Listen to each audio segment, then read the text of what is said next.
Basically, I was walking home from work at 3 p.m. yesterday. It was warm and sunny and felt really summery. I decided to walk down a public footpath through some fields behind my house to get home. The footpath I chose happened to be one my granddad told me we don't walk down. Obviously, I always thought he was joking, as that's why he was like. Anyway, the first field was beautiful knee-high grass. You could see and hear loads of birds and bugs, and could hear sheep in the distance. It was really peaceful and felt lovely. The second field was the same. Then I crossed a bridle-way path to get into the third field. This is where it got creepy. To get to the footpath into the woods I was following, you would have to walk down behind a huge bramble/weed thicket. I was walking and everything felt fine and nice, until I was about to turn the corner to go around the thicket, and then everything went silent. And I mean everything. The wind stopped rustling the trees, the sheep stopped, even moving their ears, went up and they looked terrified. The birds stopped, as did the bugs. It literally felt as if someone had pressed pause on the audio. I never felt so much fear in all my life. I looked around to see if I could see anyone else or any predators, like a fox or dog, as I'm from the UK. That's the worst we get. I even checked the skies for a buzzard, but there was nothing. Not even a bird or fly in the sky. I turned around slowly and walked up to the sheep to get a better view of the field, and they didn't even move, they just sat there still. I then walked back the bridle way and slowly walked down their way to my local town. I wanted to run. Everything in my body was telling me to run, but my head told me to just walk slowly and everything would be okay. Once I was halfway down the bridle way, the sound all started again, although I was still terrified. My question was, why did that happen? What happened? And what caused it? This was yesterday, and I'm still quite shaken up now.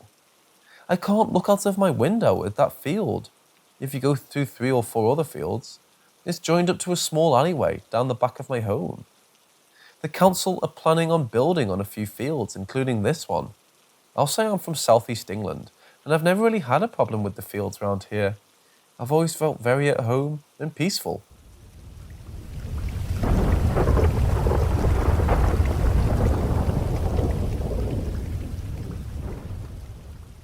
When I was in my early 20s, I experienced a supernatural event that to this day has left me shaken to my core and believing we are truly not alone in this universe. This occurred during the early 2010s at late night. I was living with a relative along the eastern coast of North Carolina at the time. I was going to college. I'd been playing Call of Duty Black Ops with a few friends online.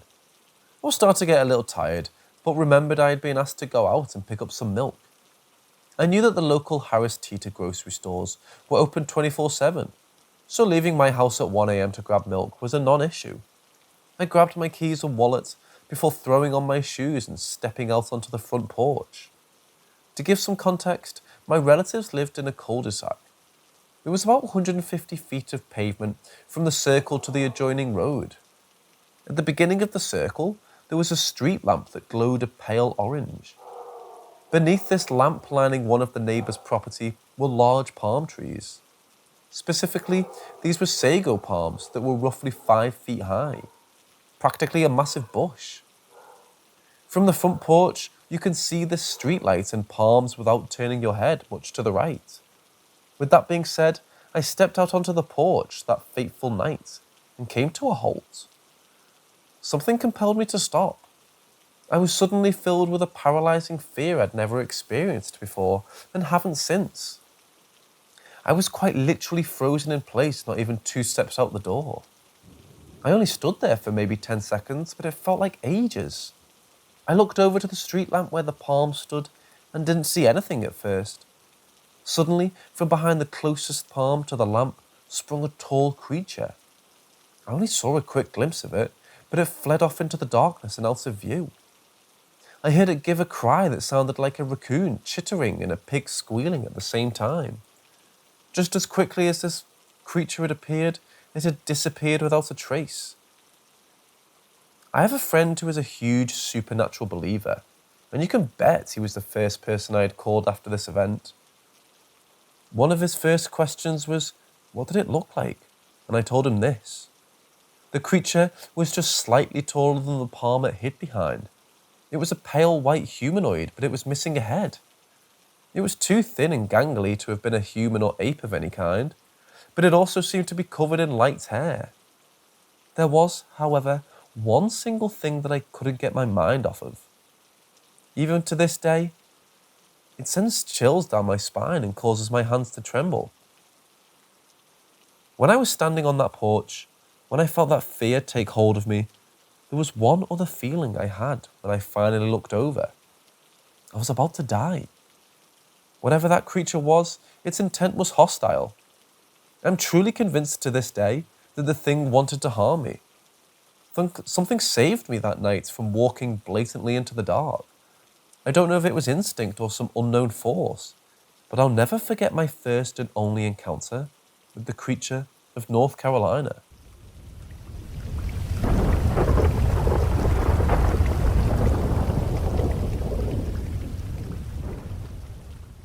When I was a teenager, me and my friend used to hang out at a popular mall by where she lived. We were walking from one end of the mall to the other to meet with some friends. While we were walking there was another group of teenagers in front of us walking really slow and just being in the way. My friend didn't really notice because she was on her phone, but I was looking for a break in the crowd to get around them. While I was looking, I saw this dude and instantly he shocked me. He was walking really weird, like shuffling forward, which is why I looked at him directly in the first place. But he looked like he didn't fit in his skin. Like it looked a little loose and it kind of hung off him. His face looked like High Five Ghost from Regular Show, honestly. 2 black circles for eyes, a large open frown, and no nose.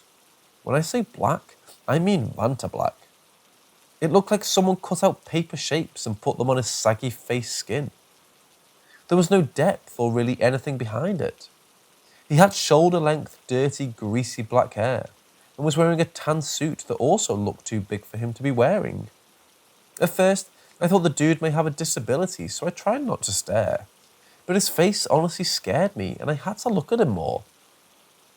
No one else around seemed to be shocked at him like I was. I watched him walk by and asked my friend if she saw it. She said no. But a girl in the group in front of us whipped around to her friend and yelled, "Did you just see that?" Just as panicked as I felt. Her friend said no, and my friend and I walked past them to meet our friends. I think about this event a lot because it doesn't make sense to me. Other people have commented that it may have been a burn victim, but there was nothing behind his face holes. You can see depth when people have holes in them. Also, he had no eyeballs, so he must have been blind, but he had no guide assistants with him.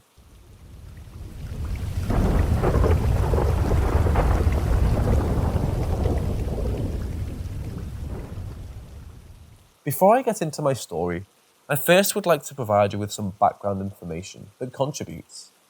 I'm a Native American, and in my culture, we have many myths, legends, and folklores. One example of folklore in my culture is the skinwalker. For those that don't know, a skinwalker can take the form of various creatures. However, they will always be slightly different, like a cat with dog fur or a cat with cat's ears and human eyes.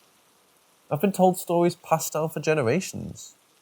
As I began telling my story, this is on a first-hand account and everything that is being said is true.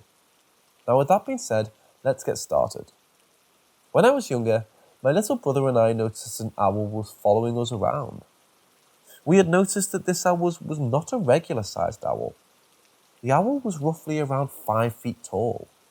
We also noticed that it would linger around us and watch us. We considered this to be normal. We never showed any form of fear or anything to that extent. My brother and I began to develop the belief that this owl was a form of protector. Our mum had mentioned that the owl had arrived around the time we were born and began to follow us everywhere we went. When we were younger, we lived on a farm. Any time we would throughout the land, the owl would be around us.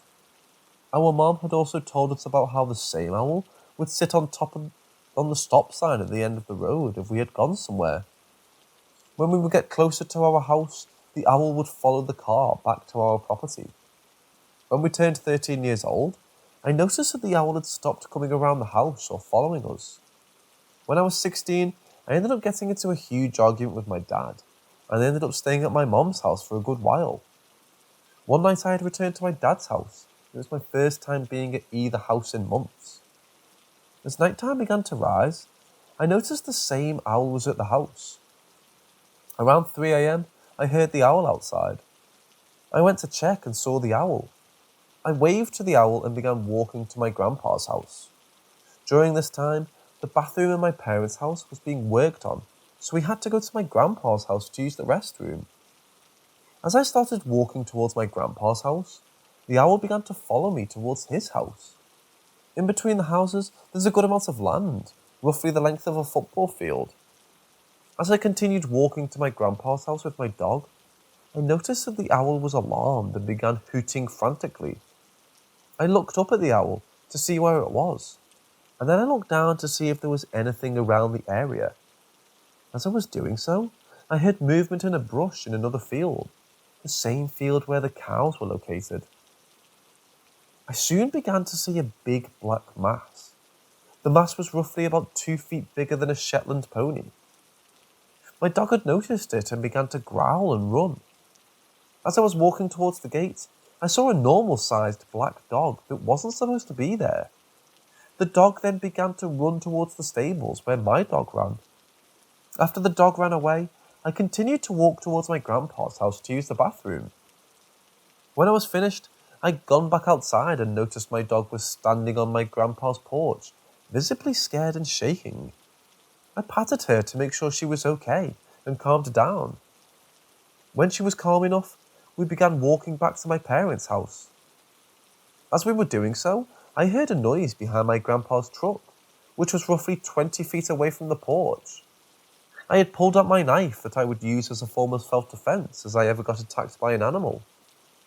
I walked off the porch and approached the truck. As I approached the truck, I noticed a creature standing about 5 feet away from me. The creature looked somewhat like a dog, but it wasn't a dog. I had then remembered that it was the same figure that I saw in the field earlier. After coming out of the stage of shock, I realized that I'm standing 5 feet away from a medium horse-sized creature, holding a knife while it's staring me down, growling. One of the first things I noticed was its front paws, but they didn't look like normal paws. They were elongated and had similarly looked like fingers, and they were more spread out than a dog's paw. I had then noticed that its head slowly began to come out of the darkness. I had noticed its eyes, some brown but also whiter around the eye. It then begins to move closer to me. The legs were shaped similarly to a dog's legs. However, the creature's legs were more muscular, like a human. I immediately reacted by throwing the knife at its paw. The creature had barely moved its paw fast enough to not get hit. I then hear the owl screech out loud and the dog looks at me. I'm closing the distance between me and the creature. It then looks up as the owl begins to fly above me and the dog. I had noticed that the creature was distracted by the owl. I had taken this opportunity to grab the knife, and I made an attempt to stab the creature. The creature jumps back to avoid the knife, turns, and runs back towards the field. I can hear the owl flying back towards the field where the creature had run back to. I slowly and cautiously make my way back towards my parents' house. As I approach the gate from the field and into the yard, I hear a yelp and a loud thud followed by a screech. I looked up and saw the owl fly from the cow field towards a tree sitting in the yard of my dad's house. When the owl had landed, it looked at the owl and it had looked at me and began to hoot. As the owl did so, I ended up getting a feeling that the owl was telling me to go inside and that everything was going to be okay. The next morning, I woke up and went out to the field where the creature came from. I found a large patch of the brush that was flattened, but there was no blood or carcass from the creature that had tried to attack me. I had also noticed that the owl was not around the property. I'm now 22 years old and haven't seen the owl or the creature since that night. My dad is still located on the same property that I grew up on, and I do visit frequently. After that night, I don't know what happened to the owl. But one thing that I do know, this event did occur. I fully believe that I encountered a skinwalker. I also believe that the owl was there to protect me one last time. I don't know what to think about this story, and I've never shared it because I never thought anyone would actually listen or believe me. So what better place to tell it than here?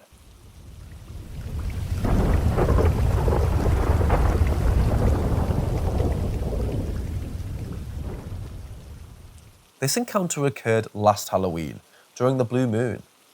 I'm still not quite sure what to make of it.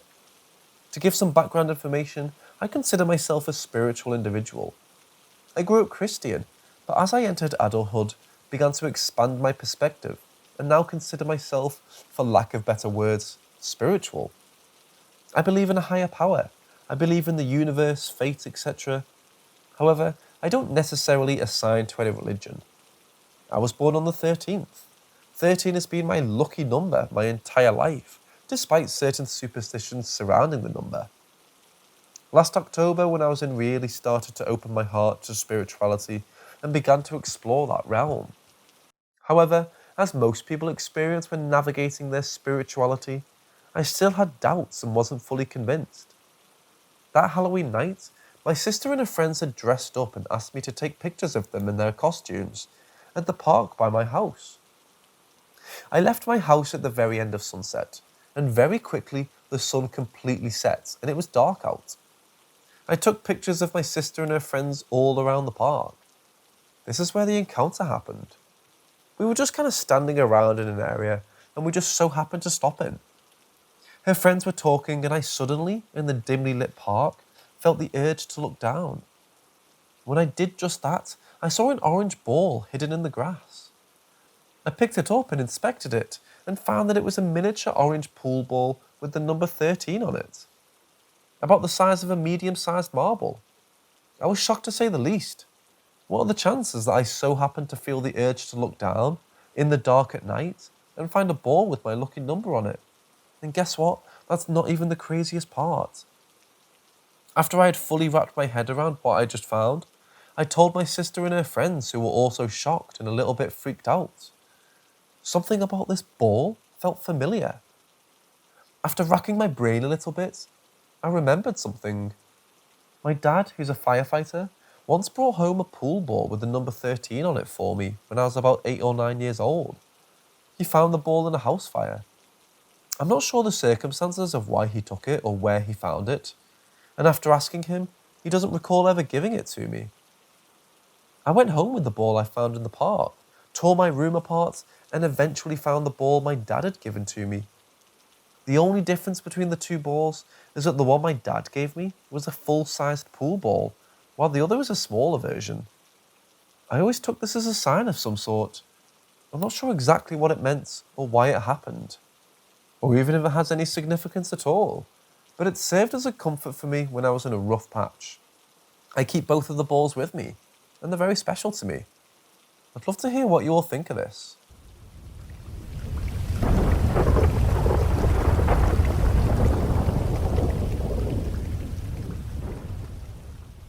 So this starts off with my friend having a job, working for our county maintenance, cleaning bathrooms, and doing things around the county. He has an assigned bathroom to clean and maintain. He's been with this job for over a year now and constantly checks up on this bathroom. It's in a public park with lots of people around. Keep in mind that he cleans these every day. There's a little house above the park bathrooms across the road. It's abandoned and kind of overgrown. He's never seen anybody going in or out of there, until one day he looked up and saw a cloaked figure walking into a doorway, leading into a side building of the house. This door has always been closed in all of our years living there. It was open and the man just went inside. Nothing too crazy, but after work my friend decided to drive by to see what was in that room. It was just a small room with two longer chairs facing each other. Very weird. But my friend thought it was just a weird coincidence that it happened, until he saw this man constantly going into that room every day, after that, at the same exact time in the morning, around 6:30. My friend became more curious. He'd watch him to see what he does and get closer to him with the car, being as close to 10 yards away from him in the truck, and the man wouldn't move or turn around, just stare into the room from the outside. He would see different types of actions from this man, sometimes being real fast and determined and go into the room, and others very slowly, and at times just weirdly staring into the room for hours, no movement. My friend then decided to tell me and his brother about it one night cruising. This is where I get all the information. We go by it one night, very cautious since the door was closed and the past few days it was open. Me being a mess around person honking the horn in front, we pull away, and my friend goes in the next morning, doing this thing about to head into his bathroom. And he saw the mysterious man at the house kind of wait for my friend to see him, and then walked in and slammed the door extremely hard. This spooked my friend out and he got his job done and left. The same occurrences kept happening, and the day after the door slam is when my friend drove by and got the pictures of him, showing that he is very tall, even hunched over, in the position of staring like he normally does. After a few days of talking about the mysterious man and making up scenarios, my friend goes to clean his bathroom. He sees the cloaked man standing at the bathroom door, staring at the door. Nothing else. Being worried, my friend calls the cops. While waiting, he watched the man walk away slowly, very slowly. Once he got behind a tree and out of sight, he just disappeared. Cops couldn't find him and it was a lost cause. That's when my friend brought up the Grim Reaper idea. After seeing him a couple of days later, the man was never to be seen again. And my friend said a family member had just died the day that he stopped seeing the cloaked man. He now doesn't see him and the house is getting cleaned out slowly. Can someone please explain? What do you think it is? We're so eager to find out what this thing was.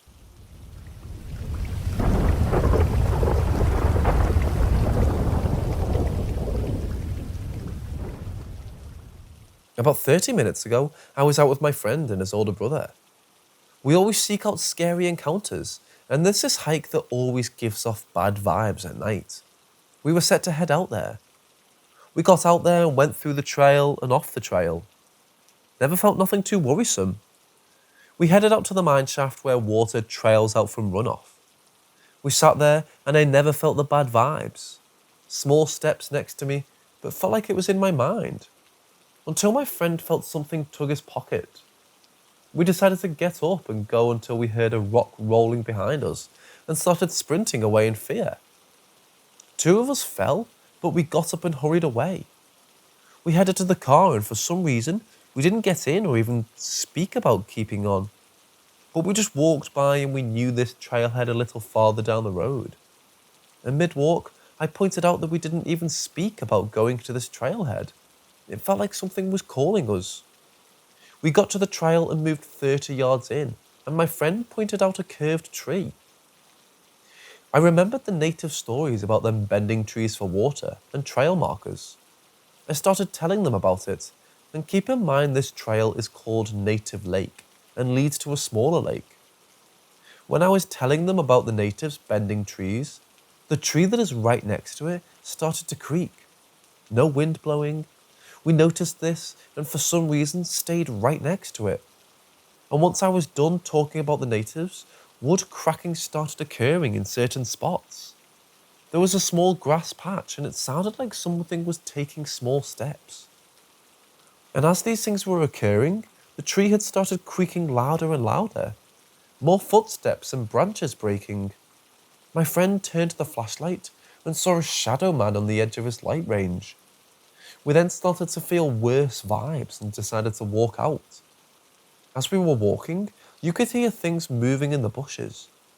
And right before the exit, the sound of a rock being kicked across the floor occurred right in front of us, but no rock was there. We backed up and then hurried out. Throughout his time, our eyes were watering and chills constantly running through our bodies. I want to know if something could be trapped in that tree, or if something was pulling us in with that tree to toy with us.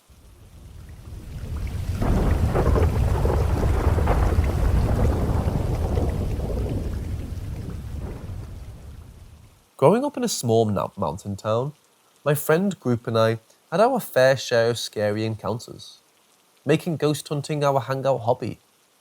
We would constantly seek out new places and new experiences, and we always found high energy in our town. Our background of ghost hunting had ranges of experiences that involved spirits, skinwalkers, and other unknown things. One day, I get a random text from my friend saying he thinks something satanic is happening at this tunnel. I didn't know what he was talking about. I've never been to this so-called tunnel. He explained to me it was on the outskirts of town by the ski resort. It finally clicked. I used to drive by it all the time and get an eerie feeling from it. This tunnel was used for train transportation until the train stopped running through those tracks. My friend and his brother were the ones that had went out to check it out.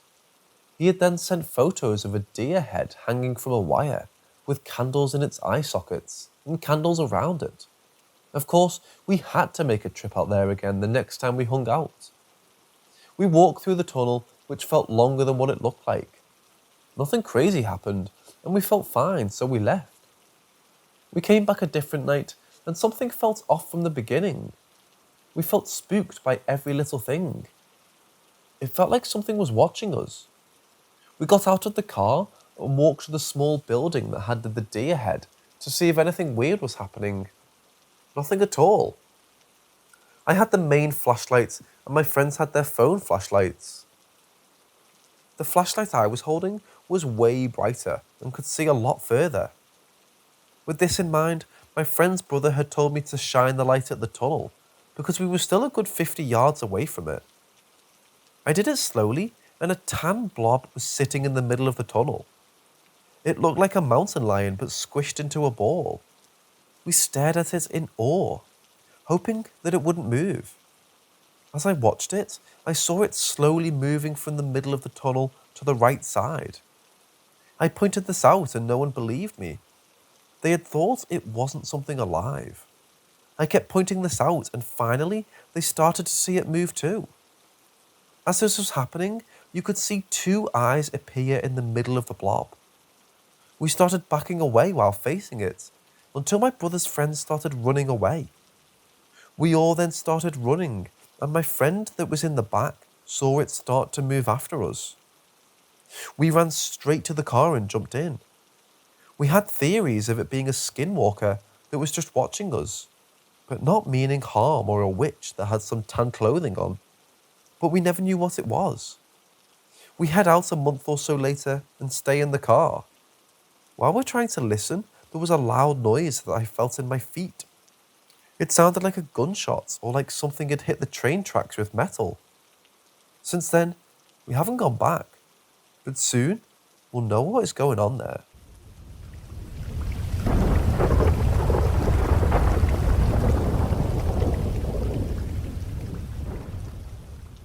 I've been in the US Navy for about a decade.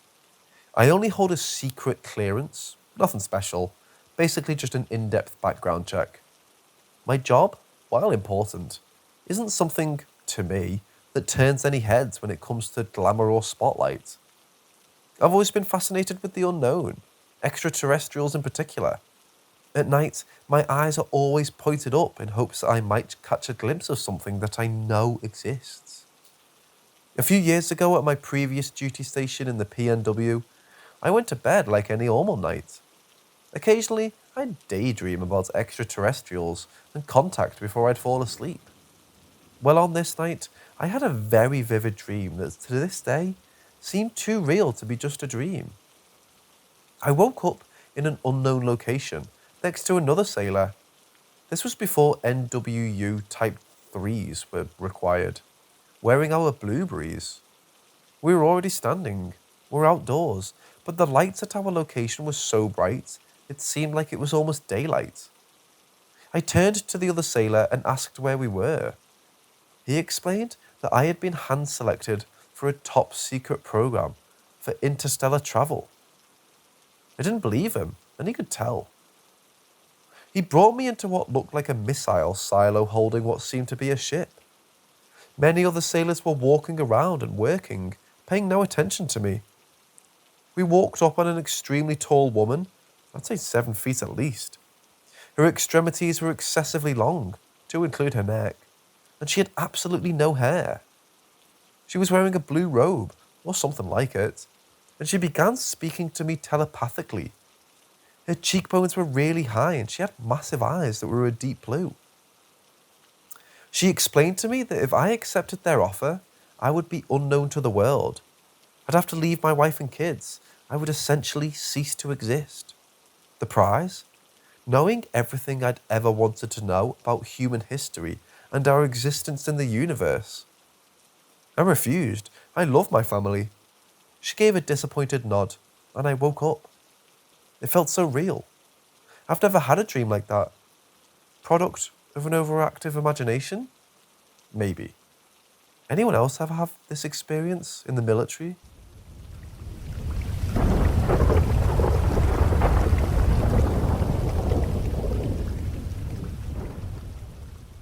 So this was in 2015 or 16. It was a Sunday night around 11:40, and my dad and I had just finished working on the family car, so things would go smoothly Monday. Did a double check, and everything was fine and running great. I go outside just to see the night sky and admire the moon because why not? I lean on the car and look straight up. At first, I saw something strange. A creature that's very high in the sky. I can tell since it's around the distance I see airplanes fly at. It was very high up and looked like a giant manta ray slowly flapping its wings, like it was in water. Gracefully, I might add. Then I realised there was a large group of them from behind, about 20 of them. I quickly called my dad, mom and sister. I told them to look in the sky and they were just telling me I'm crazy or just playing around. To their surprise, they all saw the creature that looked like a manta ray up in the night sky. We were staring at them for a good 3 minutes until they just flew higher and then just disappeared into the dark night sky. It was a strange experience we shared as a family, and we were just talking excitedly since this was my parents' first strange encounter. My sister and I had a paranormal experience when we were kids, but excited since this was our second. We talked about it at dinner, and we were just saying that there is a lot of mysterious things out there in the world. Apparently these things are called cryptids. I just wanted to share what I and my family experienced.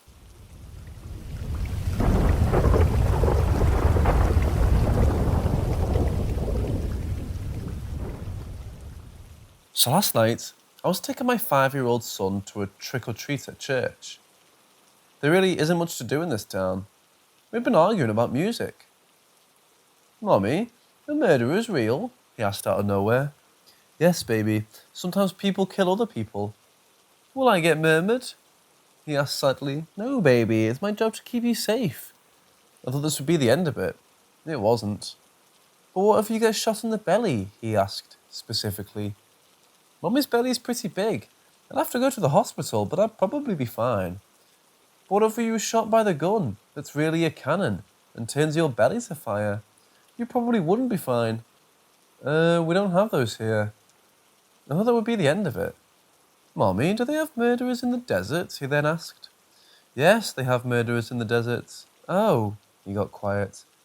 "The last time I got murdered, I was in the mountains high above the desert. I had a gun that was really a cannon, but it broke and fell apart. It just fell apart and I couldn't get it back together. That's when I got murdered. It would be sad if I got murdered again." Okay. I then turned on Lizzo, which is his favourite. He was pretty quiet for the rest of the ride. We live in the deep south, USA. He's never been to the desert.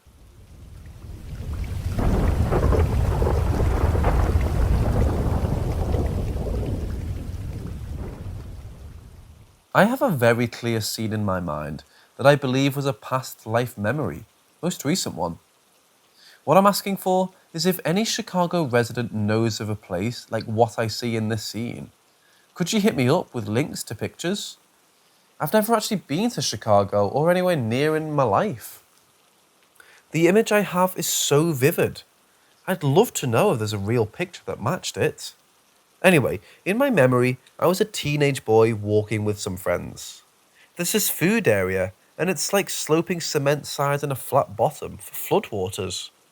There's a bridge over it that's supported by three round concrete columns, big fat things.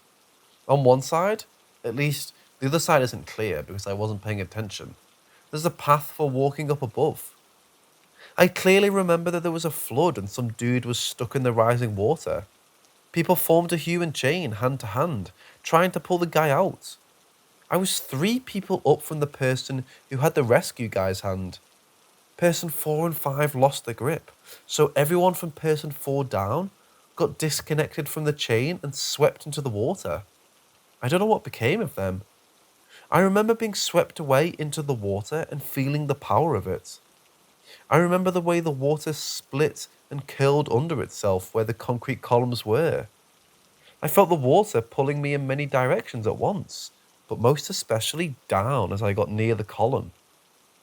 I remember being totally calm and thinking, this is where I die. And that was it. Does anyone from Chicago know of a place that looks like that? Or of a story of people dying in a flood like that? I'd love to know if this is a real past life memory, or just a very vivid dream I kept having and then remembering when I was awake. Forgot to say, I was born in 1976 this life, so it would have been some time before that.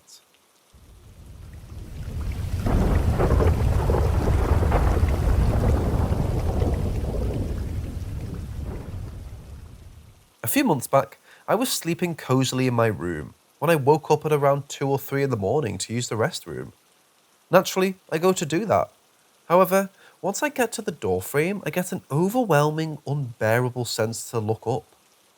Once I do, there's this awful creature staring back at me. Its head looks like a large blob made up of a mash of several facial features, looking just over the top of the door with its hand on the edge of the door. The exact second that I lock eyes with this terrifying thing, I get a completely unbearable, just absolutely heavy feeling to book it out of there. Oddly enough, I didn't. Rather, I stood and watched it. A few seconds afterwards, the creature seemed to just fade away. I tell my parents about a week afterwards and they just say, it's just the light. Even though the angles of the lights in my bedroom physically couldn't touch the bedroom, nor could they be moved to unless completely relocated. There was consistent supernatural events in that bathroom for a while afterwards. Random water turning on, shower turning on with no one in there, lights turning off randomly while people were in the shower. I was attempting to force the alleged spirit at the time out of the bathroom with a cross, as me and my family are highly Christian. However, someone found out, and my family has been giving me trouble every now and then about it. I have no idea if it's a spirit or a humanoid, or if it's even real and I'm just crazy. So I figure this is the best place. If anyone has any idea on what this is, I beg you to share. If anyone has a similar experience with a creature of the same build, please also share.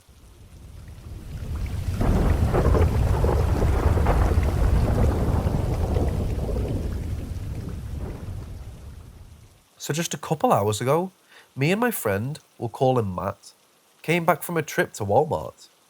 There's this pavement trail down by our neighbourhood park that we walk up to get to the shopping centre, because it's close and we've never brought more than we can carry when going on for fun shopping trips. Anyways, back on topic. We went back to the park and discussed random things about a show we watched, troubles, etc. We then hear these awfully eerie screams. But as we live in a neighbourhood with quite a few kids, we at first put it aside as it could just be kids fooling around. About 5 or 10 minutes later, we hear these screams of what you could attribute to utter disembowelment. I mean, like the kind of scream you'd hear when someone's been butchered in a horror movie.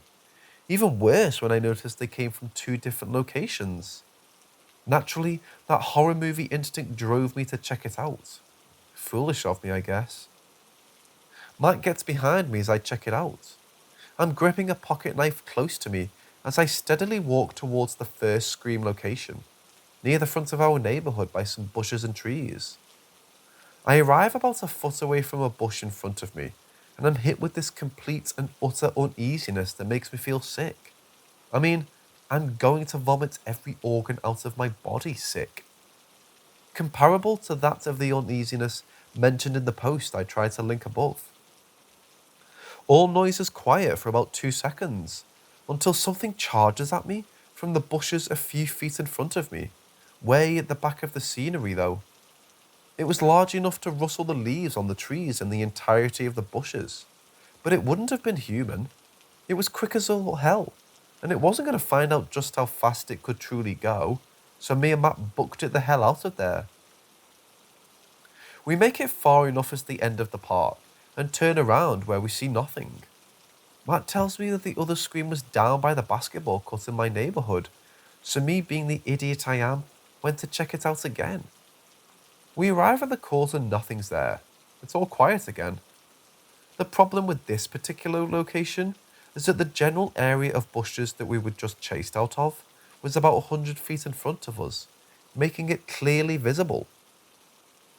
There's an opening in the trees down there at the end, so I peer into it from my standpoint and see what looks like an inhumanly contorting arm with the colour of a decayed corpse-like brown show itself from that opening and quickly hide itself.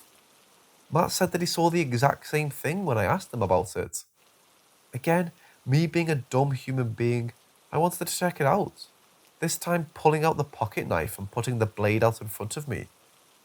The same uneasiness I talked about comes back, this time worse and worse, to the point where my body feels numb. Yet I feel awful pain all throughout my body. I felt the presence of evil surround me. Again, I arrive about 2 feet from the opening when I hear a voice whisper my name in my ear. It was a raspy, distorted yet somewhat human sounding, like an animal trying to trick someone in a Disney movie. Yet the voice went through a million filters, and when heard, sounds evil and disturbing. It felt devilish and evil, and again, something charges at me from the opening, this time snarling and growling in that same voice that whispered to me. Note, Matt was about 50 feet behind me.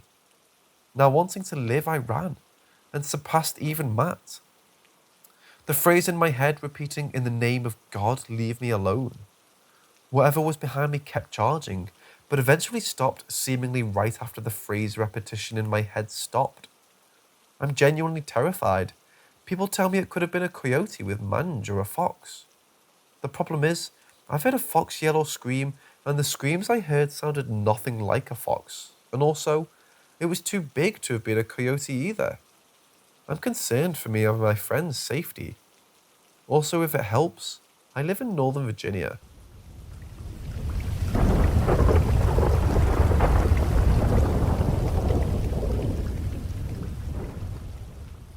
My parents were out of town, and I lived in a small neighbourhood in upstate New York. My backyard was half cleared land and half dense woods.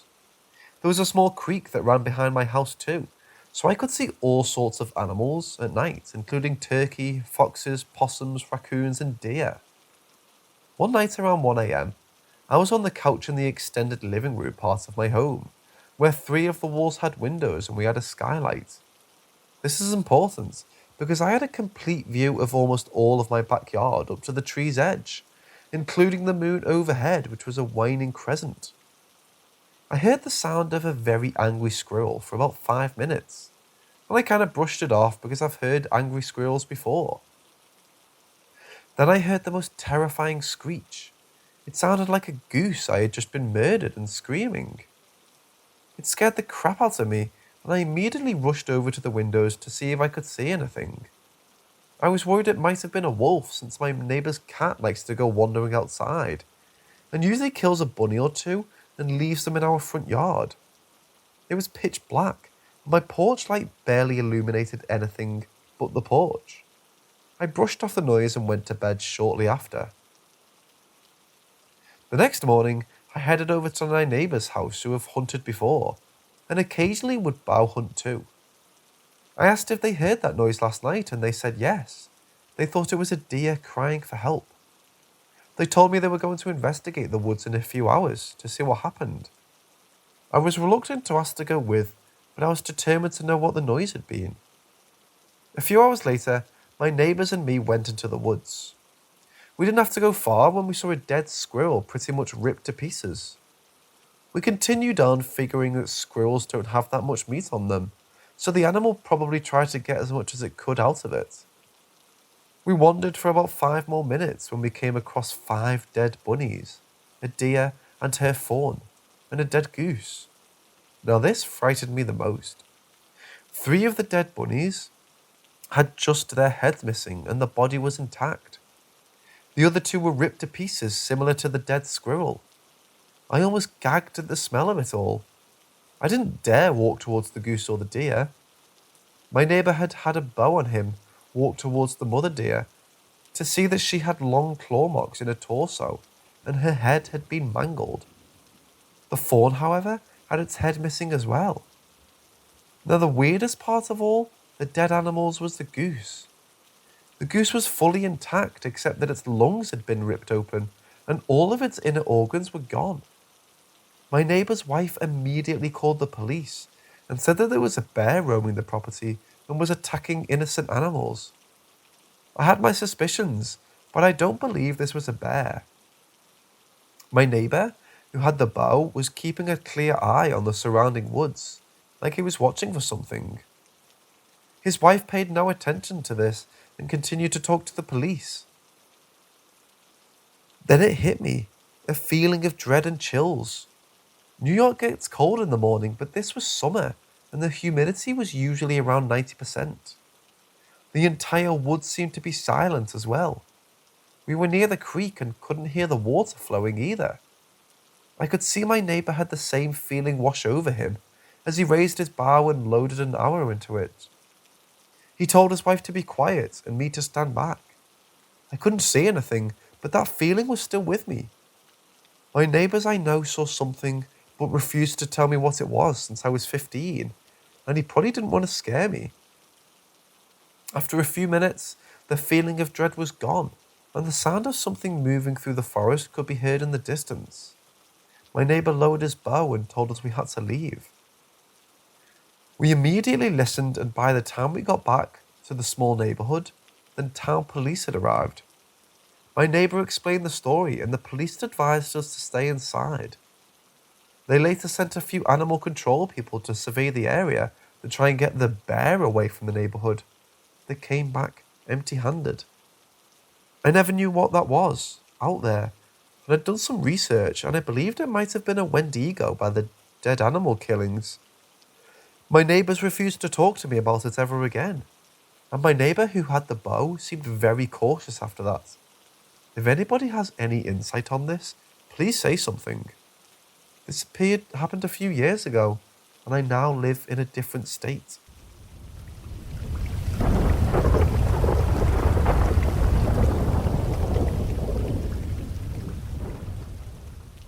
So my story starts one day a few years ago. I ask a friend of mine if he wants to go to the local forest with me. It's fairly small, only a few miles long. I've been there 1,000 times growing up, but he's never been. It's all woods, not like a campground or anything, and there's rarely ever anybody there during the day. I pick him up around 5 or 6 and we go. It was tons of fun just walking around and hanging out. It's maybe like 8 now and it's pitch black in the woods. I suggest we leave, so we start walking down the path back to the car, probably a mile away. I don't remember in the moment if it was a small noise, or we both just saw movement. But I looked over to the left and I swear I saw something that shook me to my core. It was a humanoid-looking figure with no legs, was either weirdly clear or see-through, moving fast towards the way we came from, so away from our car.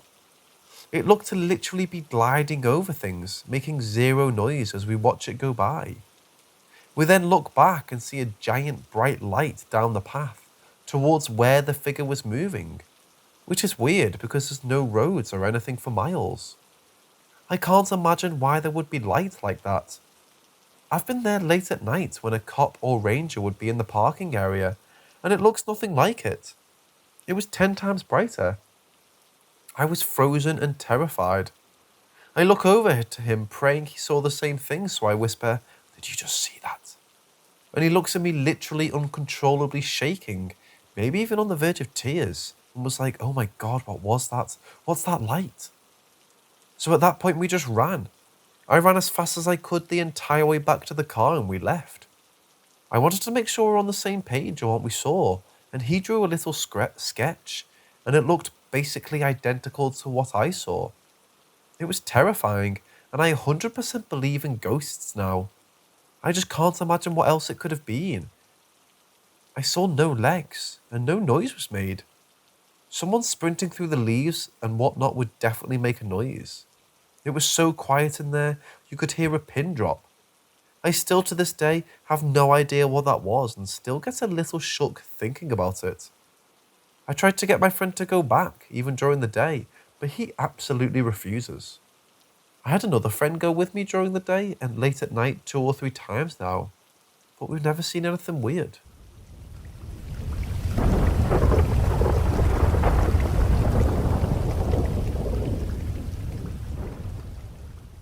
I've had a few experiences with the supernatural over the years. As I've gotten older, they've lessened in occurrence, and this specific encounter was the last I remember having. This happened around 13 years ago. I'd gotten myself ready for bed and decided that this night I wasn't going to watch TV and attempt to get a good rest. I probably laid in the dark for 20 minutes when I started to feel like I was being watched. I cracked open my eyes and saw the silhouette of a young girl in the corner of my room at the foot of my bed. She looked like she was dressed in quite old clothing, like the kind of dresses that came out a little down the bottom. She also had wavy hair. I didn't feel threatened, but I was so unexpectedly spooked that I leapt out of my bed and switched on my bedroom light. As expected, there was no one there. I walked out and told my mum what I'd seen, and she had ordered me to ask for a name and maybe I'd get an answer in my dream. So after I calmed my nerves, I went back to bed, and before drifting off, I asked her for a name. When I woke up in the morning, all I could think of the name Elizabeth, which is strange considering that's my auntie's name. The next time I visited my auntie, I told her about my experience, and she went on to tell me that it sounded like one of her spirit guides. A young girl that has followed her for as long as she can remember, and usually appears when she's in a really low place. I don't know if it was the same girl, but it's always interesting to think of the possibility that it was. I haven't seen the girl since.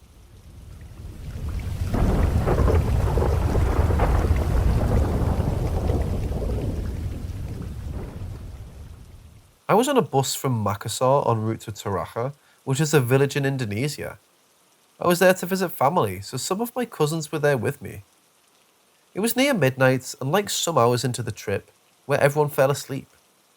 I began to notice this weird humongous blob thing in the woods next to our bus. It was dark, but the lights from the streetlights and the bus's headlights indicated the colour was purple perhaps. The blob was about the same size as the bus through my eyes, if not bigger. The thing was bobbing up and down through the trees, and it was moving crazy fast. And the weirdest part was that every time it bobbed down, some gooish liquid would ooze down into the side of the road. I was so confused with what I saw, so I just woke up my cousin next to me, and I pointed it out, and he saw the exact same thing. He saw the big blob. We watched it together for 2 minutes or so, doing its bobbing movements, and then he went back to sleep. It soon later just disappeared from my view, as if it just became tired of something. I'd say the total amount of time it was there just blobbing up and down next to the bus was about 30 minutes.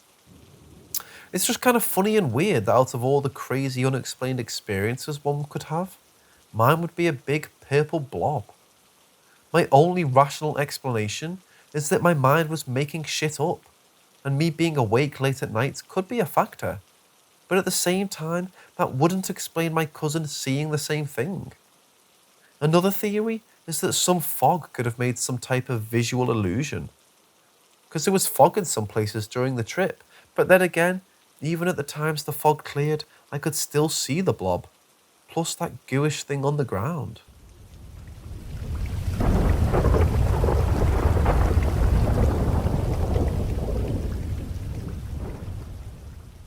This dream will be one to remember for a long time. It felt like I was playing some kind of augmented reality video game, while also occasionally observing events from third person. A group of dream friends and my partner were there with me. I don't remember a lot about the early part of the dream, because the end of it was so vivid and intense. My friends and I decided to initiate the final boss fight of the game. In a third-person perspective, I was able to watch as the final boss collected a group of companions and made selections from a wide range of options for how the coming battle would be. I felt very connected to this final boss, and I was watching it primarily. I came back to my body, and my friends and I got together and headed toward a big central building where a lot of people were busy doing their own activities. We made our way up to a waiting room with a few couches and a large TV. I could see my team preparing for the game on the TV screen. My other teammates had gone to separate rooms. My partner and I were in this room together. Something happened on the screen, and I saw the boss fight sequence failed. It then showed a young man with long dark hair, and he was holding a piece of paper with words printed on it. It looked like it was a kind of computer code or spell. As I read it, I noticed it said my name in the strings of letters at least 5 times, somewhat evenly spaced apart. I looked over at my partner and said, "Hey, look at that. It has my name on it." She didn't look up from her laptop. She just said, I looked back at the TV. The young man there turned his head to me, looking directly at me, and said, "Wake up, Madja." I stared, and his nose started bleeding, and he said it again, more insistently, "Wake up, Madja." It turned into a kind of chant of, "Wake up, Madja, wake up." I'm getting goosebumps as I write this, as it's occurring to me that this was the encrypted message that was on the paper he was holding that had my name on it. I nodded my assent to the figure in the TV in front of me, and he reached out his right hand, clear out to the TV. I reached my right hand out to his hand, and we took each other's hands. He then pulled me clear across the room 10 or 15 feet of the screen, and my body crashed into it. I could feel it draped over the top of the TV. I saw in third-person perspective the TV screen not cover my body. There was the screen that the final boss had been using to initiate the final battle sequence. I was fitting it out, selecting checkboxes and writing in code and text boxes, filling everything out and actually initiating it. I felt a tingling sensation as the dream began to fade, and I woke up.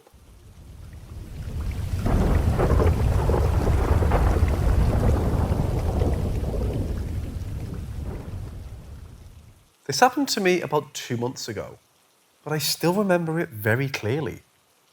To start, I put the unidentified flare, though 2 people I told this to think it's some kind of angel or something looking out for me. So 2 months ago, I was driving alone to pick up groceries.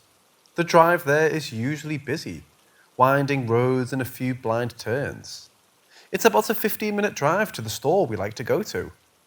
Halfway there, I was listening to loud music, and I started to speed up a little bit. For some reason, I unconsciously speed up when a more loud, intense song plays. It also happened to be one of the blind turns when I do.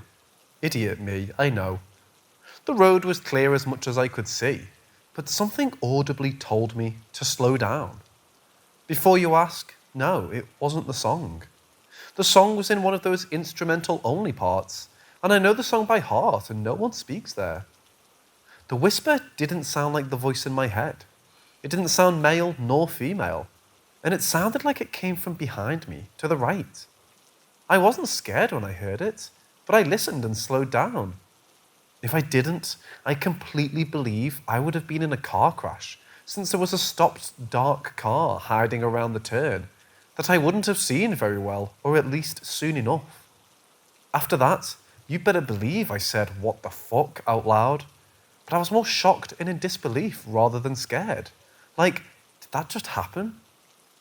I still wonder what or who it was that possibly saved my life, or someone else's. I've had no family close to me die, so I don't believe it was any deceased family member, unless great-grandparents still care to look out for me, even though I've never met them, or met them when I was a baby. Or if it was an angel. Side note, I was also shocked because I thought, did this really happen to me? My grandmother and sister have both had paranormal experiences, but they were long before I was born. They were always interested me so much. And though this may be seen as a small experience, I like to believe I experienced something at least. Anyone have any similar experiences or guesses as to what or who it might be? Or if I'm just going crazy, lol.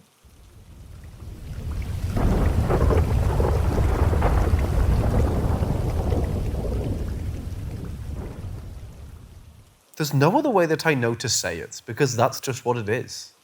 My son, who passed in 2018, has subtly been making his presence known. He hasn't appeared in spectral form, but he can definitely move things. I've been struggling with my son's death, as any mother would. He ended his life at 15 years old. But in recent months, I've found enjoyment in soap making, of all things. It's a great distraction. Over the last couple of years, there have been things that have happened that give me no doubt of an afterlife, and I'm in awe and wonder. My son's birthday is April 1st. Since his passing, no family member has done anything April Fool-y. It's a solemn day. This year, I went to bed on April 1st thinking of my son, but I also had soap on my mind. What to make next? Am I doing the right thing, etc.? When I woke up the next morning, the rest of the household was still sleeping. I went to my kitchen. The atmosphere felt very peaceful, and I felt the need or urge to go look at my soaps curing on their racks. When I went into my soap room, lying right in the middle of the floor was a bar of soap. That was odd. Who put it there? Why? It had no dents. It didn't fall off the rack, which was in a closet about 5 feet away. My husband, older son and daughter all said they didn't do it, and they were as perplexed as I was. My first thought was that my late son did it. I think he's been easing his way into letting us know that he's here, in spirit. He's been doing it subtly, so as not to scare us. Previous to that, my husband, one night, came to our room and said, "Did you see that?" I hadn't. He said that the flashlight turned on by itself. This is a heavy-duty flashlight that requires a big push on the button to turn it on. This was when I thought to myself that my son is trying to make his presence known without terrifying us. My son's father lives with my brother. It wasn't until last month that I went to their house to tell them about this incident. The dad said when he was walking down the stairs a few weeks prior, a dime went rolling past him with nobody else in the area. Then, as I was recounting my story to them, we heard a noise of something falling to the floor from the kitchen table. A flat, square piece of cereal had moved from the table to the floor. I said, "See?" as if it was something normal, but my mind is still numb at all of these events. Yay, there is an afterlife, but we'll know nothing about it until we get there, on natural terms.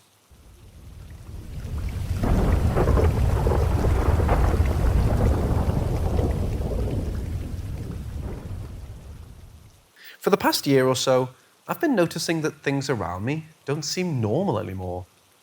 I continue to have this overwhelming sense that everything is fake in a way, or almost dreamlike. I've been kicked around the idea that I may have died already, and I'm in some sort of state of purgatory. I recently took my family on a weekend getaway to Seattle. Being a couple hundred miles away from our home, it's an easy trip for my wife and I to manage with our 2 kids, an 11-year-old and a 4-month-old. Over the course of our weekend excursion, I experienced a few things that I found to be odd and left me feeling a bit uneasy. The first occurrence was trivially enough, but it sort of set the tone for the eeriness of the weekend. I was gazing out of the window of our hotel room on the 12th floor, sipping a cup of coffee, when I noticed a plastic bag drifting in the wind. I watched the bag dance around in the air as it slowly descended.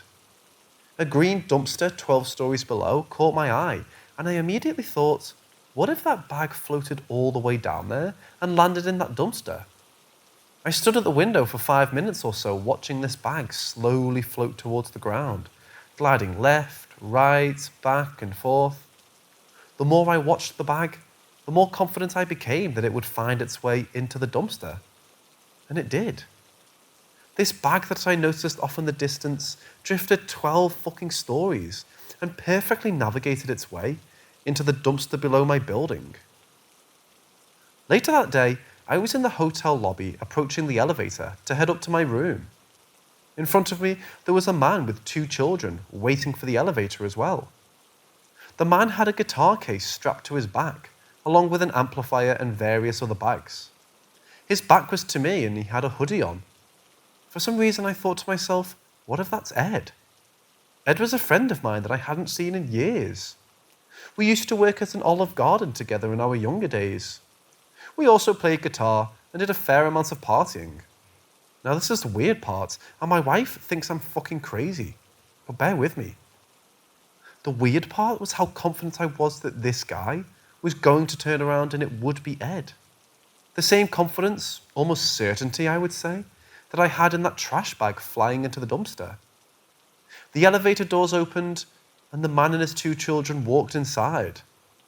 As the man turned around to enter the floor number on the elevator button console, it should not have been Ed that I recognised, but it was. It was fucking Ed. We were both thrilled to see each other, and even held the door open to chat for a moment, hindering other folks in the process. Even as all this was occurring though, I couldn't shake the feeling that this isn't real. It's a very difficult thing to describe, but things just don't feel real. Later that evening, my 11-year-old son and I were on the balcony outside of our hotel room. He was peering over the edge when he suddenly whimpered out underneath his breath. That poor guy. When I asked him who and what he was talking about, he said, "That bumblebee on the ground next to the dumpster, he's dead." We were on the 10th floor like I mentioned earlier. There's no fucking way this kid could have seen a dead bumblebee on the ground floor. Not to mention the alleged bee was laying next to the dumper that was the manifested landing zone for the floating trash bag. We argued a bit over whether or not he could see the bee, when he finally convinced me to go down and take a look. As we made our way down to street level, my thought process shifted.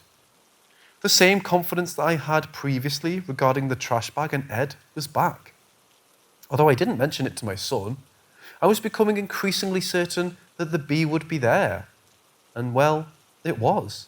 It was fucking there, right next to the dumpster containing the trash sack.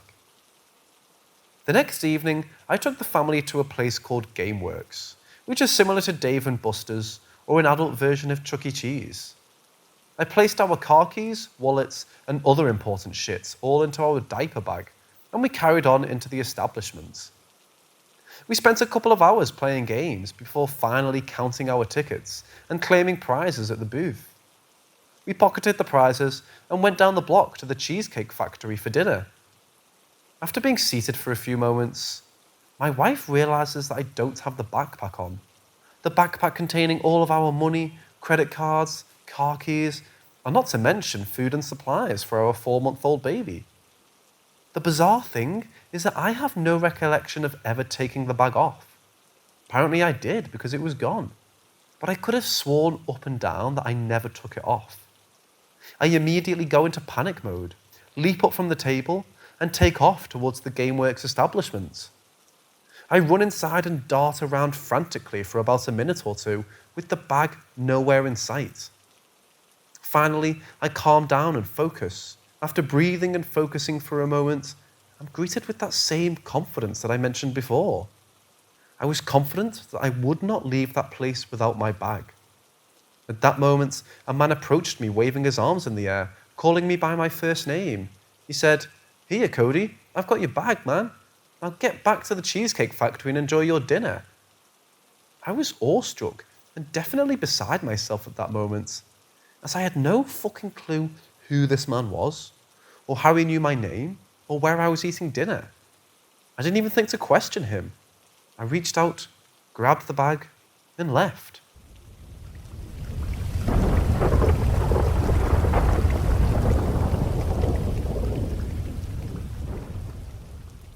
I was headed to work today, and I had a bit of extra time, so I decided to get coffee from a local drive-thru that I'd never been to. I typically drink the stale coffee from the break room at work after showing up 5 minutes late. I pulled into the drive-thru with one car ahead of me. As I slowed my car to a stop, I made eye contact with the barista through the window. This was solid eye contact with a nod of recognition. The familiar look that this gal gave me sent me into a daydream. I started thinking, man, that would be cool to be a regular somewhere. Like how I used to be a regular at Bill's, a local pub, where everyone knew my name and my drink was waiting for me on the bar before I could have a seat. As I waited for the car ahead of me, I played through a few scenarios in my mind where the barista greeted me with my coffee in hand, ready to go. I snapped back to reality as I saw the barista hand coffee to the folks in front of me, and they began to drive away. I pulled up to the window to place my order, and things went straight into the twilight zone. The interaction unraveled almost exactly as my daydream scenario. The barista greeted me with an undeniably familiar attitude, with coffee in hand. She said, "Good morning. Here's your usual 22-ounce vanilla latte with 3 shots. That'll be $7.50. She was spot on with the order. I should have been bamboozled by this, but this type of thing seems to happen to me often. Daydreaming about a scenario and then having it occur almost in line with my thoughts. I grabbed my wallet and realized that I didn't have my debit card. I'd left it at home. I did, however, have some cash. A $100 bill along with a 5 and 1. I presented her with a dilemma, and she decided to take the $6 and float me a $1.50 rather than break the change for the hundo. She then told me, "Don't worry about it, you're a regular. You can get me back later." I guess I'll go back for coffee tomorrow and square up.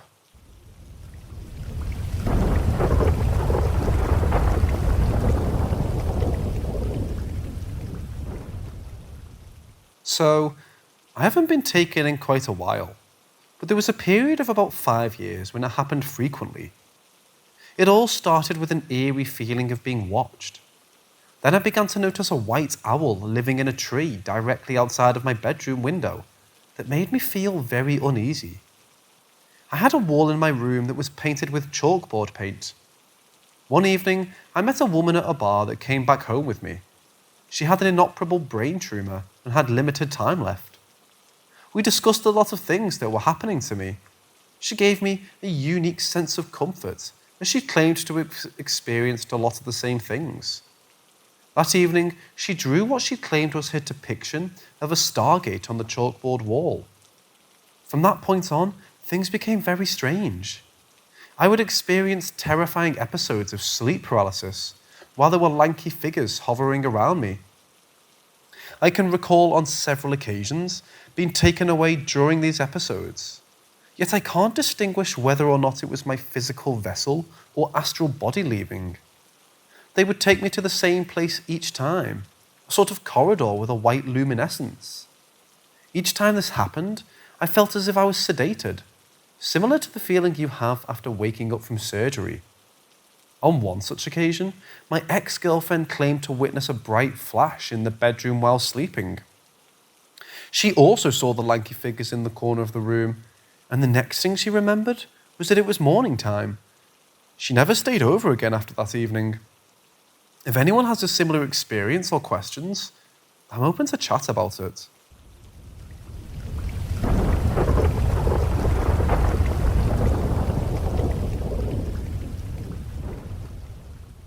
I and the other woman who went through this believe it was high-level demonic, but haven't heard of anything similar happening to anyone else. This was 3 years ago. We worked at a club in southwest Montana and usually got off work around 3 or 4 a.m. Myself and 3 other women were carpooling home at around 3:30. We hit this stretch of highway where it's incredibly dark and there's nothing to be seen for miles. We haven't seen another car coming or going in a few minutes, which isn't too odd. We go under this overpass and come up on pools of blood in the road that appear fresh and splash against the tyres and car.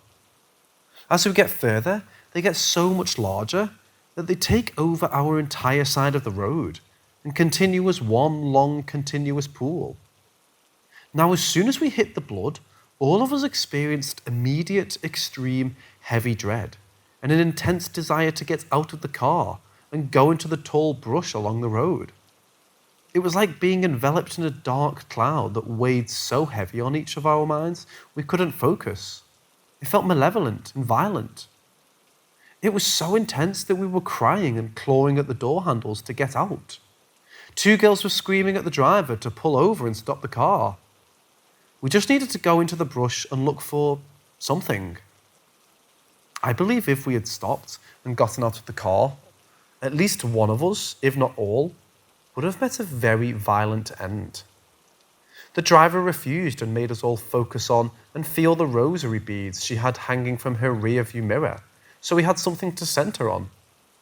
She kept going and refused to let us out until the blood stopped. As soon as we were out of the bloody patches, the heavy dread and intense calling immediately lifted, and we all felt, for the most part, normal again. We got back together in the morning and went back to the same area and checked for blood or any sign of what we had seen or felt last night, and there was absolutely nothing. There had been no rain or cleaning to make the roads spotless like that, when there should have been dried blood for miles. Whatever this was felt like it was coming from some being who was very strong and malevolent. I'm not religious, but I do believe it was a high-level demon, if that's even possible. I and the driver have been through some very traumatic things in life, and neither of us have ever felt as deep and horrible dread and helplessness as that night. I think about this often and try to find similar experiences and haven't gotten anywhere. I've tried talking to the other girls about it, and only one will truly talk, the driver, and is also stumped. The other two are still scared and will only confirm that it happened, but won't look into it or go back to the area.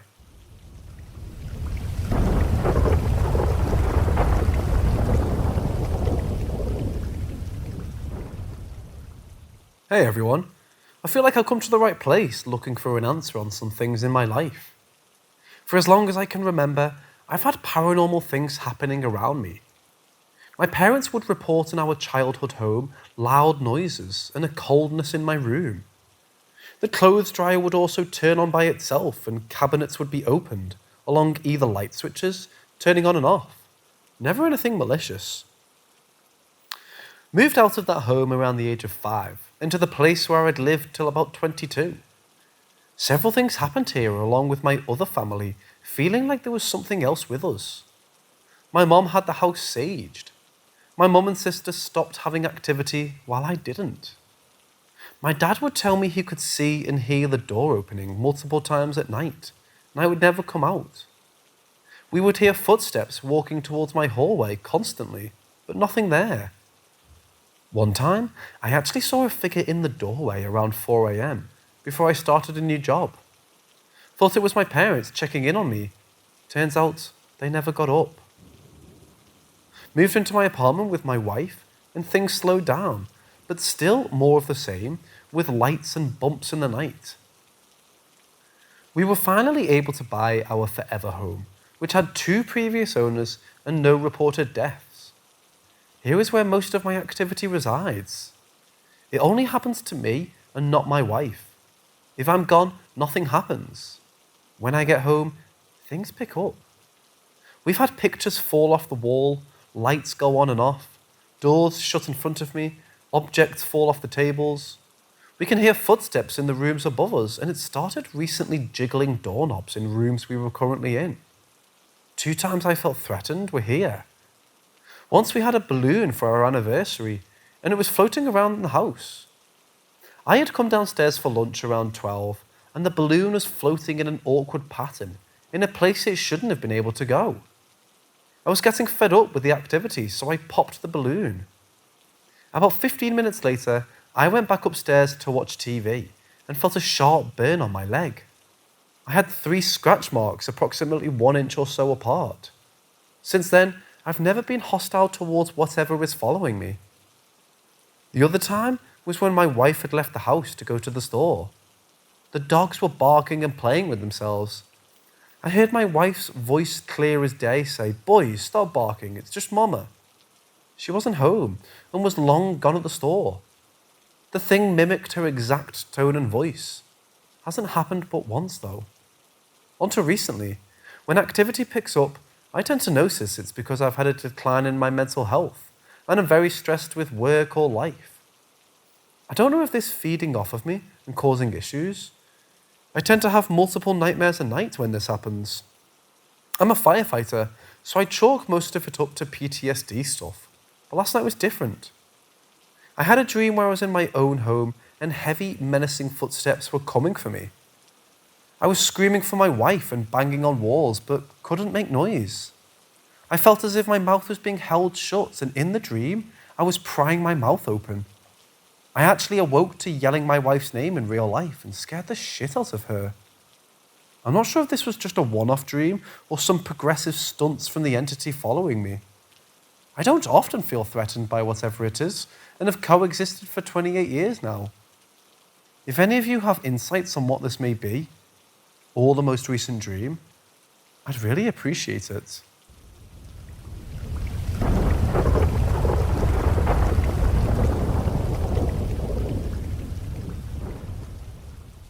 This is my one and only, thus far, true paranormal experience. The year was 1979. I was 6 years old and living in an apartment complex in North Florida with my parents. A little girl and I were playing outside in the big grassy courtyard. Despite it being a beautiful day, bright green grass, crystal clear blue sky, no one else was around. It was like we had the entire courtyard to ourselves. We ran around having a great time. At some point, I began running toward the open area between two of the units. And that's when I saw it. I halted abruptly and stared up with my mouth hanging open. A ship floating lazily in the sky. Not a traditional flying saucer or metal craft, but rather a sailing ship, complete with hull, big billowing sails, mast, etc. The kind of ship you'd see in a bottle. In terms of how far up in the air it was, well, if I held my hand up, I could probably have bottled it out of the sky. But close enough to see the individual wooden boards in the hull. An instant later, the little girl was at my side. She could see it too. I darted inside to fetch my mother. She remembers this clearly to this day. I grabbed her wrist and pulled her outside, saying, "There's a ship in the sky, there's a ship in the sky." When we got to the space between the two buildings, of course, the ship was gone. Nothing but bright blue sky and a few feathery clouds. "Where did it go?" I asked the little girl. She shrugged her shoulders. "I don't know," she said. My mom smiled and suggested we had seen a kite. I know it wasn't a kite, nor was it a balloon. Kids tend to have remarkably good eyesight. Hallucination? Possibly. But I never saw anything like that before or since, and even at 6, I realised it was remarkable enough to go tell an adult. The sighting has stayed with me all these years. Every few years I'll search the internet for similar accounts, but I found basically nothing, except for some dubious reports from medieval Ireland. Nothing remotely contemporary. Once, around the year 1999 or 2000, I drove to my childhood home determined to stand in that spot again. It was a hot, sweltering day. I parked my car and made my way to the courtyard. I stood approximately where I had stood as a child and gazed up at the hot sky between the two buildings. Nothing was there, and nothing happened. Feeling foolish, I walked quickly back to my car and never returned. The past 2 decades have not been kind to Torrey Village apartments. It's widely regarded as a somewhat dangerous slum now. I've heard stories of the maintenance room being used to cook meth. I doubt it very seriously that I'll ever visit there again. But the mystery remains. What did I see in the sky that day? Peter Pan and the Lost Boys? The idea of sailing ships floating through the clouds isn't new. There's an old book I found called The Ship That Sailed to Mars. And then there's the legend of Magonia. Or maybe it was just my young eyes playing tricks on me. I've reached out to the occasional UFO expert and usually get no reply. Or something basic like, yeah, people used to see ships instead of flying saucers. And maybe mention the medieval island story. Shrugs. Guess I'll never know. Anyway, there you have it.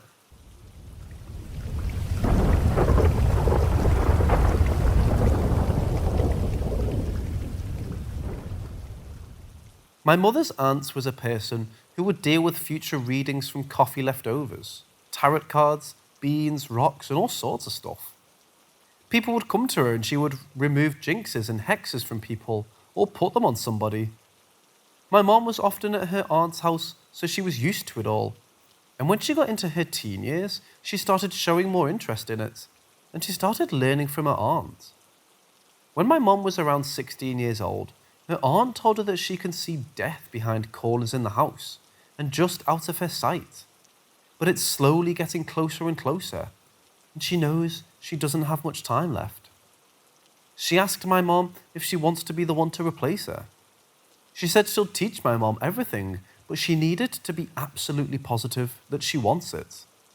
My mom wasn't sure, and when my grandma heard about it, she forbade my mom to do it. That, of course, made my mom accept. First thing Mom's aunt asked her was to spend 3 consecutive nights at her house. Without doing anything or even teaching, just slept at her aunt's house as she often did. First night went normal and usual, as always. But on the second night, my mom had a dream. Or it might have been sleep paralysis or something different. In her words, she was laying awake in her bed, unable to move, and the room was full of people chatting.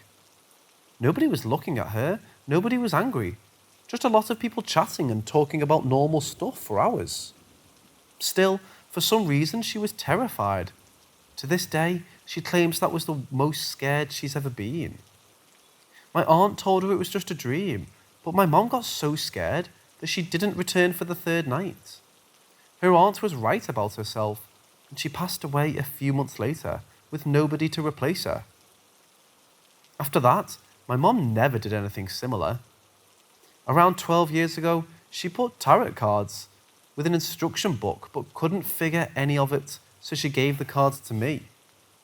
Nowadays, she only visits angelic force medium every few years for protection amulets. All that might be the reason why stuff is happening to me, but it kind of does and doesn't have sense. It makes sense in a way that some energy was passed on to my mom and then later to me, but it doesn't make sense because I'm not her first child or even second. I'm her 3rd daughter. Before talking about me, I also want to say that there could be some energy in my house too. Where our house stands today used to be a barn in which my grandfather hung himself. My house isn't possessed in any way, and there's no ghost that I know of, but it might enhance existing energy, I assume. And now we come to me. I have a few stories from when I was a child, but I won't type those because there's a big chance it's just a child's imagination. I'll mention only 2. First one was when I was around 4. We had a very loud bathroom light switch, and I was woken up by it clicking, constantly turning off and on, sometimes slowly and then rapidly. It would click for maybe 30 seconds and then stop, and it would happen multiple times during the whole night. I don't know exactly, but it must have been at least 10 times. The first night when I heard it, I got up after some time to see what it was. On the way there, my mom got up and told me to go to sleep. I told her what I heard, but she told me that I was dreaming and not to come out if I ever hear it again. I heard it 3 or 4 more times. It would happen maybe once a year. Last time I heard it, I was in 2nd grade. Constant waking up made me so tired that I couldn't get up for school. Parents allowed me to stay at home, and the same day they replaced the switch with a new one that was silent. Years later, my mom told me that she heard it too. She started hearing it as soon as she started living in the house, and within a week of every clicking, she would attend a funeral. Nobody else in the house heard it except the 2 of us. Mom would wake up my dad while it was happening, but he didn't hear anything. After replacing the switch, we didn't get a new way of knowing when somebody would die, but I might have created it. Somewhere around that age, I don't know was it before or after, we were at my grandma's house. She had 6 old lanterns as decoration, and I was playing with them while she was teaching me about her siblings. I noticed she had 5 silver and 1 black lantern, so I asked her if it was because there were 5 sisters and 1 brother of hers left alive. She told me she never noticed it, and it was a coincidence. The second day, the glass lantern exploded on the shelf. It was probably because I broke it, but 3 days later, one of my grandma's sisters died. Nobody even thought about it. For years later, another silver one busted, and 3 days later, another of Grandma's sisters died. My mom says she did remember my words at the time, but still considered it a coincidence. After some time, I was probably around 12 by then, it happened again. Silver lantern glass bursted overnight, and 3 days later, another of my grandma's sisters died. That's when my mom kind of freaked out and decided to throw away the rest. Is it possible that happened because I said it represents them? I never compared things to humans again, but I have 3 porcelain clowns, cute ones, not creepy, that my mom said it represents me and my sisters. I keep them very safe so they don't break. Tarot cards. Yes, I'm aware they're frowned upon because they started as a card game, but there were many coincidences that were too accurate to be called just coincidences. As I mentioned before, my mom bought them for herself, but it was too complicated, so she gave up trying. When I got into my teens, I started showing interest in all stuff paranormal, mystery, ghosts, etc. And that's when my mom gave me the cards. I didn't even know she had them for a few years by then. By the time I was 16, I grew over obsessing with everything paranormal, but tarot cards were still interesting to me. A lot of readings were basic stuff like this could happen, but it might not. But few examples were weirdly correct. The readings I did for my 3 friends were weird and didn't make sense at all, so I told them it's not right. I'm new at this, so I was probably wrong and don't know what I'm doing. It turned out that exactly those weird and wrong ones turned out to be right. They just happened a year or 2 later. Reading for the first friend said that she will have a sad and horrible marriage. We all laughed, of course, but right now she's in an 8-year-long relationship that truly is miserable. Reading for a second friend said that she will lose everything and be alone and all stuff bad. She's good now and not poor, but she did move away, so she lost everything she knew and she was very lonely until she got new friends. Third friend had a boyfriend and was madly in love with him. While reading, I told her that she will be happy, but I kept having this feeling that it will be with someone tall with dark hair. Her boyfriend was short and blonde, and she kind of got mad at me for saying that. And that was the reason I stopped reading them. Year later, she started dating a guy double her height with black hair and black beard. Nowadays, I don't use them a lot, but I don't understand one thing. Readings seem to be correct about others, but they're never correct about me. Not then, not now. Whenever I try to use them for myself, it doesn't make any sense at all or it's wrong. Why is that happening? Now there was a huge gap between 18 to 23 years of my life. I started having horrible dreams and sleep paralysis that would torture me whole nights for a week, and then nothing for 2 to 3 weeks. I was scared, so I kind of turned to God and started praying. But my life, and especially my health, were getting worse and worse. When I was 23, it hit the lowest of low, and I got very angry at God. I stopped praying completely. I don't know if it's connected or not, but since then, I got out of depression, found what's causing my migraines, and I haven't had a seizure since then. In that period, I denied everything that happened so far and was sure it's just a coincidence. But I started having dreams and premonitions that came true, and sometimes while I was awake. They aren't visions. I would just get this strong feeling and I knew I was correct. I just knew with 100% certainty. Every hair on me would stand up and every fibre of my body knew I'm correct. Those moments are extremely intense. Only way I can describe it is complete ecstasy, and I either start laughing like a maniac or cry uncontrollably. In those years it happened a few times, but some minor stuff, and it was important 4 times. In 3 I was correct, and in 1, I'm happy I never found out. First happened when I just got a strong feeling that something will happen to my mom on the road. It was a normal day and I just started feeling it. I couldn't stop crying and I told her to take care, that something was wrong. While she was walking home, she did take care and she barely managed to avoid a car coming on her. She backed out at the last second and the car hit only her elbow, with the side view mirror. Next, I had a good feeling. Again, a normal day, and sudden amazing feeling of happiness and laughter. I somehow knew which of my friends would get some money. I called him and told him to play the lottery, and he ended up winning $8,000. After that, I had a first important dream that came true. I dreamt my boyfriend will drive his friends and wreck the car in a steep ditch, but everyone was okay. I didn't mention anything because it was just a dream. That same night it happened. He was driving the 4 people and the accident happened at the same place I dreamt. And the only injuries were a broken nose and fractured wrist.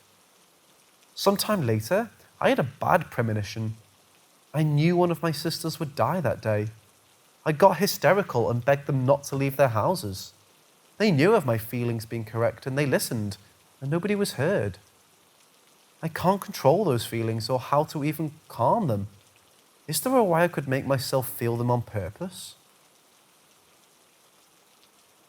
Me turning 25 and shit getting more often. Ever since I stopped praying, things are getting more accurate and more frequent. But recently, I started thinking that it might have something with me growing up. I did have small feelings and dreams come true, but it wasn't something big until recently. The first big feeling after a while was December of last year. My mom is renovating a house and sometimes she sleeps in it. I suddenly got a horrible feeling, heart pounding, and I started sobbing. I called her and told her not to go there.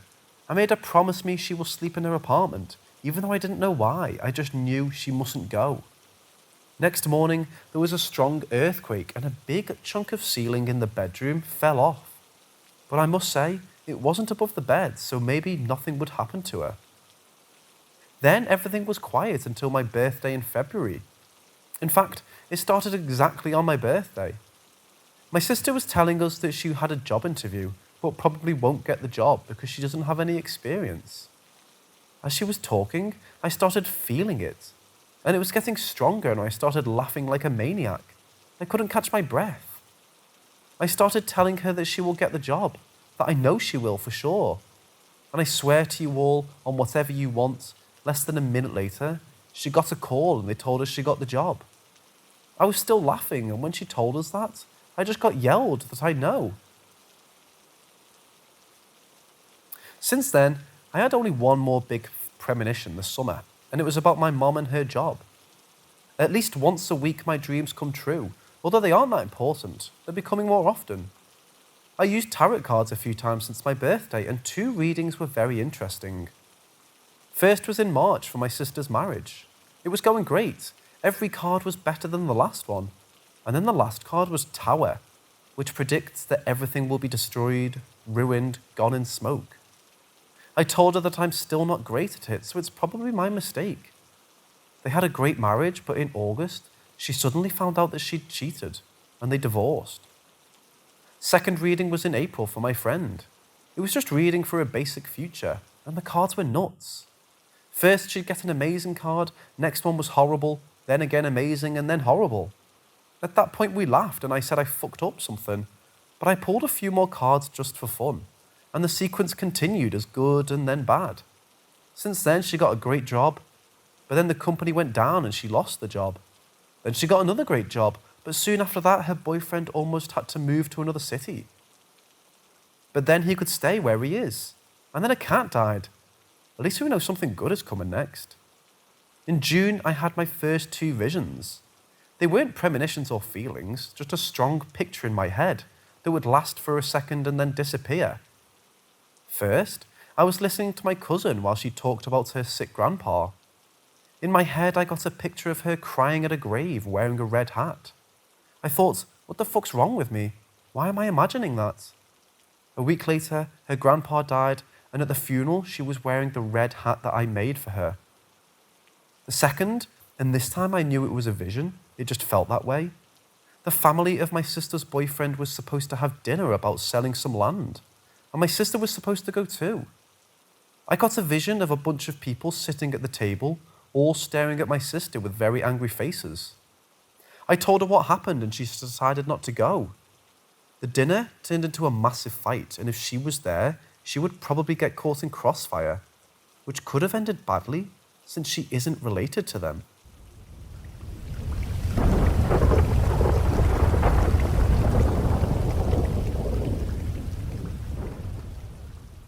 I started to notice things on the first day we moved in, but nothing too sinister. I would just see figures out the corner of my eye. I didn't notice until now how much this place messed with my head. It was evil.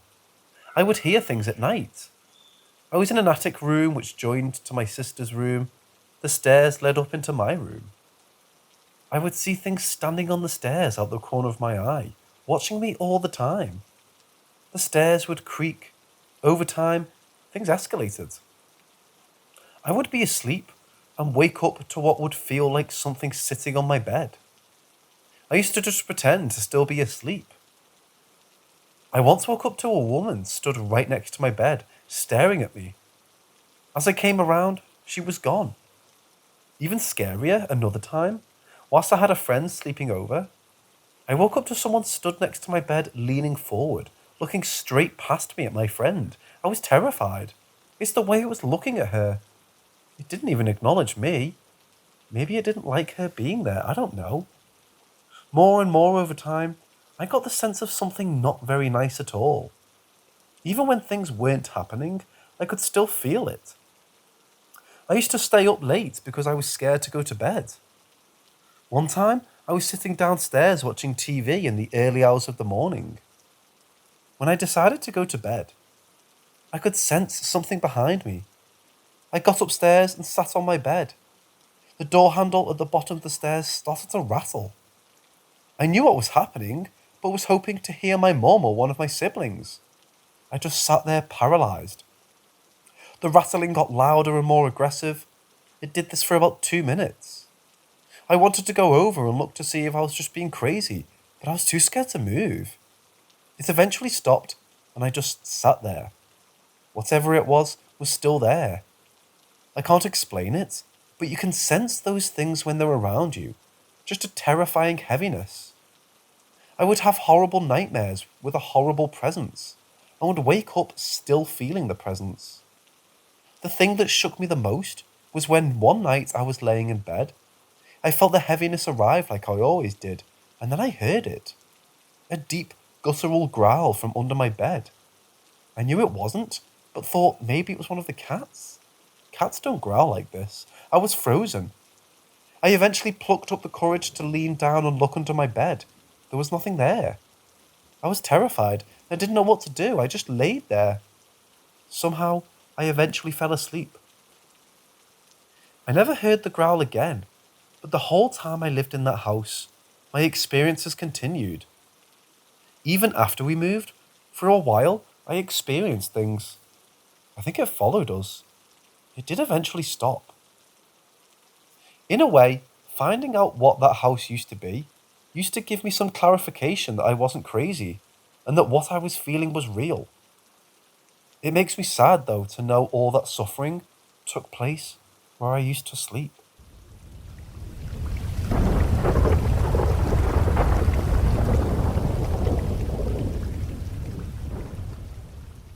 I was 7 at the time, visiting my home country. I was staying at my mom's sister's house. I was at the front yard. Before I continue, I need to explain what the front yard looks like. So when you step outside, there's a big space with the gate at the front and some plants and little trees. We live on the right side of a town with kind of rich people. Anyways, my other aunt was there and her new baby born, aka my baby cousin, and my older cousin who was sitting next to me.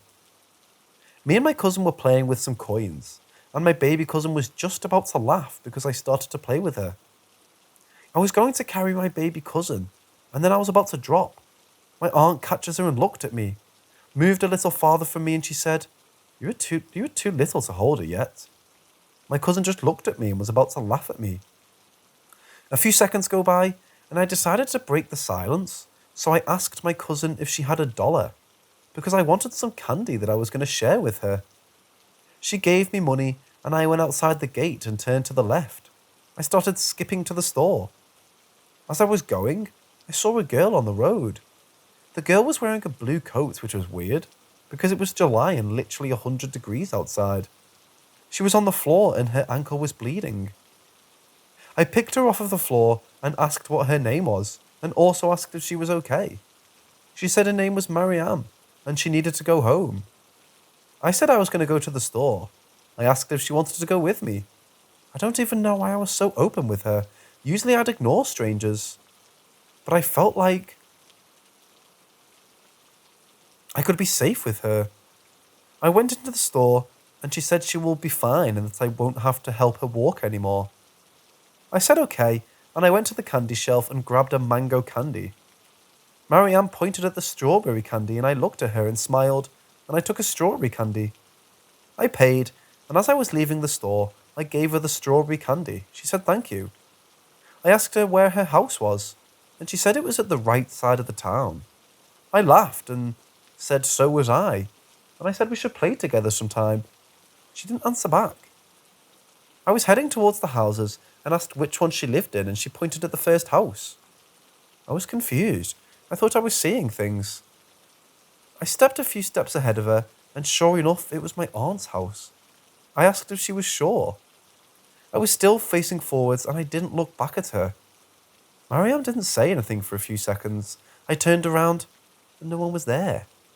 I looked down, and I saw the strawberry candy. I called out her name, but no one was there but me. I started to get scared, so I ran to the gate and knocked on there, while watching what was behind me.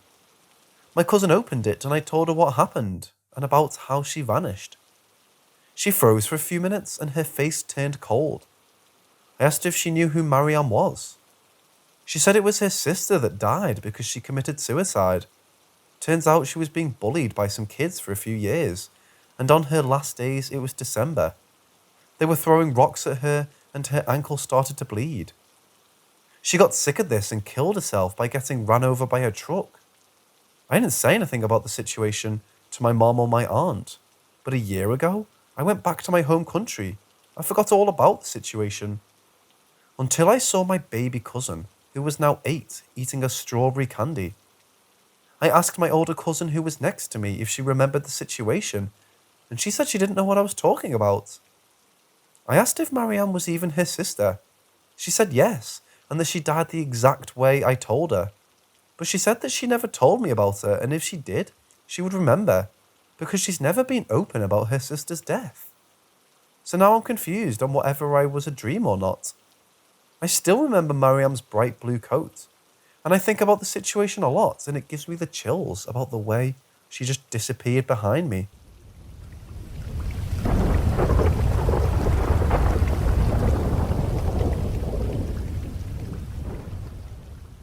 His family owns a haunted house. I'm not kidding. That thing is haunted as shit and twice as scary as it sounds. Recently, we spent the weekend there.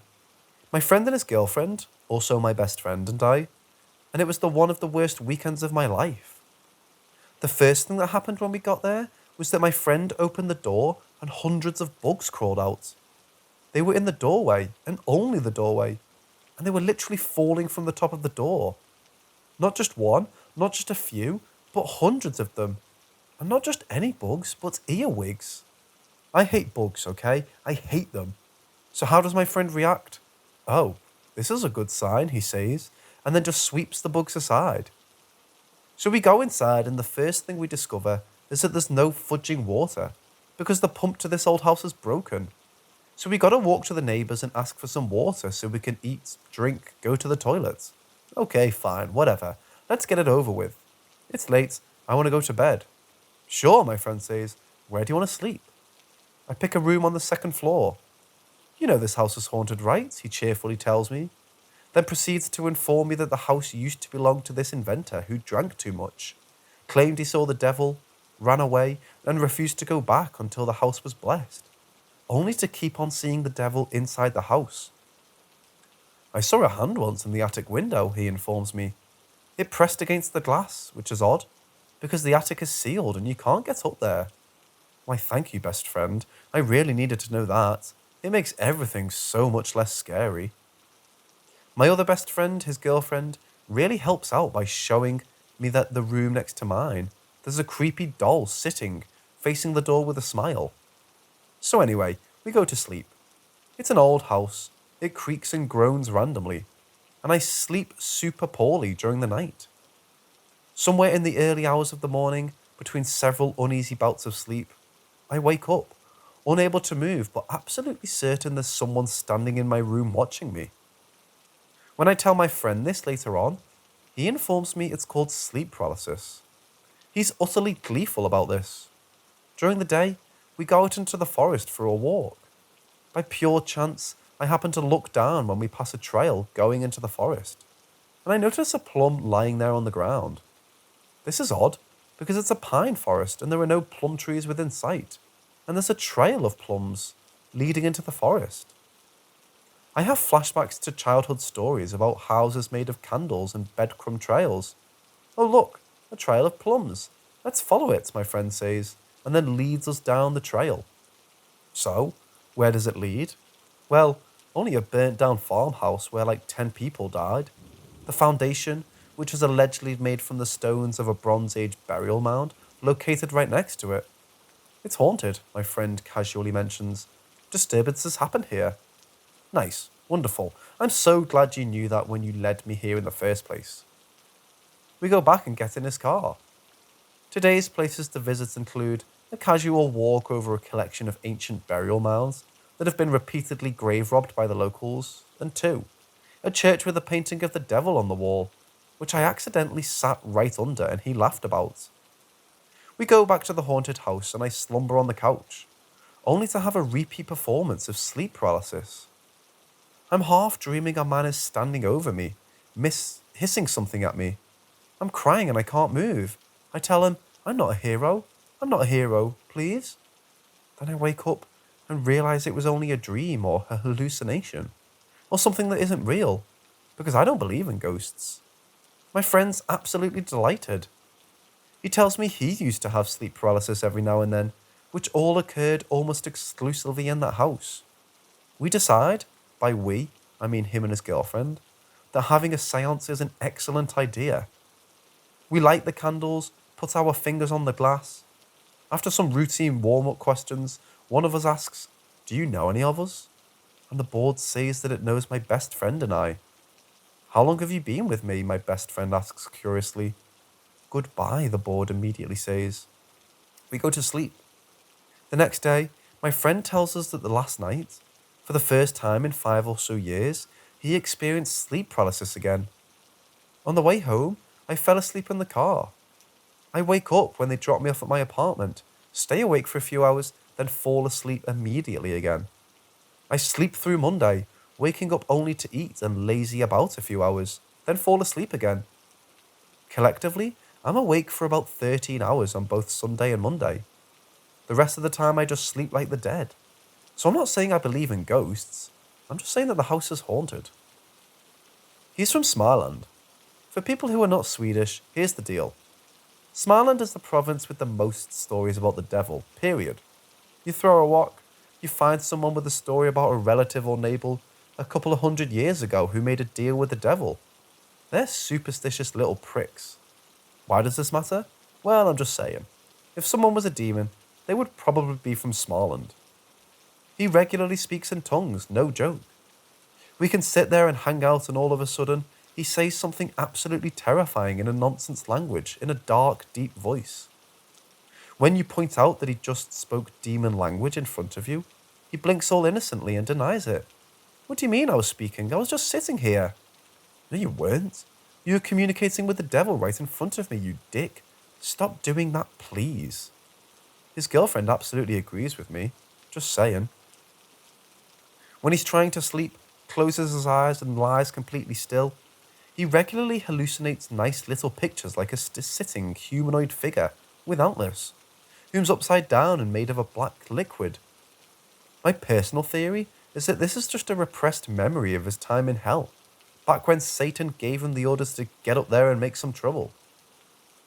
He has a freakish amount of specific historical knowledge, but is suspiciously ignorant about contemporary events. Like, ask the guy about French armour in the 12th century, and he'll tell you in detail. Ask him what he thinks about Marvel movies, and he'll stare at you in confusion and say, Marvel? That's the one that makes action comics about Superman, right? It's almost as if he's really, really old. Coincidentally, the fact gives birth to the Theory 1.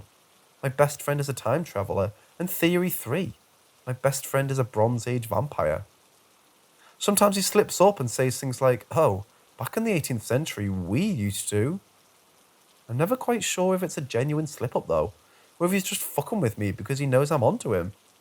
He always dresses in black, like a fashionable demon. Very suspicious. He managed to fall in love with the scariest woman in the world. No, really, she is. I'm her best friend, and she's the sweetest person I know. But sometimes my hindbrain just panics and sends, holy shit, predator, run, when she smiles at me. She regularly scares people just by existing. While I'm writing this, she's sitting across from me smiling, and I'm very, very scared. The scary couple has 4 snakes, one of which he talks to regularly as if she can answer. Sometimes he speaks in what sounds specifically like German to her, even though he claims not to know the language. From what I've been able to piece together over the years, the two of them are planning world domination and have possibly just started their efforts in North Europe. He dared me to exorcise him when I told him I thought he was possessed, then immediately told me it wouldn't work on him. I'm unconvinced until proof is presented to me, and will test this statement in the near future, as soon as I've gotten my hands on some holy water and a cross. He also dared me to write this, and I did because I know I'm right. You might be clever enough to somewhat blend into human society, friend, but I'm onto you. One day you'll slip up, and then I'll be there, and I will know. Sleep well, demon, I'm watching you. He just told me that the inventor guy from the haunted house might have died in the room I slept in. That fucking dick let me sleep in the death room. So, some background story for context. My friend is weird. He's fascinated with the occult, has tarot decks, a spirit board with some weird obscure seal or haunted box, etc. Since I'm his best friend, I inevitably get caught up in it. We go to places late at night like dark ruins of ancient fortresses, burial mounds, etc. And while I'm always terrified, him and his girlfriend are never scared. You might even say he enjoys it. But of all the scary places he's brought me, his family's summer house takes the cake. It began like this. About a year ago, he invited me to sleep over at his family's summer house in Smarland, with him and his girlfriend. I'm stupid, so I thought, oh, free vacation, nice. Not nice. Not nice at all. It's an old house from the 1880s, and there's been suspicions that some of the slabs in the house's foundation is from an old Bronze Age cairn that lies a bit away. In the early 1900s, an inventor lived in the house. He drank too much and claimed he saw the devil inside the house.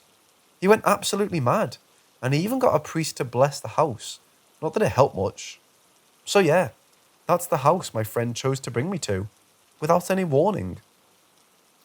First thing that happened is that 1,000 earwigs fell down from on top of the door when we opened it. Earwigs, thousands of them, just falling down on our heads and crawling away. And that's not all, no. I got sleep paralysis in this house. I've never had it before or since, but there I had it. First night, I woke up absolutely convinced something was watching me, and my heart was racing like crazy, but there was nobody in the room. The next day, I had it again on the couch, and I was talking to empty air, telling it, I'm not a hero, I'm not a hero. My friend thought it was fascinating, and he told me he used to get sleep paralysis a lot inside the house, as well as when he was a child, but doesn't get it anymore. The lights also turn on and off randomly. The doors close and open randomly as well. We went out on a walk, and when we got back to the door to the upstairs closet, it was open, and the light was on. We looked at each other and were like, did you open it? Did you turn the light on? No? Well, it wasn't me either. Anyways, when I finally got back home after this trip, I wrote a post about it, and then I figured, well, that's it. But no. Turns out, a little while ago, my friend's parents decided to renovate the place. Guess what they found? At least 5 cow skeletons buried under the floorboards in the second floor closet in the middle room. The same closet which had spontaneously opened and closed its door and flickered its lights on and off. My friend, when delivering the news to me, added that it was the same closet that would sometimes randomly lock and unlock, and that once, when he was a child, he'd gotten locked into it because the door had locked itself when he'd entered. So yeah, don't think I'm ever going back there again.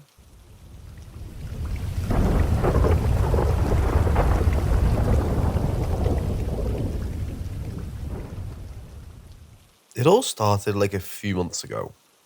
I live in a pretty big house. I live on the third floor and my bedroom has long windows with curtains next to my closet. On the other side of the window, you can see a little yard. This yard has some stairs that go up to the ceiling. The stairs can be partially seen on the left side through the window. Someday, I was already preparing to sleep because I suffer from insomnia and I take time to fall asleep, when a black cat started to do some noises in the yard. That wasn't strange for me, because there's always a cat or two in the yard, so I decided to go and see the cat through the window. There it was calm, but it was seeing something in the stairs. Because I can't see all the stairs, I didn't manage to see what it was, so I assumed it was another cat. Suddenly, the black cat started to get closer to the stairs, when it just got all bristly and jumped, making me get surprised. But I didn't care. When I looked again to the stairs, I just saw a woman's hair and hand crawling to the other side. It gave me goosebumps, so I rapidly closed the curtains and got in bed. I can't forget that. It was so scary.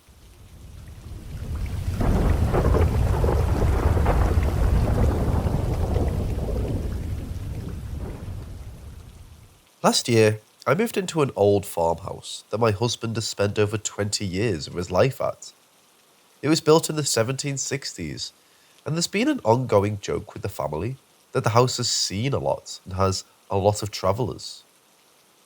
We live in an area close to an old fort in New Hampshire, and my husband and I both grew up hearing stories about the French and Indian War. My husband also grew up being told that multiple people died in the house. I was finally able to verify this with a newspaper article, but never previously actually experienced anything here. I had visited the house multiple times before moving in, and nothing ever really struck me, until I visited in October 3 years ago. As soon as we got close to the property, I became terrified. It was just pure fear. I thought maybe it was my depression or anxiety, and nothing made it give me a second thought. I moved in and occasionally felt like someone was watching me, but I figured, hey, it's an old house. But the weird part is, during the months of September to January, I'm full of fear and terror. At first, I suspected a case of seasonal depression or something, but the amount of fear I felt was almost agoraphobic, which is highly unusual for me. There's a field across the street from our house, and I'm unsure of the history, but it seems most of the fear is centered around this field and a particular tree that's located in it.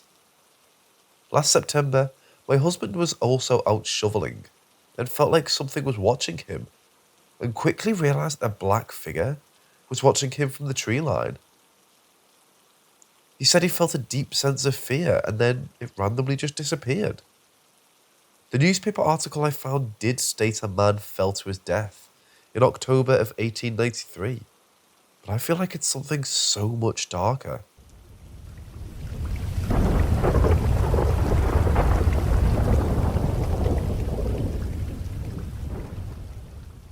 I live in an old farmhouse that was built in the 1760s. My husband has grown up in this house for the past 20 plus years and rarely experienced anything other than the occasional old house creaking, etc. He had a few unexplained experiences in the barn before it was torn down, sounds of people talking, what sounded like hay being thrown, etc. But that was really it. Things have been slowly progressing since I moved in last year, starting with my husband seeing a black figure watching him from the tree line. We at first attributed it to sleep deprivation or shadowing, because it was last winter, in the middle of the night during a snowstorm. However, we have seriously been decluttering decades of things. The apartment we live in is where his grandparents lived before they died, and no one ever got around to decluttering anything, and things are getting weird. Here are just a few things we've experienced. I'm not flat out saying it's paranormal, as we are both parents to a newborn. You know how sleep deprivation can be, mixed with some unrelated stressful things going on in our lives. As I was cooking a snack in the middle of the night, I caught a glimpse in the corner of my eye of a woman in a long flannel nightgown. 5-second flash and gone. Heard disembodied, what I could call chatter while using the bathroom in the middle of the night. Very muffled sounds like laughing and just general conversation. We found out this was a tavern. Things are being knocked over in a closet where we found a hidden, either warning oven. It's in the middle of 2 fireplaces, or food storage. This same closet mysteriously opens in the middle of the night. We haven't caught it, but noticed it's open when we get up. Sounds of banging. At first, I truly thought it was maybe old pipes and old house equals weird noises. But my husband said 3 years ago, all the piping was redone, and he's never heard these noises. Major issues with our internet router. The internet company has come in 3 times and can't explain why the signal keeps dropping randomly. Replaced the router, still happening. This doesn't even cover the weirdness outside. There was a confirmed death, via a newspaper article, in the barn in the 1800s via a fall and at night. Where the old barn was is downright creepy. It sounds like things walking through the leaves. We live in an area that was very active during the French and Indian War as well. And there's just this weird, I don't even know what to say, surrounding the property. I will update if more things happen. My husband said this is the most activity he's ever witnessed in the 20 plus years he's lived there.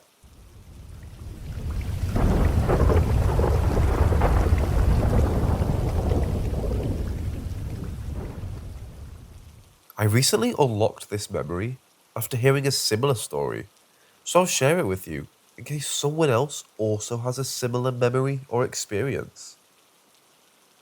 It was summertime around the late 2000s. I was having a sleepover with my cousin in the basement of my grandparents' house. Things were difficult with her part of the family, so we tended to have a lot of sleepovers around this time. The layout of the basement was set up as follows. A pull-out sofa was on the furthest wall. This is where her and I slept. I was on the left side of the pull-out, and there was a side table with a lamp that we kept on throughout the night so it wasn't pitch black as we slept. In front of us, there was a wall that had the TV, and behind the wall was the laundry room, which had an open doorway to it, causing the light to leak out into the main room of the basement. I woke up in the night sometime. A loud clanging noise had woken me up. It sounded like someone hitting a thick metal pipe with a crowbar. It was coming from the laundry room. I was confused, but stayed in bed. I looked at the lights coming from the laundry room. There was a large silhouette in the light that kept growing like it was getting closer, all while the clanging noise was getting louder. By now, I checked if my cousin was awake.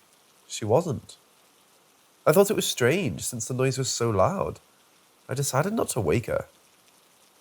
When I looked back at the laundry room, there it was. Exiting the laundry room ever so slowly, it was the typical depiction of the Grim Reaper. Hidden in a cloak, carrying a scythe in its skeletal hand. The sound it was accompanied with was coming from a chain and ball that was around its ankle. I wasn't scared at this point. I didn't feel like it was threatening to me. But of course, as a child, seeing something like that would terrify anyone. My fear only increased when the following happened. It turned and looked at me. The endless depth of the hood just stared at me. I quickly hid under the covers, my back facing my cousin. I could still feel that it was there, looking at me.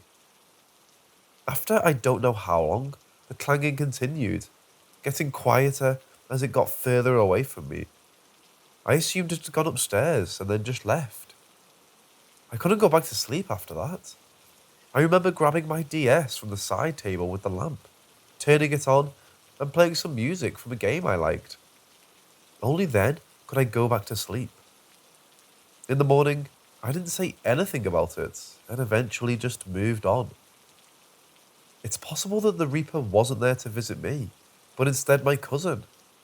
Later on in the coming months, her mother passed away due to cancer. Part of me feels bad for making that conclusion though.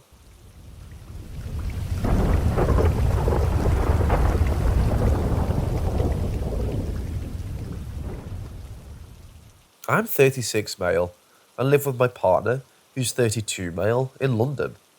It's just us and our dog in our terraced house. We went to bed as normal last night, around 10:30, and asleep by midnight. When I woke up this morning and went downstairs to make a coffee and let the dog out into the garden, I was stopped dead in my tracks. All 4 bulbs from our ceiling lights had been removed and lined up on the kitchen table. For context, they're 4 screw-in spotlights that go recessed ceiling spots. Our house was built in the 1840s and has high ceilings, so even standing on a kitchen chair, you can't reach them. It's a ladder job. My first thought it was a prank by my partner, but he denied it. My second thought, bizarre as it would be, was some sort of sleepwalking. I checked our ring alarm system. We've got motion sensors in the upper hallway and the lower hallway. You'd have to walk past them to get to the kitchen, and past them both to get the ladder from downstairs. But none of the sensors recorded anything between us going to bed and getting up. That also eliminates any suggestion of an intruder, as none of our doors or windows were tripped either. So where does that leave me? I'm an atheist medic who's never been one for tales of the paranormal. But I'm finding it hard reconciling finding 4 high and difficult to remove spotlights on the kitchen table when neither of us left the bedroom. Thoughts? Suggestions? Help? I'm so confused. Nothing like this has ever happened before.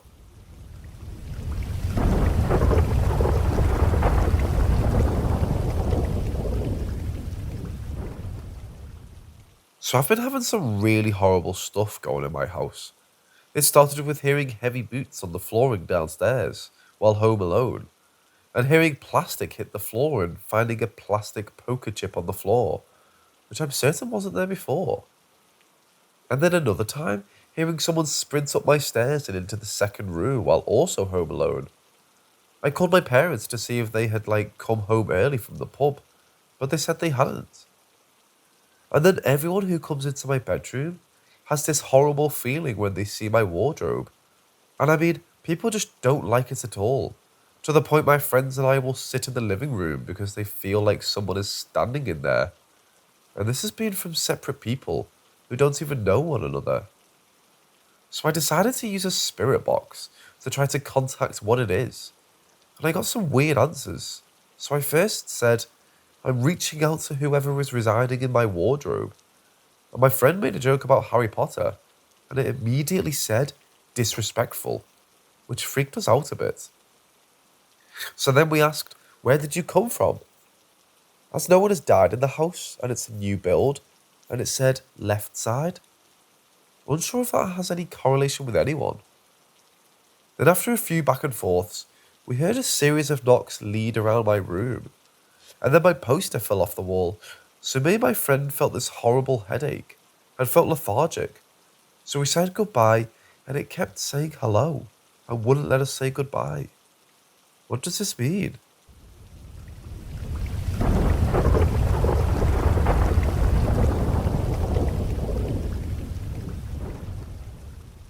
On the night before my first day of 7th grade, I was drifting off to sleep, but was partially woken by an odd feeling. It's like my brain wanted me to pay attention to something, but I couldn't figure out what, until I noticed a sort of clicking sound. It took me a few moments to figure out what it sounded like. The claws of a large animal clicking against the hardwood floor of the dining room as it walked. It sounded like a huge dog walking slowly, and it was getting closer. It stopped right outside my open door. My instincts told me I shouldn't turn to look around. I shouldn't move at all. I held my breath. I heard it breathing heavily, that wet breathing sound you hear from big dogs.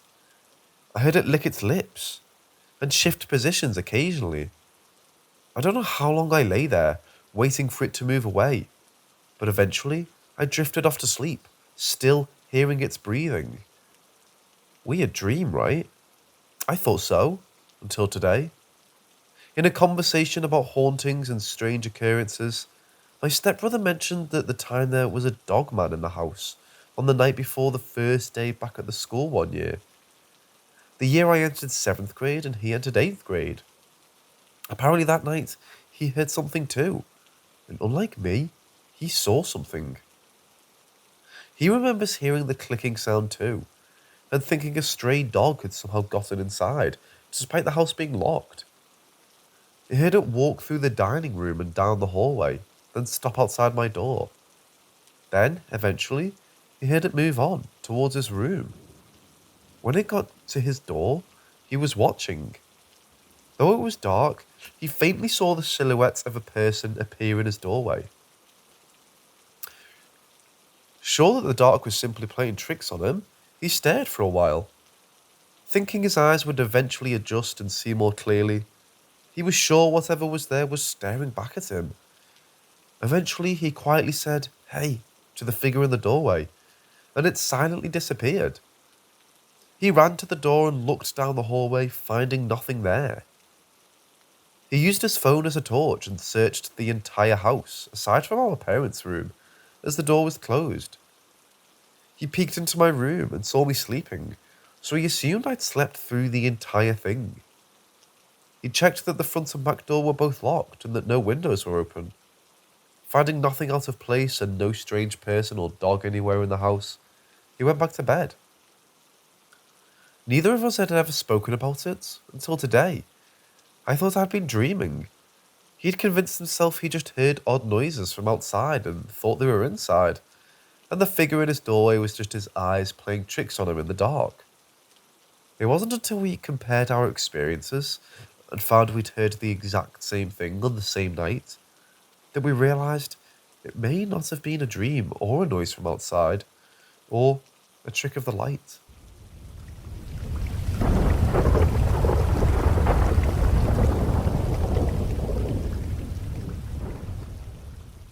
Hi there. So I'd like some advice on some strange things that have occurred. Just a heads up, this is going to be long. Before I say what happened, we live in an apartment complex. The first apartment in which a lot of these occurrences happened, we had moved out of and no longer lived there. We moved due to ongoing issues we had with the people who lived next to us. We were offered to have us move into a different apartment, so we did. Just to be clear, the apartment in which we moved into is still within the same complex. So it all started not that long ago, around 2019. I was home alone at the time, working on some homework that I needed to catch up on. Meanwhile, my family was out at the store. I remember that I had left my blue hoodie on the couch, and then I just went inside my room to do my work.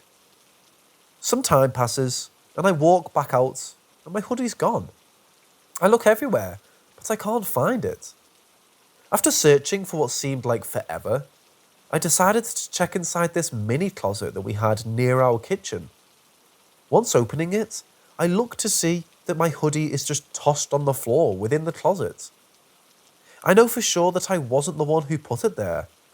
While I thought it was odd, I just assumed that perhaps I did it and just didn't realise. Some months pass, and it happens again, but this time with my phone. I was in my room chilling, just using my phone, when all of a sudden I had to use the bathroom. I got up, and it wasn't even 5 minutes when I got out, only to see that my phone wasn't on my bed where I'd left it. I walked out and found it placed on the living room table. My mom, who at the time was the only one at home besides me, was sitting on one of the couches fixing her recipe book. I asked her if she was the one who had moved my phone. She said she didn't, and that she hadn't even been in my room. She also seemed serious when she said it wasn't her. My mom isn't the type of person to pull pranks or joke around like that. It would make more sense if it were my dad who were to do it, since he's the one who's known to pull pranks, jump scare us, and just joke around in general, but he wasn't home. It couldn't have been my older brother either, because he was out with friends. Once again, I assumed that perhaps I was the one who did it, even though I didn't. Months pass, and it happens a third time, this time with my pyjamas. It was the night, and it was super hot, so I decided to borrow the fan that was in my parents' room. I had taken out my pyjamas and placed them on my bed while I went to grab the fan. As soon as I came back, my pyjamas were gone. I looked for them, but couldn't find them. At some point I went back into my parents' room, and right there on the floor were my pyjamas just thrown. I honestly tried to forget about it and move on. Time passes, and it happens a fourth time. At this point I was going insane. It was also around this time that I was having these weird dreams. Now, I'm not sure to take the dreams seriously or not, but I thought I would add them in. In the first dream, I see myself sleeping in my bed, and sitting right next to me is a shadow figure. This figure had no features, and it seemed to have just been watching me as I slept. I didn't feel scared, let alone threatened. I was more confused and weirded out. The second dream happens the night after. In this dream, I felt something cold come up towards me and kiss me. I was confused when I woke up, but didn't think much of it since it was just a dream. After this, we ended up moving to the other apartment. So far, nothing happened when we first got there. It wasn't until my mom said she saw something. My mom is someone who has experienced the paranormal in the past. This occurred about 2 months ago. She and I were watching TV up in her room because my dad at the time was using the main one that was downstairs. She told me that as she was watching the TV, she saw this figure out in the hall walk past and into the direction towards my room. I tried to assure her that it was just her eyes playing tricks on her, since we were just staring at a screen. She was super hesitant though, and that she was sure that it was real. The same night, as I was sleeping, I woke up sometime in the middle of the night. This was strange to me since I'm a deep sleeper, and waking up in the middle of the night is rare for me. On top of my bed, I always place my retainer box and phone before I go to bed. As I was awake, I clearly heard someone touching and moving my retainer box around. It only lasted for a few seconds and then it stopped. Now this easily could have just been a hallucination. So I don't think much of it and just went back to sleep. The next night, something happened again. I was sleeping, and once again I woke up at some odd hour in the night. I was trying to position myself to be more comfortable when all of a sudden I felt a hand touch the back of my neck. It was quick, but it made me jump so fast under the covers. After some time, I took a peek and didn't see anything. I just assumed that perhaps it was another hallucination I had. I even laughed for how I reacted. Months pass and nothing strange happens. That is, until something disappears. Inside my drawer, I always put my headphones when I'm done using them. One night, I had put them away inside my drawer. The next day, I wanted to use them, only to find out that they were gone. I tore my entire closet apart, including each and every drawer. They were nowhere to be seen. No one in my family took them either. I was upset that I would have had to go out and buy a brand new pair, because apparently the ones I had disappeared. So that's what I did. I bought the new pair, and I'm not kidding when I say that a few days later, the ones that I had lost reappeared inside my drawer. The same drawer that I had torn apart along with my entire closet. I was shocked and couldn't believe what I was seeing. There was no way I would have missed them. So far, that was the last strange thing that's happened as of now. Besides my things being moved around, I've never seen anything. It was more so than not minor occurrences. Nothing sinister ever happened. There are times where I have felt cold spots near me, though that could have just been changes in temperature. Just to be clear, the apartment complex in which we live is new. I don't see how it could be haunted. It's not old. Now, I'm not sure if this is any correlation, but when I was younger, about 13 or 14 years old, I tried to play with a Ouija board by myself. Yes, I know it was stupid of me to have done that. Trust me, I now know better. Not to mess with that stuff. Now I'm 19, so it's been a while. I had made one myself with a piece of paper. When I tried using it, nothing happened. After a while, I figured it wasn't worth it and got rid of it. Ever since then, these strange things began to occur that I've mentioned above. There were countless times where I felt like I was being watched, though that could have just been me being paranoid. I also wanted to point out that even after we would move, these things would continue to happen. Like I said earlier, the headphone incident was the last thing that happened. That was 2 to 3 months ago. Things have become a bit more calm. Is this a good sign that perhaps whatever it was has decided to stop and move on? I'd appreciate some insight on what it could be that has caused these things to happen in the first place.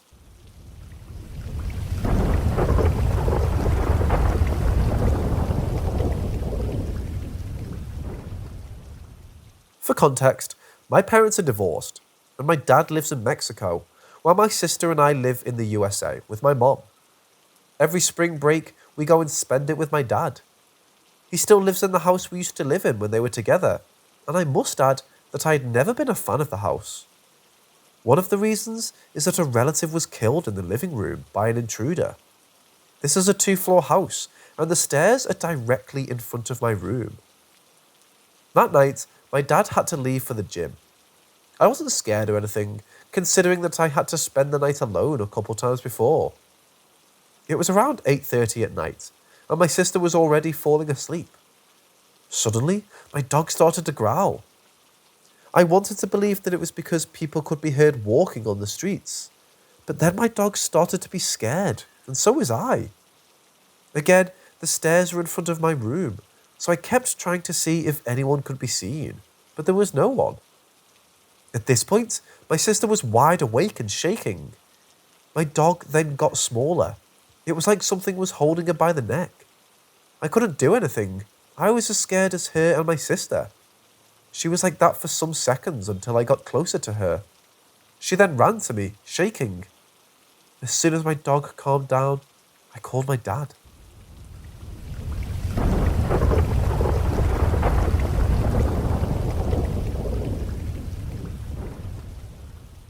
About 7 years ago, I was at my boat.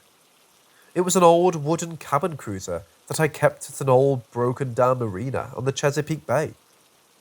I slept on the boat in the main salon on a pull-out couch.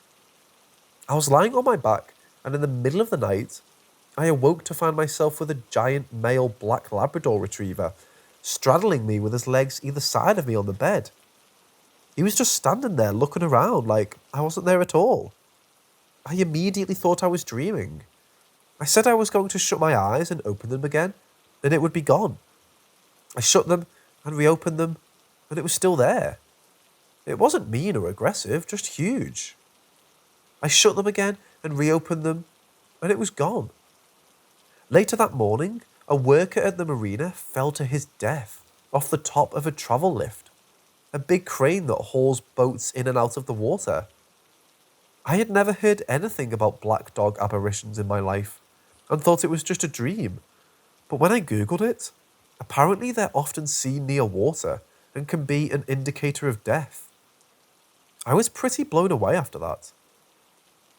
So the boat I'm sleeping on is also haunted. I know it's haunted because the ghost would always play tricks on me, turning on switches to things I knew I had turned off. The ghost's favourite thing was to turn on my freshwater pump after I left. It was a pull-out switch on the console, and it wasn't easy to pull out either. It got so bad that one weekend I had my friend watch me turn it off. I get back the following Friday, and it was back on off course. I believe the ghost is the original owner, a friend of mine. The boat was his pride and joy.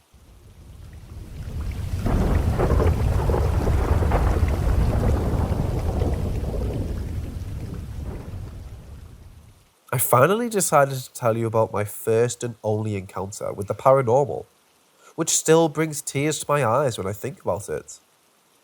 I've never told anyone about this, so this is kind of the premiere. I've been going for night walks for at least 15 years. I love the silence and atmosphere of the night, and I prefer to be alone, listening to audiobooks while I'm walking. I'm with my almost 7 feet quite a big person, or at least I'd claim not to be the average victim of a lurking robber. But obviously some entities seem to not be impressed by non-issues like physical size. My nightly route led me through an unlit rural road, a short passage through the woods, a well-lit settlement, and even an old graveyard to shorten my way home.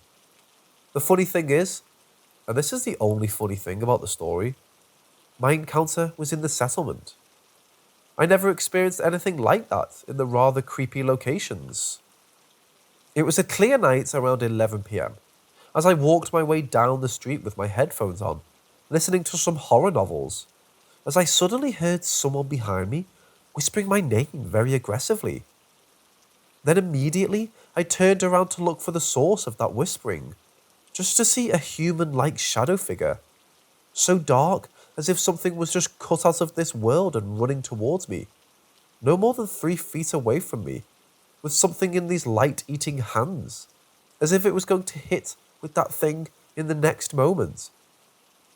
I was so shocked that I held my forearms in front of my head and closed my eyes to protect my head from the anticipated hit, and screamed all the breath out I had at the moment. But nothing hit me. I opened my eyes again and realised that nothing was there. I stood there. My heart was still pumping like crazy, and we were completely alone. After some seconds I moved on, telling myself that it was just my imagination, inspired by a horror novel, as one of the surrounding house doors opened, and an old man ran out of his house, with an old-fashioned poking stick in his hands, asking where the attacker had gone. He told me that he and his wife saw that person running towards me, and that he came to help me fight off the guy. After I asked him if he reminded any facial features or anything remarkable, he and his wife said no. To this day, 10 years later, I still think about this occurrence and it still gives me the shivers. Normally, I'm very grateful to get help in emergency situations, but on that night, I would have loved to not get any help at all, so I could just blame my imagination.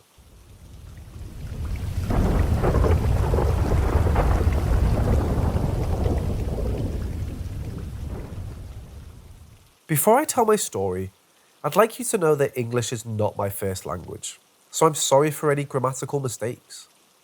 This happened back at the beginning of 2019.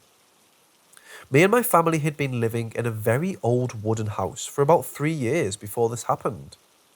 It was a really big and old house that had floor made out of wood and really big windows with no curtains that gave us a view of the backyard that had no lighting system, so it was completely dark during night. Before my family, the house stayed empty for about 5 years, and the only people to ever live there before us and besides the original owner were a couple that only stayed there for some months. I had never been alone at night in that house, considering that my parents, or at least my sister, were always home with me during the night time. When we first moved there, I spent a year having the worst nightmares of my life, and it was really traumatizing. One day, when my parents were travelling to visit my brother, who lives 8 hours away, and would only come back the next day, my sister decided to go on a date with her boyfriend around 7 PM, leaving me alone in the house. Even though I had always been kind of creeped out by that big old house, that for some reason still had incandescent lamps making it creepier at night, on that specific day, I wasn't really worried when she left me alone. Obviously, before she left, I checked to see if all the doors and windows were locked, and they were, so I wasn't really worried. And I lived in a very safe and good neighbourhood, so I wasn't really paranoid about burglars or anything.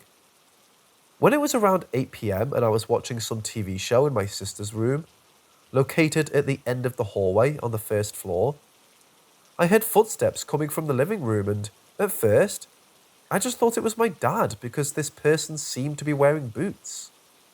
But then I remembered that I was completely by myself and that the house was all locked.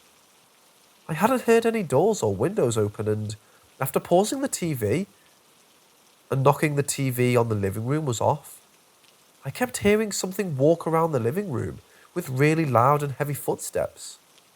The steps seemed kind of random.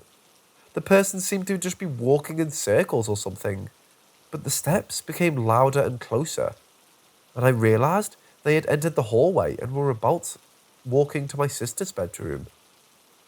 The door was on the far right of the room, and the bed was in the far left on the opposing wall, so I couldn't see the hallway or anything besides the door. The footsteps were getting closer to the room, and then suddenly stopped really close to the door, but not close enough for me to see it. After silence for a few seconds, the footsteps turned around and walked back to the living room, stopping somewhat in the middle of it. I waited some minutes and, not hearing those sounds anymore, I, in a dumb move, decided to check around the house to see if I'd find someone. I checked everywhere on the first floor, checked all the windows and doors and found nothing. The only place I didn't go to alone was the second floor, which the only way to get there was by walking in a really old metal spiral staircase. I called my sister, and when she got there, we went to the second floor together and to the outside of the house and found nothing. The thing that sticked with me the most is that if this was a person, it would have been impossible for them to go up those metal stairs without making any noise, considering how loud their footsteps were. After this day, I never stayed alone at night there, and we moved shortly after, not related to this. Nobody in my family believed me at the time and just called me crazy. I always had nightmares when living in that house, before and after what happened, especially when I slept in my sister's bedroom. There are some other details that I didn't find necessary to put in here, but what I told is basically the most important part. I just wanted to tell someone about this, because nobody ever believed me.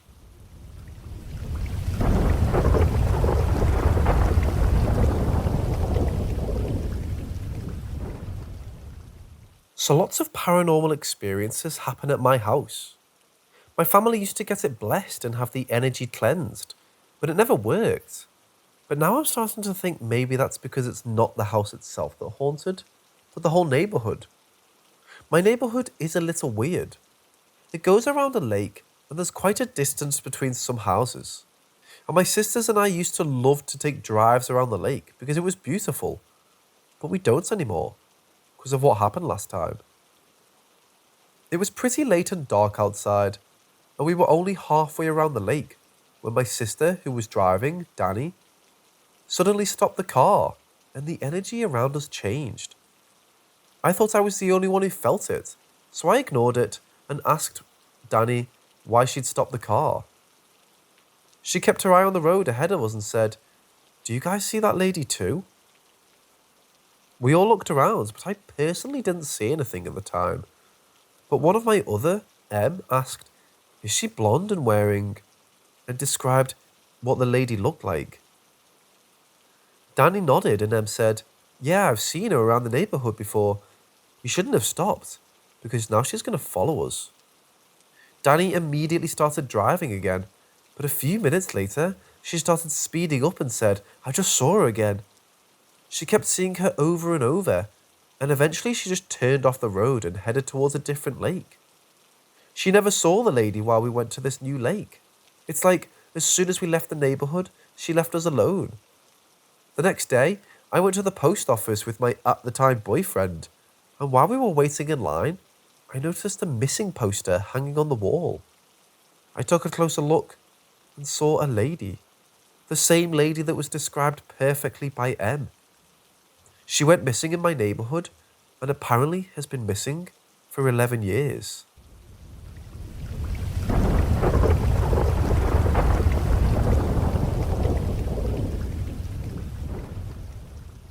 This experience was in my house this time. I actually shared this one in a comment section before, but I'm going to share it again. My best friend was over for a sleepover. She's the same one from the experience with the lady around the lake. We had just settled down for bed and were laying on little mats on the floor, and after a few minutes of silence, I heard my friend start to mutter a prayer under her breath. My friend is not religious, so I immediately knew something was off. I heard her whisper, "In the name of Jesus Christ, I command you to leave me alone." And as soon as she said that, I heard what sounded like hands and feet slapping against the floor and heading in my direction, like someone was crawling towards me. I froze in fear and felt it crawl onto the mattress I was on. I could feel the indents as it made its way up towards me. I was too scared to turn to see what it was, but soon I could feel something leaning down into the side of my face, like it was staring at me. The energy of this thing felt awful. It was one of the worst feelings I've ever felt. After about a minute, I worked up the courage to turn around to face it. But as soon as I did, the presence and the indents disappeared along with the awful energy I was feeling. The next day, I mentioned it to my friend and she said, "I'm sorry.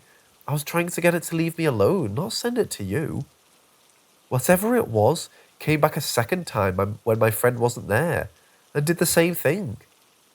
A little while after, my family had someone who was very in tune with the spirit world stay with us for about a week, and she told us that there were lots of spirits in the house, but there's one in particular that's stronger than the others. I'm guessing that this is that one. I haven't had this happen a third time, and I really hope it doesn't.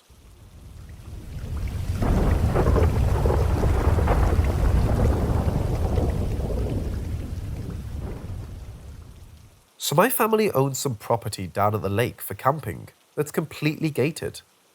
The gate is old and very loud, so no person or animal could open it or climb it without being heard.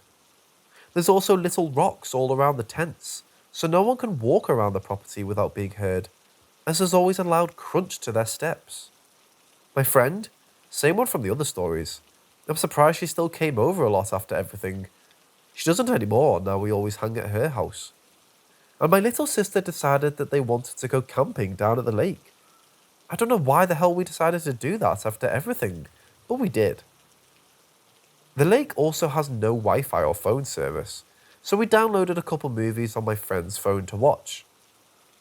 We drove down to the lake and parked on the other side of the gate because vehicles can't really fit well on the actual property. While we were closing the gate behind us, we noticed someone walking across the street from us. It's not unusual for people to take walks around the lake. We actually see it a lot around here. But this person had a strange vibe, and I think my friend and sister noticed it too, because they quickly shut the gate and asked if I brought my protection crystals. I have a few and usually keep them under my pillow, but this time I laid them around the inside of the tent. Around midnight, we were still watching movies when there was a very loud sound right next to my head from outside the tent. It was a sound I had never really heard before, and the best way I can describe it was a growl. My friend quickly paused the movie, and everything went quiet and still. We had some lanterns on in the tent, but everyone was too scared to move to grab them. We waited a moment, and we heard the growl again. I slowly started to sit up as my friend and sister started to look at me. I could tell they wanted to start yelling and calling for help to our neighbours, who happened to be camping right next door. I shook my head at them and whispered them to be quiet and still, because I had no idea what was outside the tent. We get cougars around here, but only very rarely, but this didn't sound anything like a cougar. We heard whatever was outside start to circle around the tent, and my friend whispered to me to call for help. I told her no again, and that we needed to be quiet. So she grabbed my sister's hand, and they started quietly praying. Again, my friend is not religious, but she always ended up praying while she was with us. My sister took her phone out and slowly started to crawl around the tent in hopes of finding a spot that gave her some service. As she was doing this, whatever was outside started to press against the tent, as if to see how much strength it would take to get into it.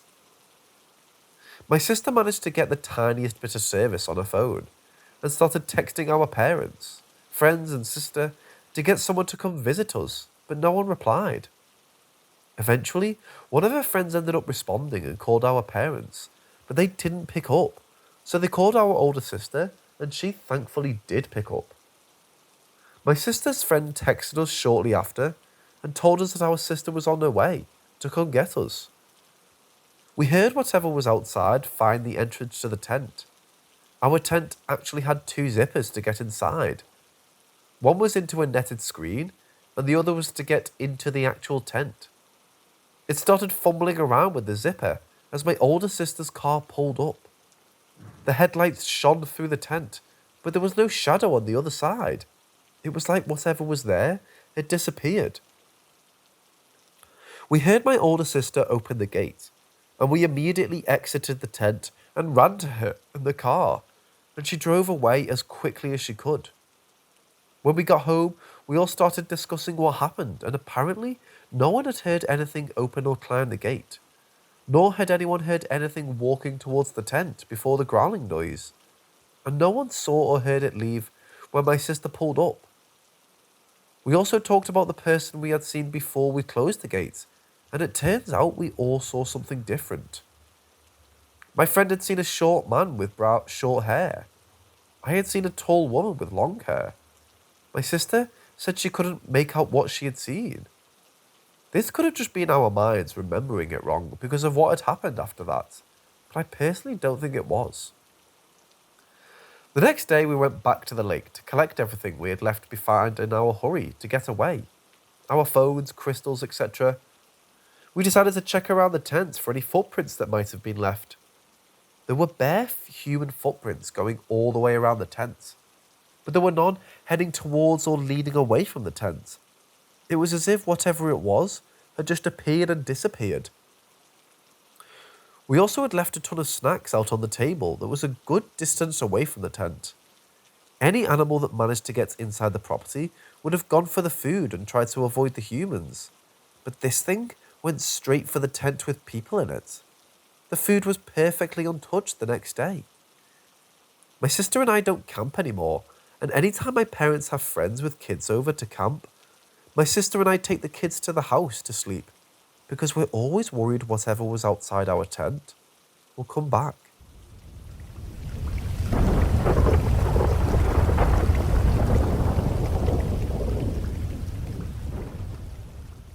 The house I grew up in, my family and I believe, was haunted. We had a lot of odd things happen, and many of our guests would see or hear things without any mention from us about the creepy occurrences.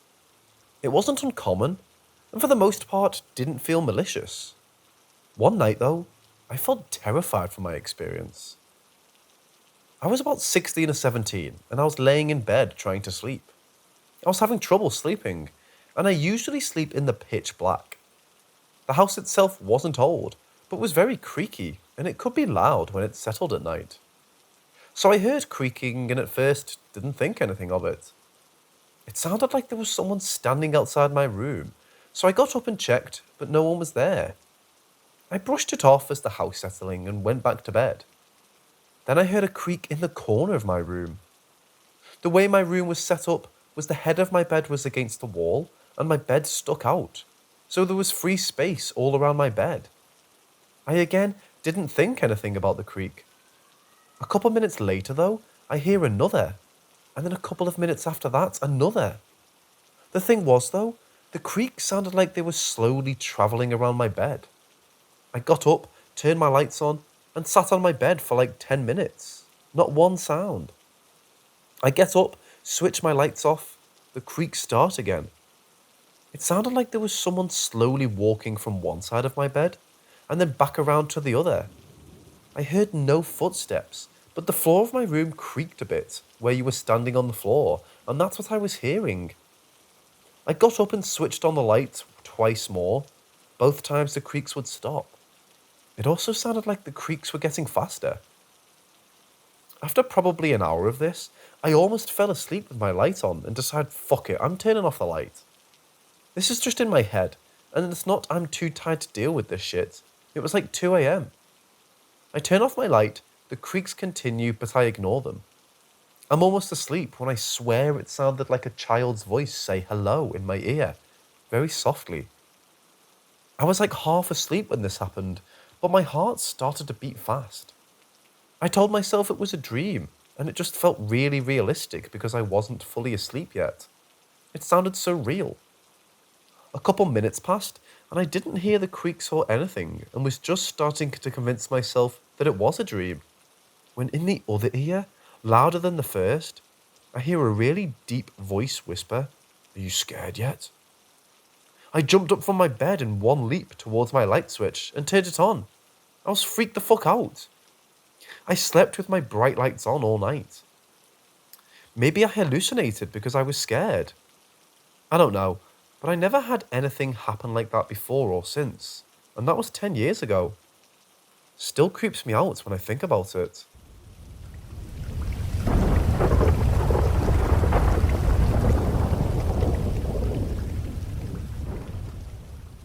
So I've recently heard a story about a black thing that resembled a jet black goat, and I think I need to talk about it. First of all, I don't know if it's a ghost or something worse, but it's definitely something. Years ago, I heard a story about a distant family member that really creeped me out. It's about two college girls, G and T. They went to a party late at night at a friend's house. It got really late, like 3 a.m., and they decided to walk home. Only problem is that there's a graveyard on their way, one that really gives some bad vibes. They were walking, and T noticed something inside the graveyard moving and thought it was a kid, as it was rather small. G didn't like the idea, but they got closer to take a better look. And just right at the moment, G turned his back, by instinct, and that little thing got huge, at least 2 meters tall. They stood still back to back, paralyzed by fear, and then T started screaming, "It's your fault! It's your fault, stupid bitch!"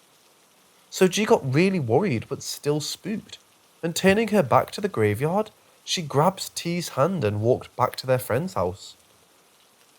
At their friend's house, T got worse and began banging her head to the ground and yelling horribly, not closing her eyes and staring at people. G called her mother and T's mother. They got there with a priest and started praying for 3 hours until T finally started sleeping. T got up at 6 and didn't remember anything, just something black. Really black. And just by remembering, she felt sick. So here's when I got curiosity about what the hell did she see, and started investigating, and found out a similar story in X about 3 guys in Maine. Basically, they went for a road trip to every old town around where they live, and outside one of them, they saw an old house. OP heard a voice saying, "Don't look at the windows." And a friend of his looked at the house and got really hysterical. He began crying and saying, it's not my fault. I think it's your fault. I don't know." Then started banging his head against the driver's seat. OP got spooked by his friend's reaction and just drove him home. But he noticed his friend stared at him in his knife, not closing his eyes too much. They dropped him off at his house, and the next day, he didn't remember anything.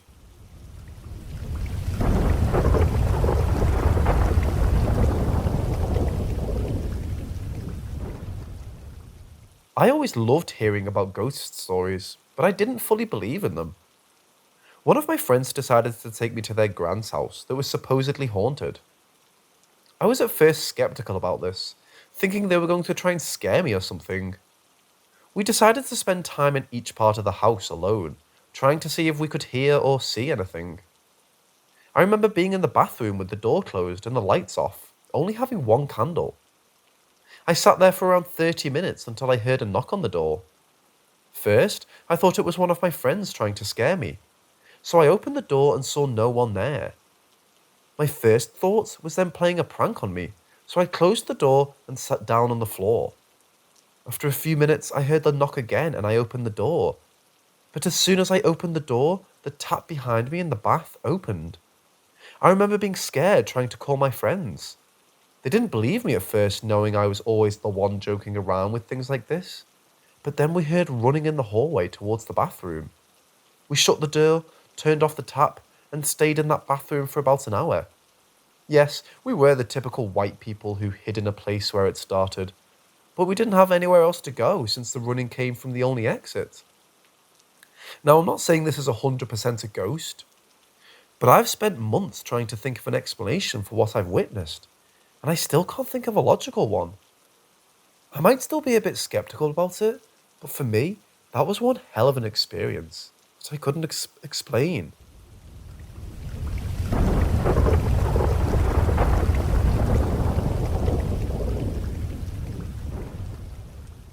So I've been holding on to this experience for about a year now, and have decided to share it with you guys, mostly to get it off my chest. I work in a deep underground potash mine. For anyone who has never experienced what it's like to be several thousand feet underground, it's a very uncanny experience. There's no natural lighting, and usually the only artificial light comes from your cap lamp or any vehicles you're operating. You can hear the earth shift and the vast weight above you slowly bear down on the tunnel you're working in. I had been working underground for about 6 months and was being sent to an abandoned part of the mine to make it safe enough for crews to be sent in, to recover some equipment and machinery that had been left behind.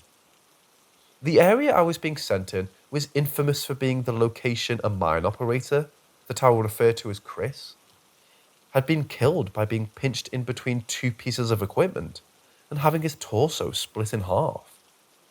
The accident had shaken a lot of the guys underground, and many refused to work in that area again. So as the junior operator, I was the unlucky bastard that had to go in. I was sent in by myself to get the job started, and was supposed to get another operator to come help me once I was ready. The beginning tunnel had so much potash dust piled up over the years that it reached my knees and made it almost impossible to see while driving in my bolter, a vehicle that drives 8-foot metal bolts into the ceiling to prevent the ceiling from caving in. I remember feeling so uneasy while I was in there, like I wasn't supposed to be there. Once I got to my first location to start bolting, I began setting everything up. I was setting up bolts when I noticed a moving light coming from the opposite end of the tunnel from where I had entered. I initially thought it could be another worker that was also doing work in the tunnel, so I started doing cap lamp signals, our own form of sign language with our light so we can communicate. I signaled for whoever was making the light to come towards me. Once I made that signal, the light stopped moving and after a few seconds, disappeared. I was becoming worried and tried to reason to myself what the light could be. It really couldn't have been another worker, because it wasn't safe to go to any farther until my work was done. It couldn't have been a piece of equipment, because it responded to my light. I was terrified and honestly didn't know what to do. I was scared to attempt to leave because my bolter kicked up so much dust. But I also didn't want to go by foot because I'd only have my cap lamp for lighting. I decided to stay camped inside the bolter till my backup arrived. The light never returned, and when my co-worker arrived, I gained enough confidence to finish the job and leave. I don't know what I saw, but I can't help but think it's the soul of Chris. The idea of his soul being trapped in that tunnel really bothers me, and I actually left the underground for a surface position, partially because of this encounter.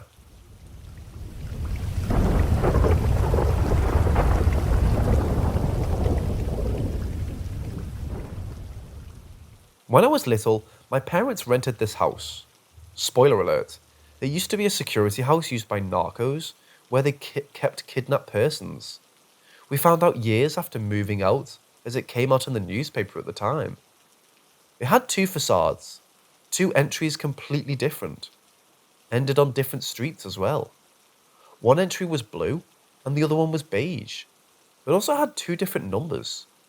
A lot of bedrooms, all of the mirrors were broken, and I mean all of them. All the locks were outside the rooms.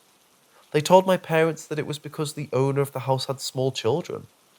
It had an inside pool, but we never used it as it felt strange. It wasn't deep enough as well. It was just a room with a pool in it. No windows in that room. The house was huge, to be honest. We stayed 1 year at that house. It was awful. My sister and I, at the time 10 and 8, were the ones that stayed more in that house with my mom. My dad travelled a lot for work, and when he was there, nothing would ever happen. My mom also never felt or saw anything. I never slept alone. It felt like someone was watching me all the time.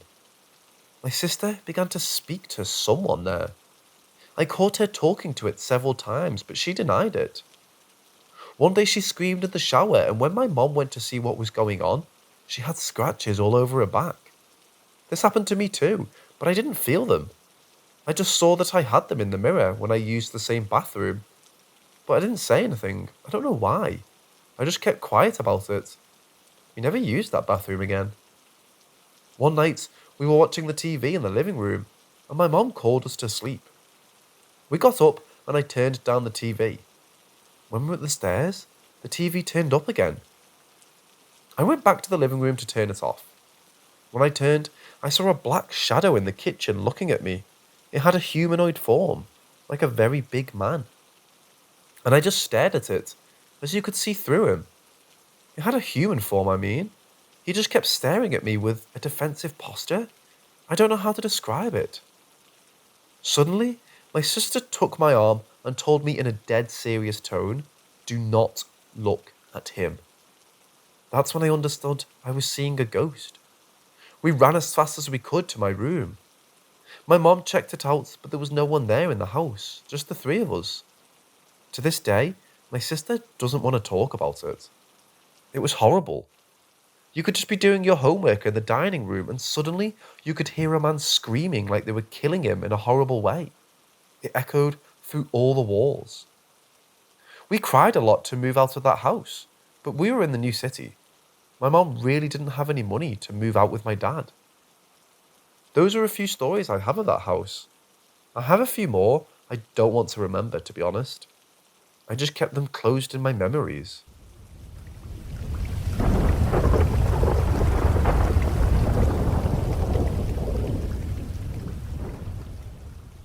I grew up in a very historically rich area of my state. My town was founded in the mid-17th century and was occupied by the British during the Revolutionary War. I had a friend in elementary school who had lived in a very old home on the corner neighbourhood off of our town's main street. It was a large two-floor colonial home with a beautiful interior, plenty of rooms and spaces. It was used as a headquarters of sorts for a British officer, a general if I recall correctly, but isn't registered as any kind of historical site as far as I'm aware. At the date of this incident, I had been going over his house maybe around a year or so. I had been told it was haunted and shown their basement, which was a small, old wooden door that opened up to what I would call a dark cave. The basement sloped downward as if it had been dug by hand and lined with fieldstone. On the wall remained old iron chains and hooks, which the parents claimed were used to chain up British prisoners, not slaves to my knowledge. One night, I recall I couldn't sleep well, as was typical for me at a sleepover as a kid. I remember being a little afraid and on edge that night. I know my friend was asleep, so I tucked myself under his bunk bed, mostly covered with a view of the door to my left and windows straight ahead. I flipped on my grey brick Nintendo DS and loaded up Pokemon Diamond, volume off so as not to wake anyone up. Somewhere around 4 a.m, I heard shuffling coming from the other end of the upstairs where the bedrooms were, coming from down the hall where the parents' master bedroom was. I dismissed it, as his father was a burly 6'4", 300-pound guy. But the pacing didn't stop, it carried on, which startled me. What the hell would his father be doing this for at 4 a.m? It carried on for no more than a couple of minutes. Down the hall, back up, back down, then silence. The steps stopped around the bedroom door to my friend's room. My heart was racing and I put down my DS and lowered the blanket that had sat over me to look and see. I saw the old glass and brass doorknob to his bedroom turn and the door opened. I looked all over the frame. I didn't see a thing. I didn't hear anyone, see anyone, nothing. It stayed open for a few seconds and then began to close. What terrified me was the knob to the door had begun to turn as the door closed, as to not cause the tick when the door would shut. In my position, I could see both ends of the door, and there was no hand on the knob as it turned. The steps returned, pacing down the hall, rhythmically, and disappeared at the stairs. I don't remember much else. other than taking my skateboard and going to Dunkin' Donuts maybe 3 hours later. I couldn't wait to get out of the house, but my friend wasn't going to wake up for me, lol. When I had mentioned it to him, I simply remember him saying something along the lines of, "Told you it was haunted." I wish I had something to say about the basement, but for good reason, I stayed away. I do remember that it was one of the last times I spent the night there. That was that. It was by far the most interesting experience to date that I have memories of.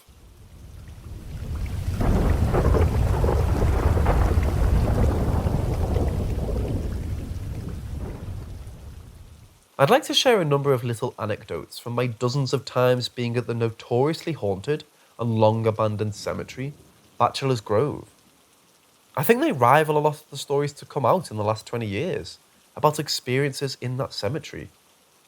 For one, among the first times I went to the cemetery, which is situated in the middle of a forest preserve, it was with friends, and we saw the notorious disappearing house, or at least one of them.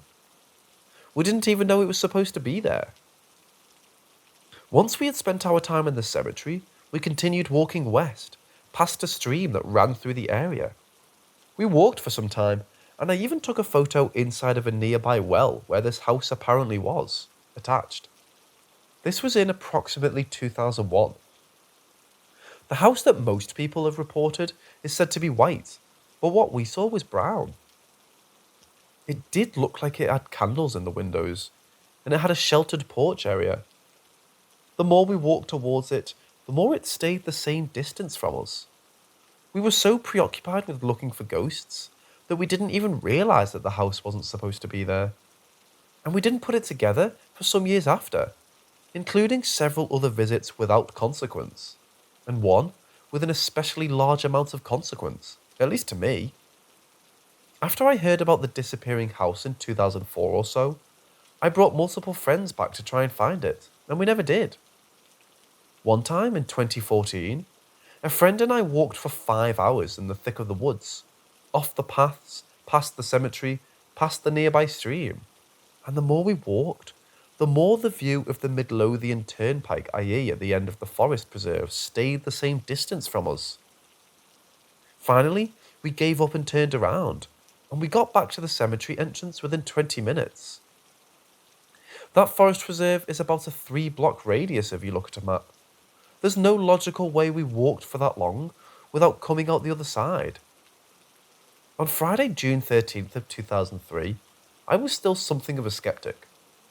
I went to spend the night at the cemetery by myself because I thought I'd never see anything. I snuck into the forest preserve area past a small radio antenna/tower because I knew there would be police stationed at the main entrance to prevent trespassers, and there were. By this time, I'd been there so many times I knew the place by heart. I quietly snuck onto the main path just past the entrance. Once I'd walked through the woods for long enough, dressed in all black, and with a good deal of adrenaline, I didn't even have a flashlight, but I found that I didn't need one. The moon was so bright and full, yes, it was a full moon on Friday the 13th, that I didn't need a flashlight. I walked around a fair amount. I was thankful that for some reason there was no mud and no mosquitoes, and the weather was a bit brisk, but not too cold.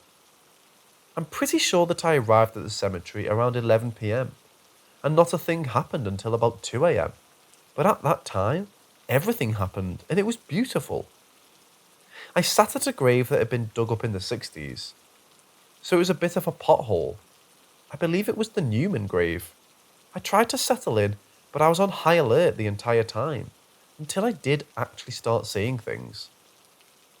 A lot of people have horror stories of shadow figures and deep negativity, but what I saw was so blissful and warm, it made me really happy, and I've always associated that warm feeling with the place since then.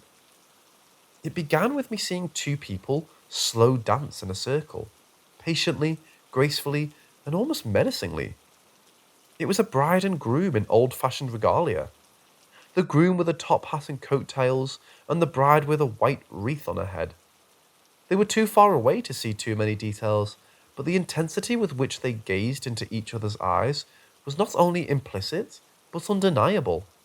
So much so that I could hear the music, although I knew I couldn't. It's natural for a skeptic to assume that this was merely a mirage, the eyes playing tricks in the moonlight, but it's hard to explain how bright everything was.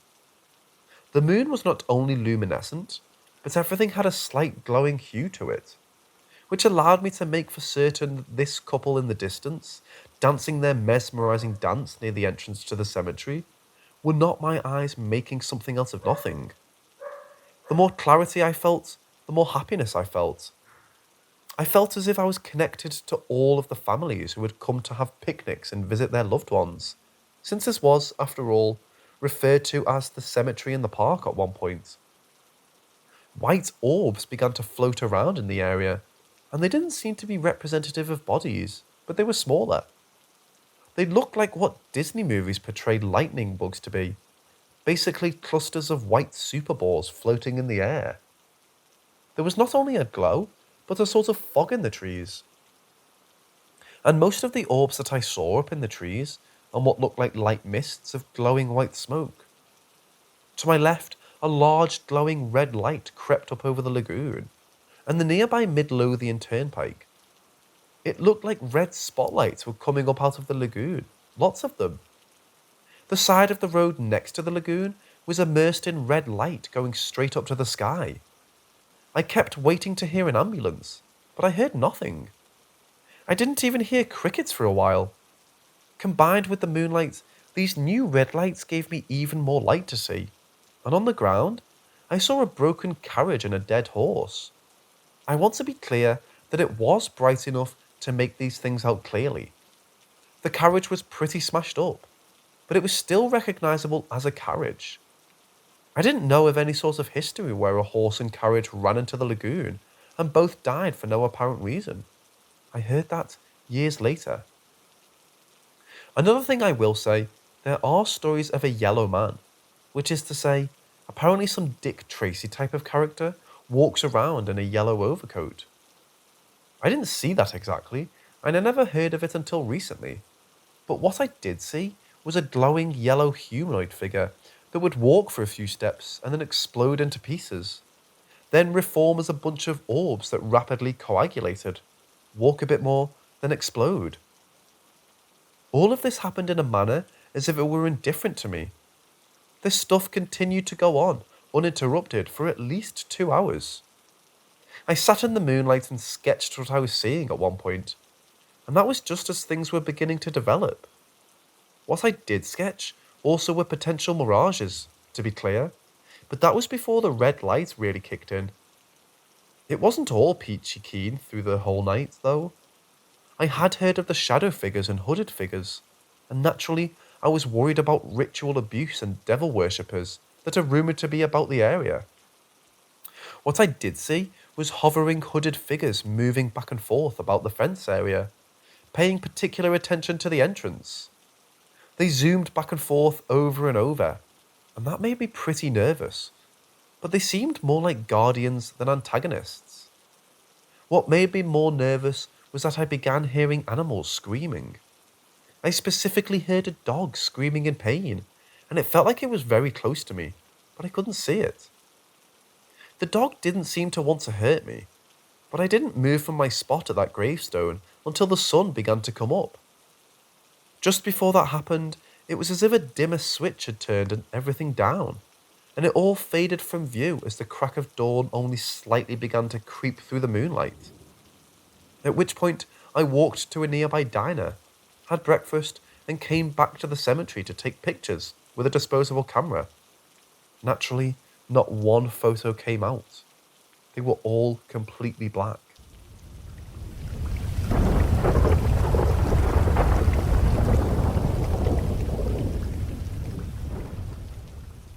My hubby is thoughtful. He had the best of intentions when he bought the old but safe 1984 Mercedes for myself and our daughter in 2002. The problem? The car was haunted. Not just haunted, it was possessed by something that didn't like me. I honestly felt it wasn't me specifically, it was the fact I was a woman. My hubby was excited because the car had history. It had been used in films and was owned by a famous divorce attorney. Yes, the car had been used in many films, and its primary owner was a prominent divorce attorney. However, he only represented husbands. That's important for later. Oh, also, he was found, passed away in his car. It always parked in our driveway, outside of our garage.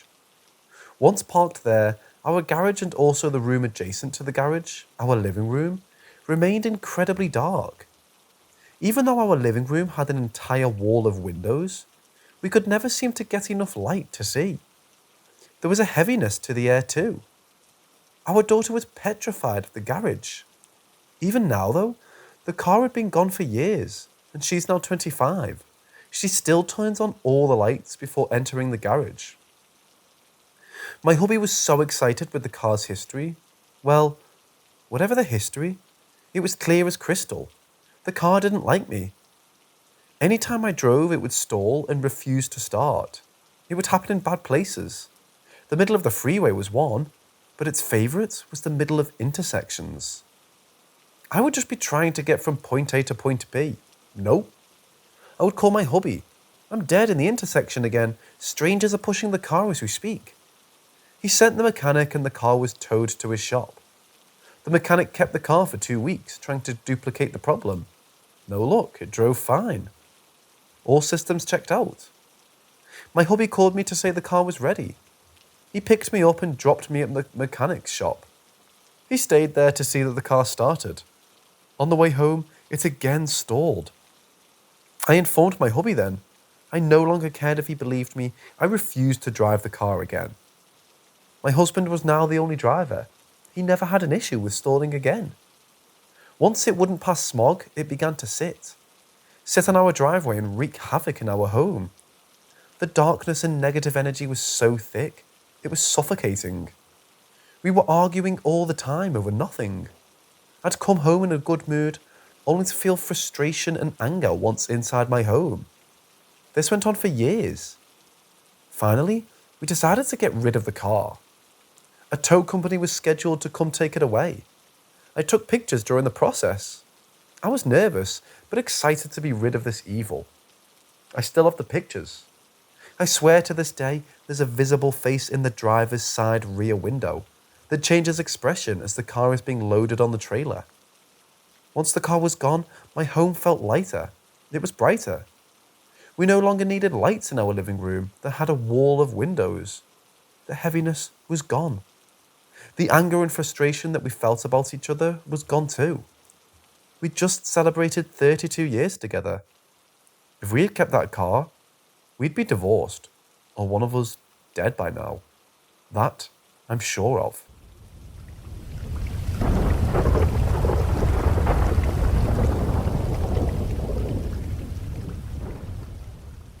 Our neighbours had a cat named Wrangler. He used to come and visit us every day. My daughter used to love reading stories to him. I have pictures of the two of them sitting on our porch. He seems to be truly listening. One day he came over, and I noticed a horrible wound on his backside. He'd obviously been in a fight. I went to my neighbours who owned him and asked if they knew about the wound. They affirmed they knew, but felt a vet visit wasn't needed. He's an outdoor cat, shit happens. I was stunned. I asked for permission to take him myself. They said, it's your money. He went on major medications and I had to clean and pack his wound daily. He was incredible through the whole process. In doing blood work, it was discovered he had feline AIDS. I was devastated. This meant his recovery would have to take place in our garage away from the other cat that I had inside my home.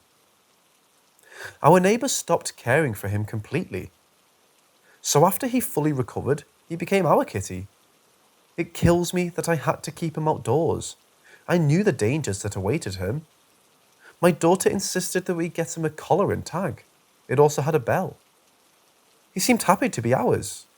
We could hear his collar ring every time he came to bed. AIDS was horrible. He could never seem to get enough to eat. One morning, we didn't hear his bell. My daughter called for him. Once in a while he'd behave this way. He was a cat after all. My daughter asked if she could go look for him. I agreed and continued to make breakfast. Suddenly, I heard my daughter screaming. She ran into our home, clutching me, sobbing. I asked, "What's wrong, honey? What's wrong?" Through sobs, she said it was Wrangler. A coyote got him, and he was, what was left of him, on our neighbour's lawn. I grabbed a blanket and went to him. Almost all of him was there, be it in pieces. Obviously, the coyotes could tell he was ill. I scooped him up and we buried him under his favourite tree in our yard. For weeks after, we would hear his bell ring outside our door. We'd always check, but there was never anything there. We knew it was him, our wrangler, letting us know he was okay.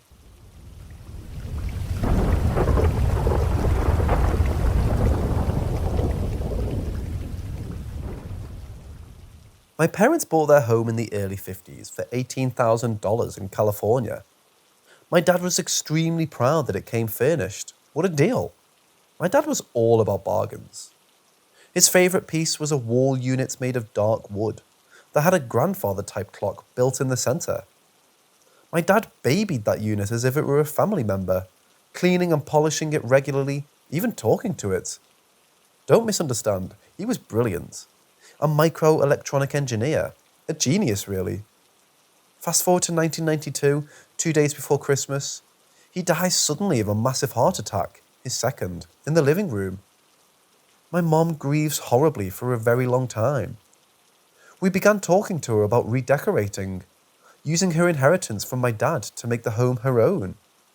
She finally agreed, and soon after the house was filled with workers.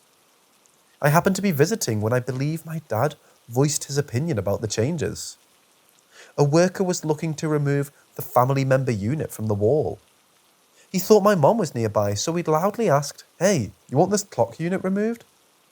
He stated he heard a very loud affirmative no, so he didn't remove the piece. Later, my mom came through the room and noticed the only item left in the room was that piece. She asked the contractor, whom I'd been chatting with, why the piece was still on the wall. He left to speak with his workers, came back and said, "My guy says you said no very loudly. Is that not correct?" My mom responded, "He didn't ask me. I've been outside in the laundry room and backyard all morning." I truly believe that it was my dad. He was angry at the thought that his beloved clock might be replaced or removed. It's a favourite family story to this day.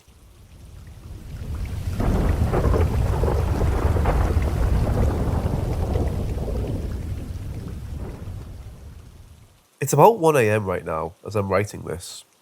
The story I'm about to share happened roughly 25 minutes ago. It's been a long night, and I'd just gotten home from hanging out with my friends. It's pretty late, so I decided to try and get some sleep. I usually sleep with some type of noise in the background, whether it be TV or a fan of sorts, but tonight was different. I decided I wanted to sleep with calm music on through my Bluetooth speaker. Everything was fine until about 3.5 songs in. All of a sudden, my music stopped playing.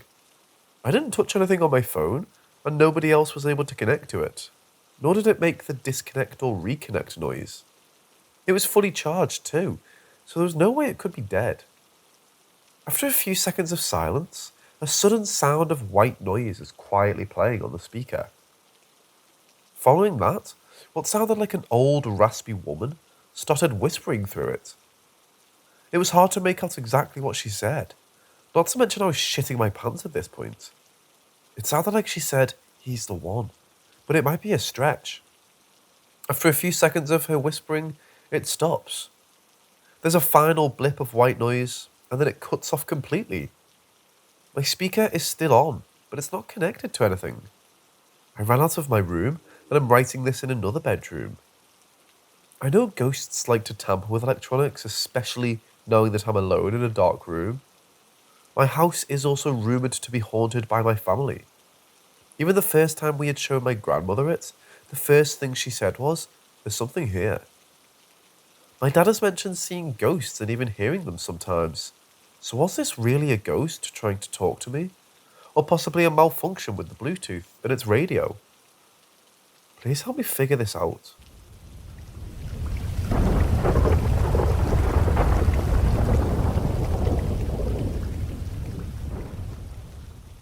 I was a sophomore in high school when this happened. I haven't gone back. It's midsummer in New England, and my best friend, let's call him Anthony, and I are hanging out. I live on conservation land, so aside from the houses at the very front, there are no other developments and woodland that spans for acres and acres. The state's put down some paths, so I suggested that we go exploring. We geared up, I brought my pocket knife, sprayed down in bug spray, and headed out my backyard. We hadn't explored too much, but I knew the area somewhat well, so we decided to hell with the trials. We're going to be real men and forge our own path. We enter the woods, thickly forested with pine, maple, and oak trees, and make notches in the trees on the way, so we can find our way back. It's around noon, so I'm not too worried about it getting dark. After all, the sun sets around 8 PM in the summer, but just in case. We walk deeper and deeper into the woods. About 15 minutes and the forest is alive. Bugs, frogs, birds, everything in this forest is loud. Slightly irritating, truthfully, but it's nice to take in the sights and sounds.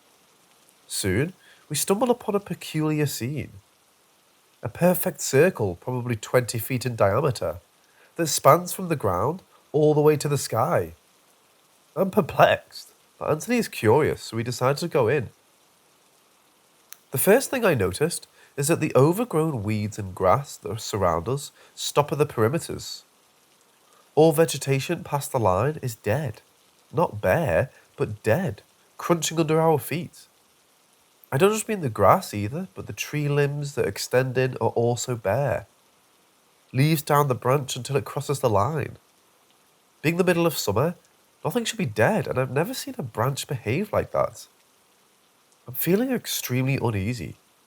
I turn to Anthony and ask him if he feels uneasy. He says he feels like we're being watched. I agree. It's then we notice the strangest scene. The entire forest has gone silent. Not in rest, but in what feels like suspense. I'm feeling very uneasy now, and I know that we need to leave. We run out of there following our tree marks, and when we get back to my house, the forest is alive. Ever since then, every summer, every winter, a snarl of branches, sometimes leafed, sometimes not, reveals our path through the forest. I swear that whatever was watching us from that circle, peers through, wants us to come back.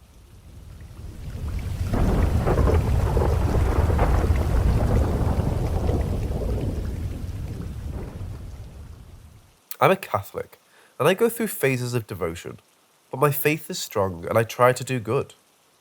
I understand this leads me towards some explanations over others, but I'm truly at a loss for words with this one. It was early May of this year, 2021, and for Easter, my grandfather sent me a nice care package. I was a sophomore at a secular college at the time, and it was a sweet surprise.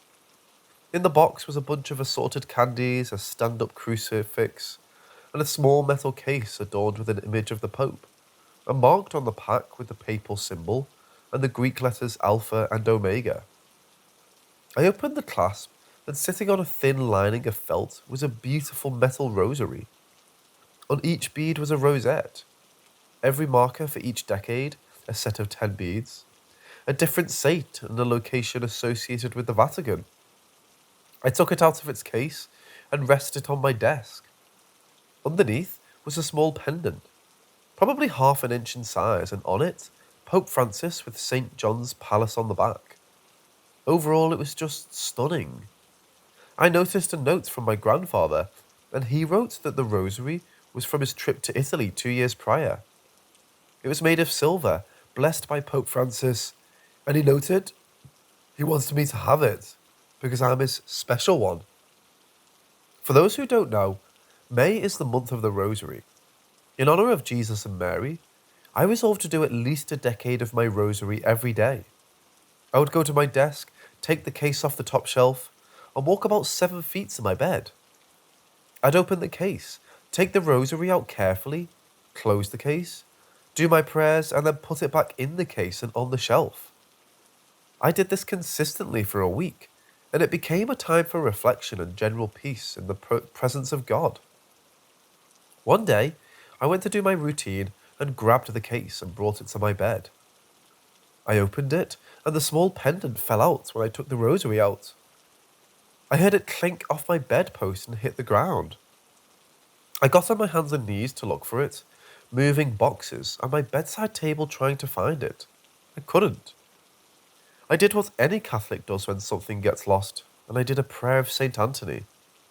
I was a little confused, but it wasn't the rosary itself, and I wasn't going to tear up my room looking for it since I was moving out in a month. Now 6 days had passed, and I did my rosary every day, putting it into the case and back on the shelf. The pendant was still nowhere to be seen. I was feeling sluggish, so I decided to nap before doing my routine. I had a great dream, don't remember what, but woke up to my room being saturated with the smell of roses. Living on the 3rd floor on a campus that doesn't believe in flowers, I was very confused.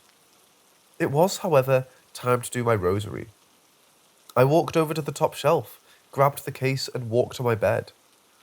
I opened the case and pulled my rosary out.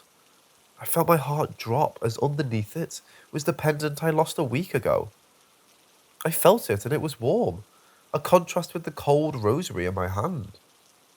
I knew it wasn't there before either, and I checked the paper-thin lining to make sure it hadn't fallen underneath. I thanked God, but to this day, I'm perplexed by this experience, and I still can't explain it.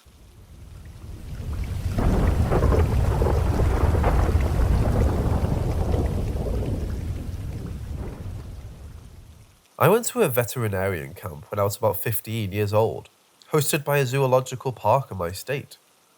It was a co-ed session where all the kids slept in a huge house together, with the boys upstairs and girls downstairs. One night, I was laying downstairs in the living room floor in my sleeping bag. In the way the house was set up, the living room had a vaulted ceiling that went all the way up to the 2nd floor. You could see the upstairs hallway because there was a railing. The boys had just used the bathroom and went into their rooms for the night. For some reason, I was the last one asleep. The boys had left the bathroom door cracked and it suddenly swung open about 2 feet. It was weird to me, but could have been explained by the AC or something else. But it was midnight, and everything seems scarier at midnight. After that, one of the camp counselors came out of her room, asking if we were slamming cabinets shut. We weren't, and everyone was asleep. She went back into her room, kind of confused. On the doors in this house, there were alarms that sounded if they opened, along with a blinking red light that I assumed signalled if the alarms were alarmed or not. I was facing the kitchen, where there was a back door directly in my field of view. All of a sudden, the alarm starts beeping and the kitchen is pitch black. Keep in mind that I could normally see inside the kitchen at night due to outdoor lights and general light pollution in the area, but this time I couldn't. It was like a curtain fell on the kitchen and I saw absolutely nothing. I know this probably doesn't sound all that weird, but I had such an odd, heavy gut feeling that it was the night I was going to die. I couldn't move, but somehow I fell asleep.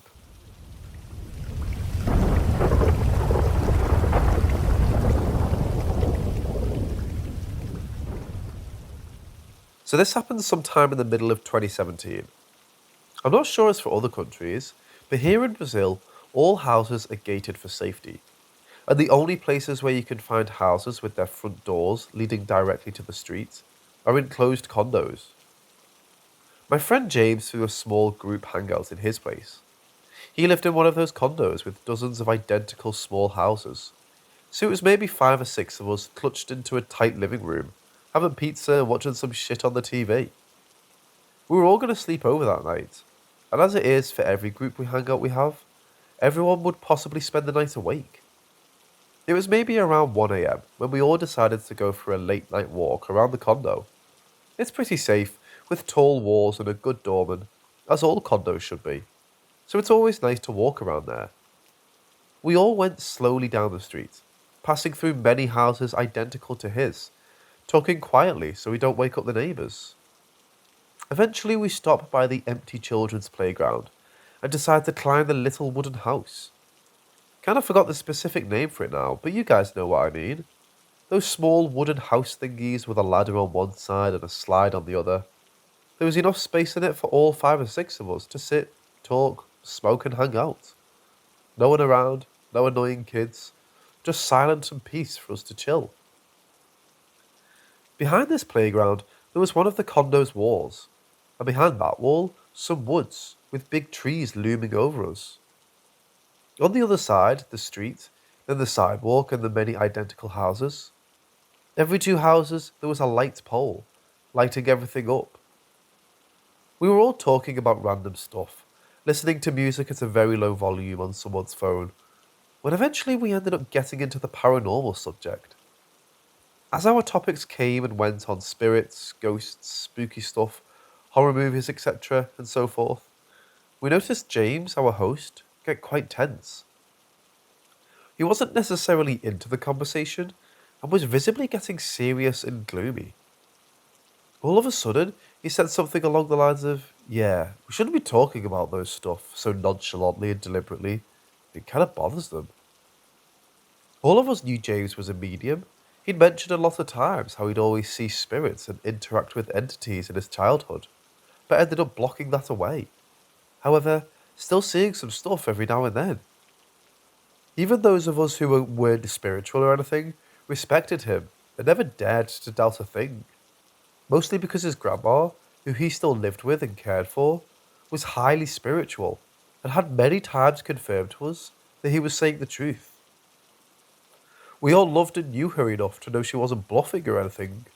She firmly believed it, he firmly believed it, and there was no reason we'd be dicks to doubt and question their beliefs. Therefore, when James said that, we all just nodded and changed the subject. A few minutes later, James was still a bit shook and went, "It's getting a bit late, and you're all kind of loud, guys. We're going to get cold out here. Let's go back and drink some more." We all shrugged, agreed, and hopped off the wooden house. Then, when we were all going up the street, James looked back apprehensively and said, "So as I said, please avoid talking about that stuff in that way, out of nowhere. He's been standing near that light pole looking at us since y'all first touched that topic." Needless to say, we all got terrified shitless and bolted up the street. Later on, we tried to talk to him into elaborating further what had happened. He clarified that the male entity meant no harm and was purely looking at us as if curious. I remember questioning James why he saw it, if he blocked that off his mind. And he said he'd been trying to sort of reconnect with the other side in hopes of seeing his deceased mom again. We don't talk much about spirits since then.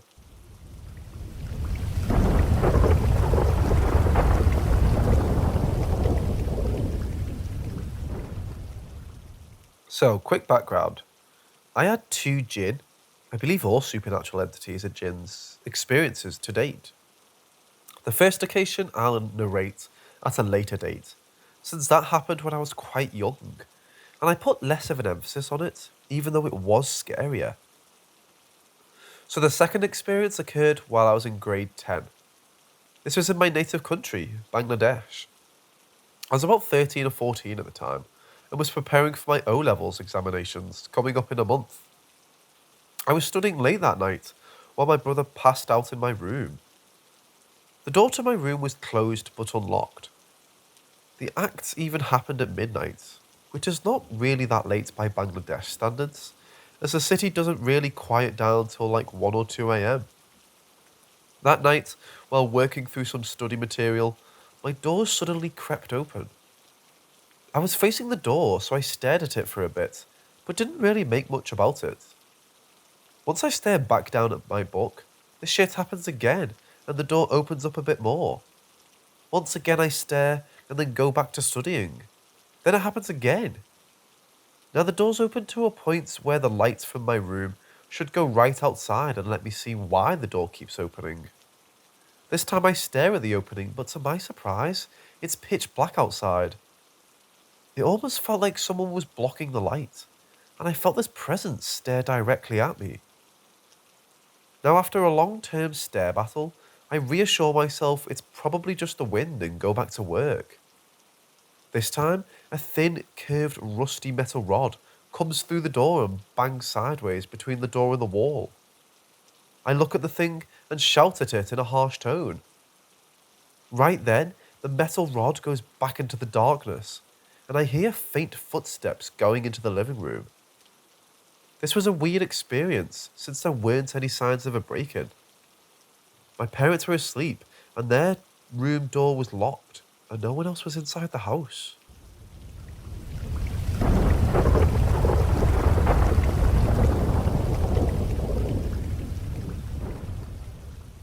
This is the narration of my other din experience, first in chronological order. It's weird that I don't really get that scared when I recollect what happened, even though this was much scarier than my other later experience. It was in Dhaka, Bangladesh. It was the early 2000s. I was about 6 years old at that point, and like most Bangladeshi kids at that time, slept in my parents' room. We were pretty well off, but most parents during that period would rather use the spare rooms for other purposes. It was a winter night, and I was suddenly woken up sometime in the middle of the night. This was before the time there were cell phones. I felt my legs were quite chilly, and so I tried to get the heavy comforter on my leg. I looked back, and there was a face at the edge of the bed by my legs. No other body parts, just a face on the mattress, and its bright red eyes and mouth glowing in the dark. I stared at it for a while in disbelief. It then opened its mouth and asked me to come with me, I'm your uncle, in Bengali. I didn't speak, so he repeated the same instructions again. This time, I looked the other way and basically punched my mom with my outstretched arms, who was sleeping on the other bed near me. She woke up in a haste and I asked her to switch on the lights ASAP. When she had gotten up and switched the lights back on, the figure was gone. To date, I've still not forgotten that face on my bed. One thing to add is that my brother had a habit of sleepwalking during this time, and there was this time when my dad had to physically drag him from the entrance of our house to our room, as he kept on banging on that door to let him go outside. During the night this happened, he was sleeping beside me, so perhaps this entity, Jinn, tried its hand with me.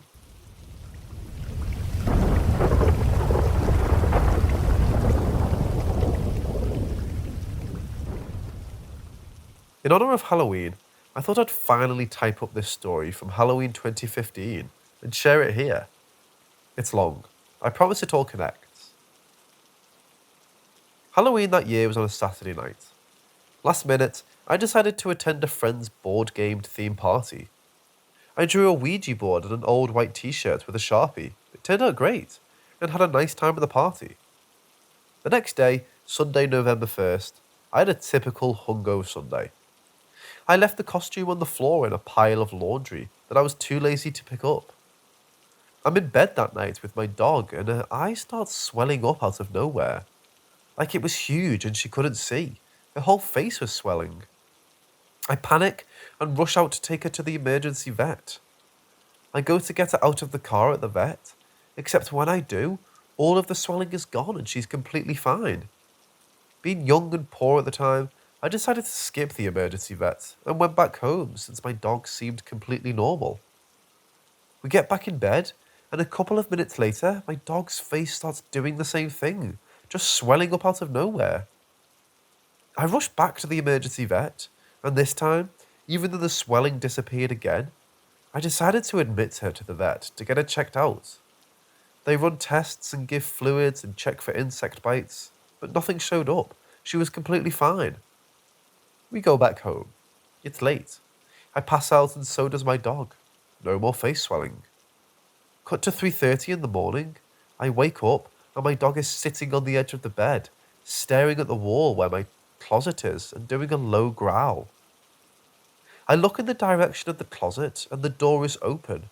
And inside the closet, I see this dark black/grey misty thing, furiously clawing at my clothes on the hanger and making them swing back and forth. Terrified, I couldn't find my voice to scream, so I just lifted my hands in the air and slammed them down on the comforter to scare it away. It turned and looked at me. It didn't really have a face though, just like a hooded black hole. And then it vanished through the back wall of the closet. I didn't know how to process it. I thought I was maybe seeing shit. So I just sat motionless, wrapped as tightly as possible in my comforter until it was lights out. I burned the Ouija costume the next day and smudged with some sage just to be safe. That apartment was in a building built in the early 1900s, and I saw lots of ghosts after that.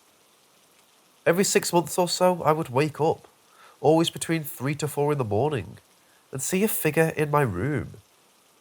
All of the other ones I saw were more neutral in terms of their energy. They were more white and misty, and had faces and weren't dark and faceless like the first one. I would ask them, please leave me alone, and they would disappear. Pretty harmless. I still don't quite know if what I saw was real, or just my mind playing tricks on me late at night. The one part that makes me think it was real was my dog's face swelling. I FaceTimed my mom that night. She saw my dog's face and told me to go to the vet, so I didn't imagine that. But was that the demon attacking my dog, or just a coincidence? I'm a rational person, but I swear that Ouija person costume opened up some sort of portal in the bedroom.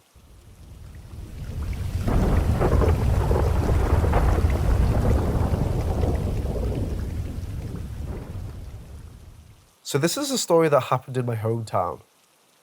In the 1980s, there was a police officer, let's call him John. John was the police of this town. It was midsummer, and there was very little to do. One day, one of the local reindeer herders came to his office. He said that he saw a boat flip on a lake, and he saw 2 people on the boat that fell over, and they weren't able to reach the shore.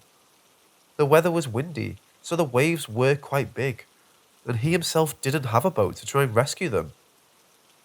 So John decided he was going to at least try and retrieve the bodies.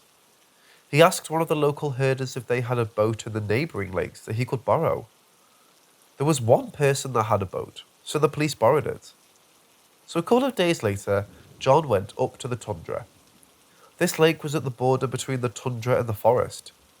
He got the boat and arrived at the lake. He had a scuba set that he had brought with him. He rowed right above the spots where the people had fallen over. He put on his scuba gear and dove down. The water was a bit murky, but you could still see quite well.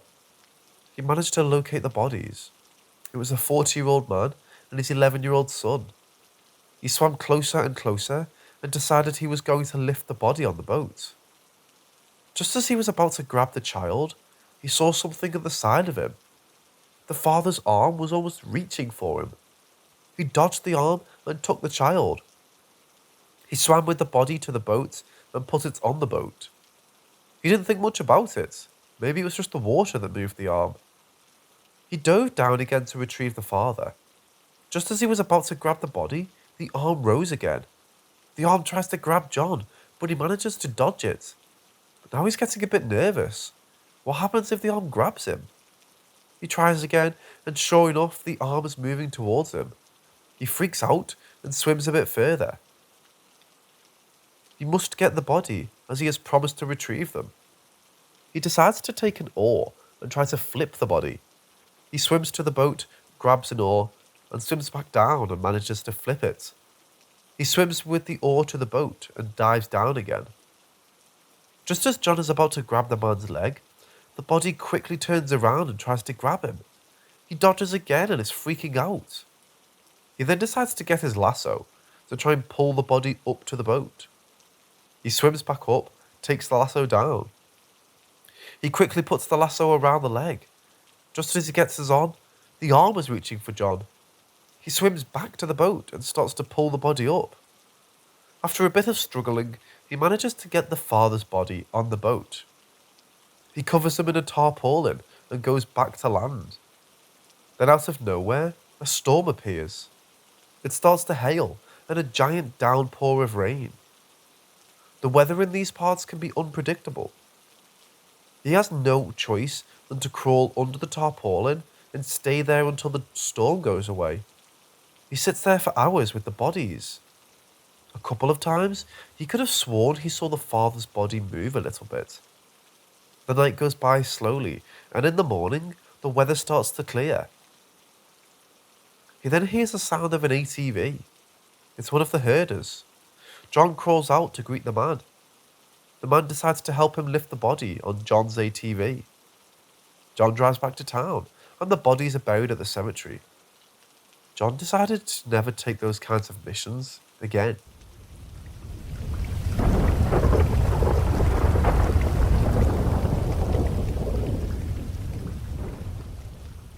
This is something that many people have experienced.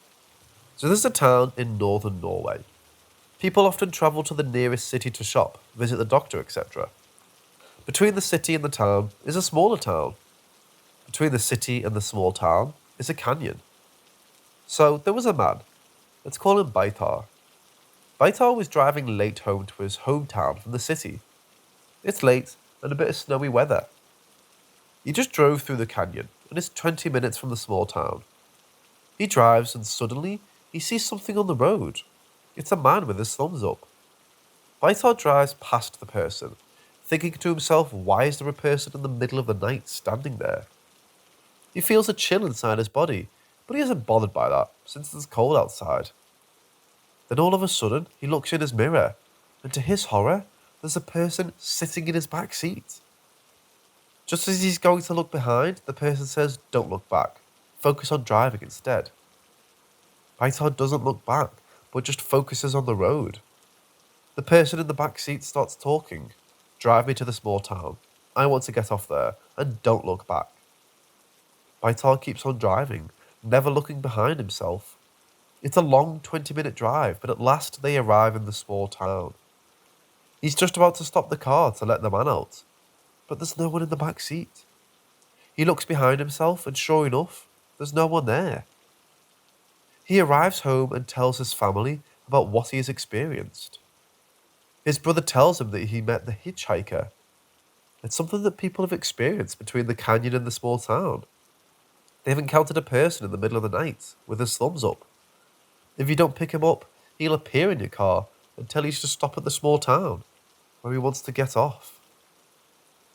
Then after that, he was suddenly just vanished.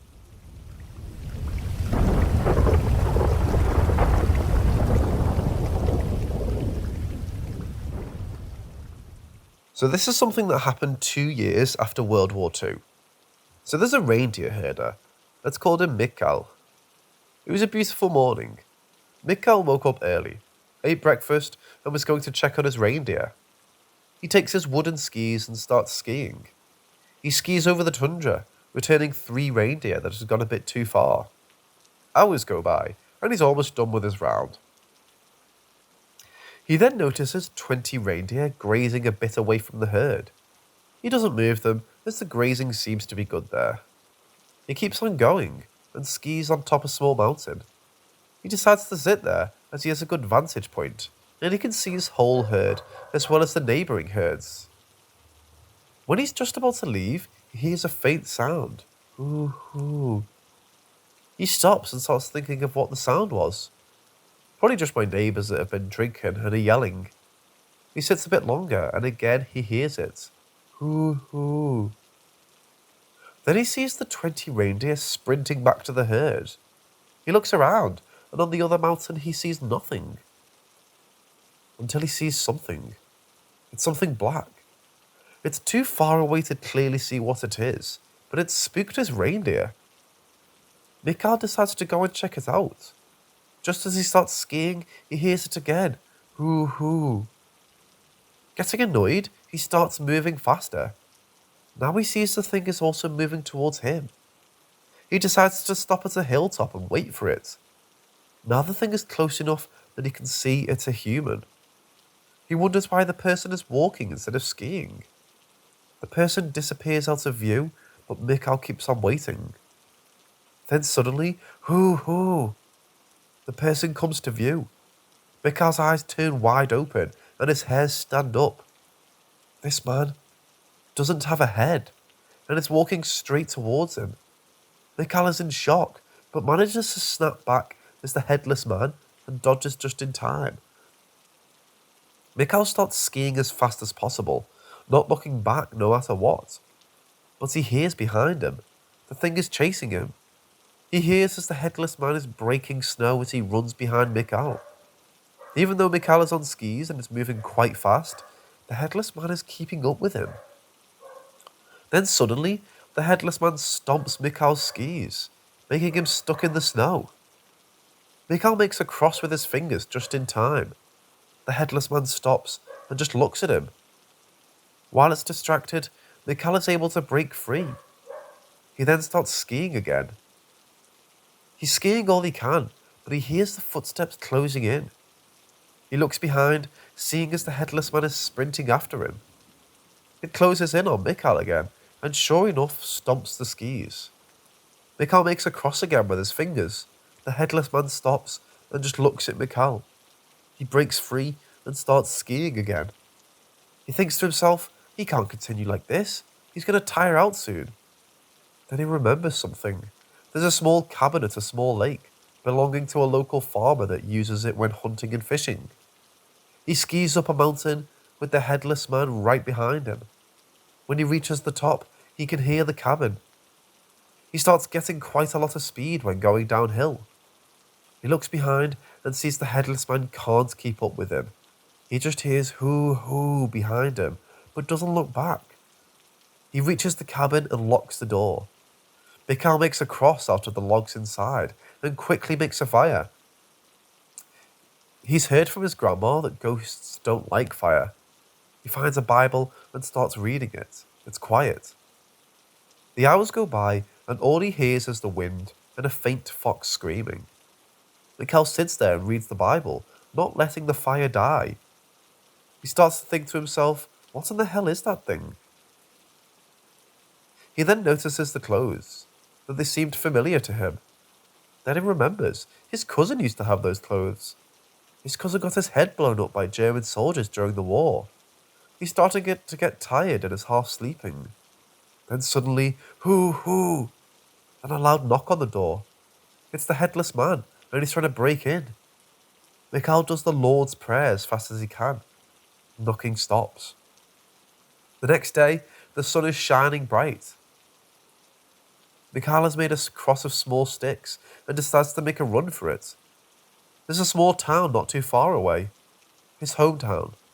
He puts on his skis and looks around before starting to ski. He reaches the edge of the tundra when he hears it. Hoo-hoo. He looks back and sure enough, it's the headless man walking towards Mikhail. Mikhail doesn't hesitate, but starts skiing as fast as possible. The way to the town is mostly downhill, so he goes quite fast. He only looks back once and sees the headless man standing there. He reaches the town and goes straight to one of the elders. No one knows what happens there, but Mikhail was never the same. This happy young man became scared and nervous, never going outside. He said to people that whoever wants can go and get this reindeer herd if they want to. So many people went and got Mikhail's reindeer and brought them to their own herd. The last someone ever saw of Mikhail was that he had bought a gun and was going hunting.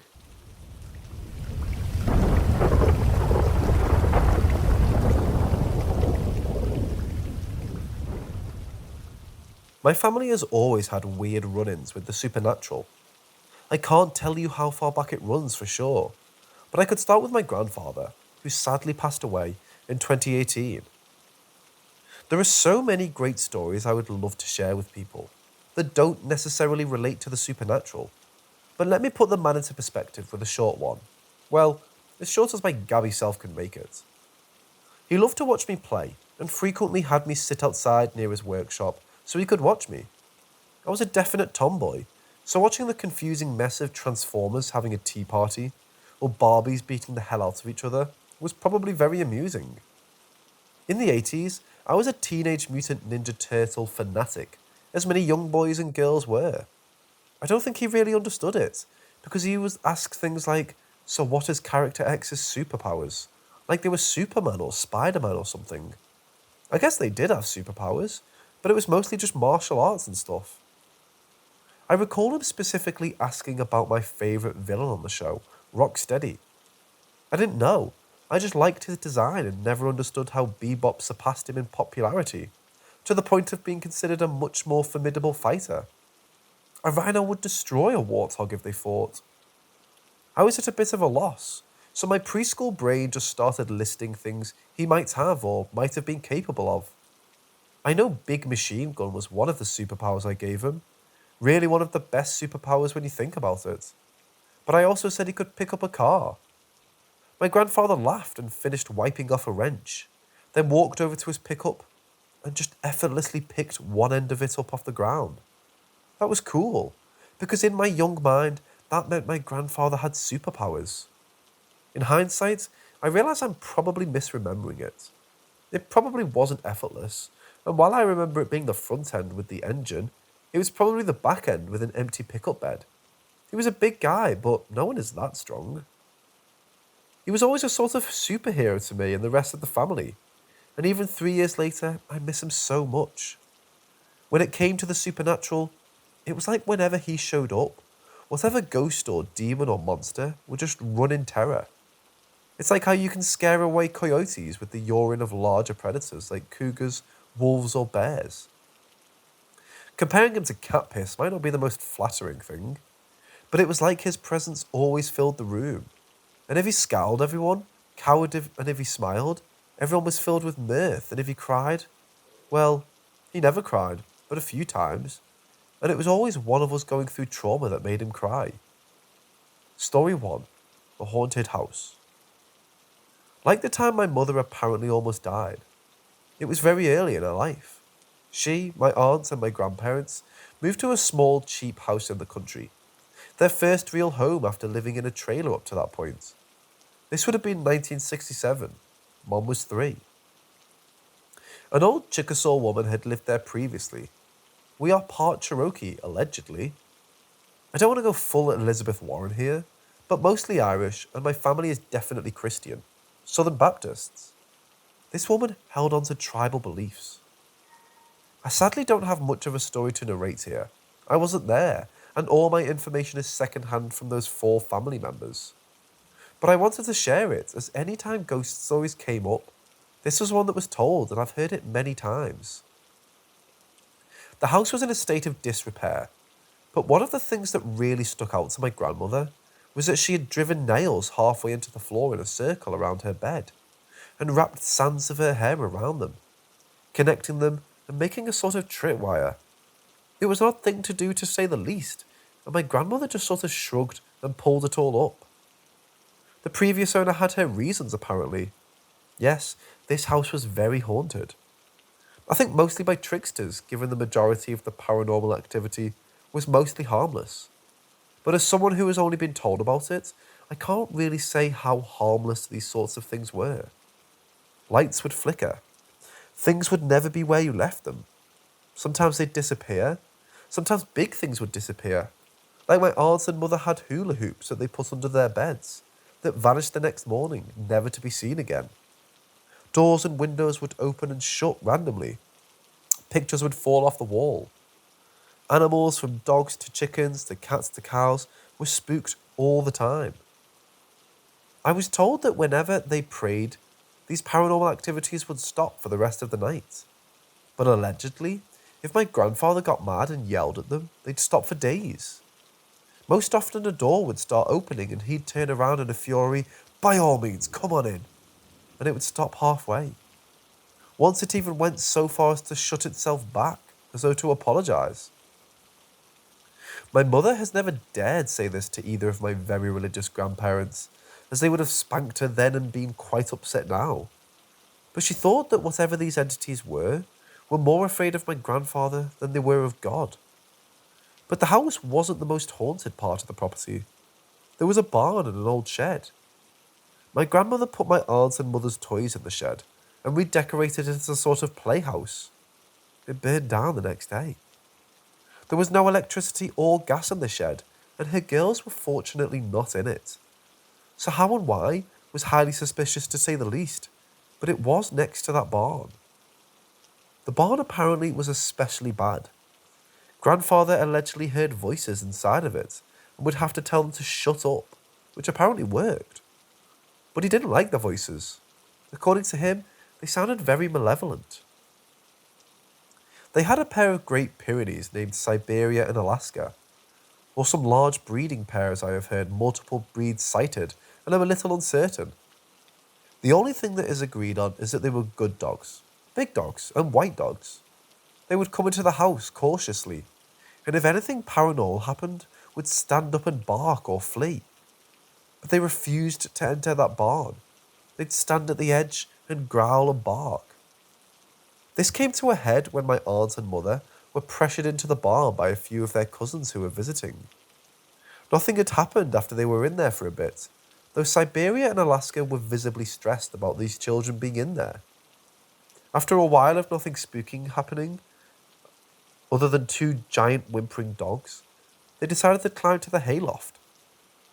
I'm not sure if it was Easter, but they had some toy eggs, and the four older children decided to pretend to be chickens and let my mum get the eggs out from under them. Eventually, one of the male cousins thought it would be funny to act like an angry hen, flapping his arms and approaching her like a chicken might when ready to flog someone. My mother backed up on the edge of the hayloft and fell. My aunt and all three cousins swear she was several feet from the edge. Then the next moment, she was over. But there was a lot of guilt there for some 6 to 7-year-olds to bear. All four, with the two dogs in a row, ran to get my grandparents, and my grandmother grabbed up my unconscious mother and started wailing and praying. My grandfather drove through a fence in his truck to meet her halfway as quickly as possible. But halfway there, she woke up. Apparently she asked why my grandmother was crying. Grandma thanked God and still ran with her to the truck. Once in the truck and preparing to leave, my grandfather asked her what happened. He was obviously more panicked than angry, but he suspected one of the other children might have pushed her out of the loft, even by accident. My aunt said the cousin who had scared her had been freaking out, screaming and crying out that he never touched her, which, while an understandable response, is a little sus. She smiled and said, "I fell and Jesus caught me." That was enough for them, and they got her to the hospital. Her head was and still is concave from this. Her soft toddler skull might have actually saved her, but she suffers from chronic migraines to this day, pressure from her brain against her lightly dented skull. After being released that day with a mild concussion, my grandfather questioned her again. What happened? My mother doesn't remember saying this or the last thing. Severe head trauma does that, I suppose. But my grandparents say this is what she said. Jesus caught me, but the devil pushed me. When they returned, Siberia had been ran over, and Alaska was nowhere to be found. Alaska was apparently never recovered.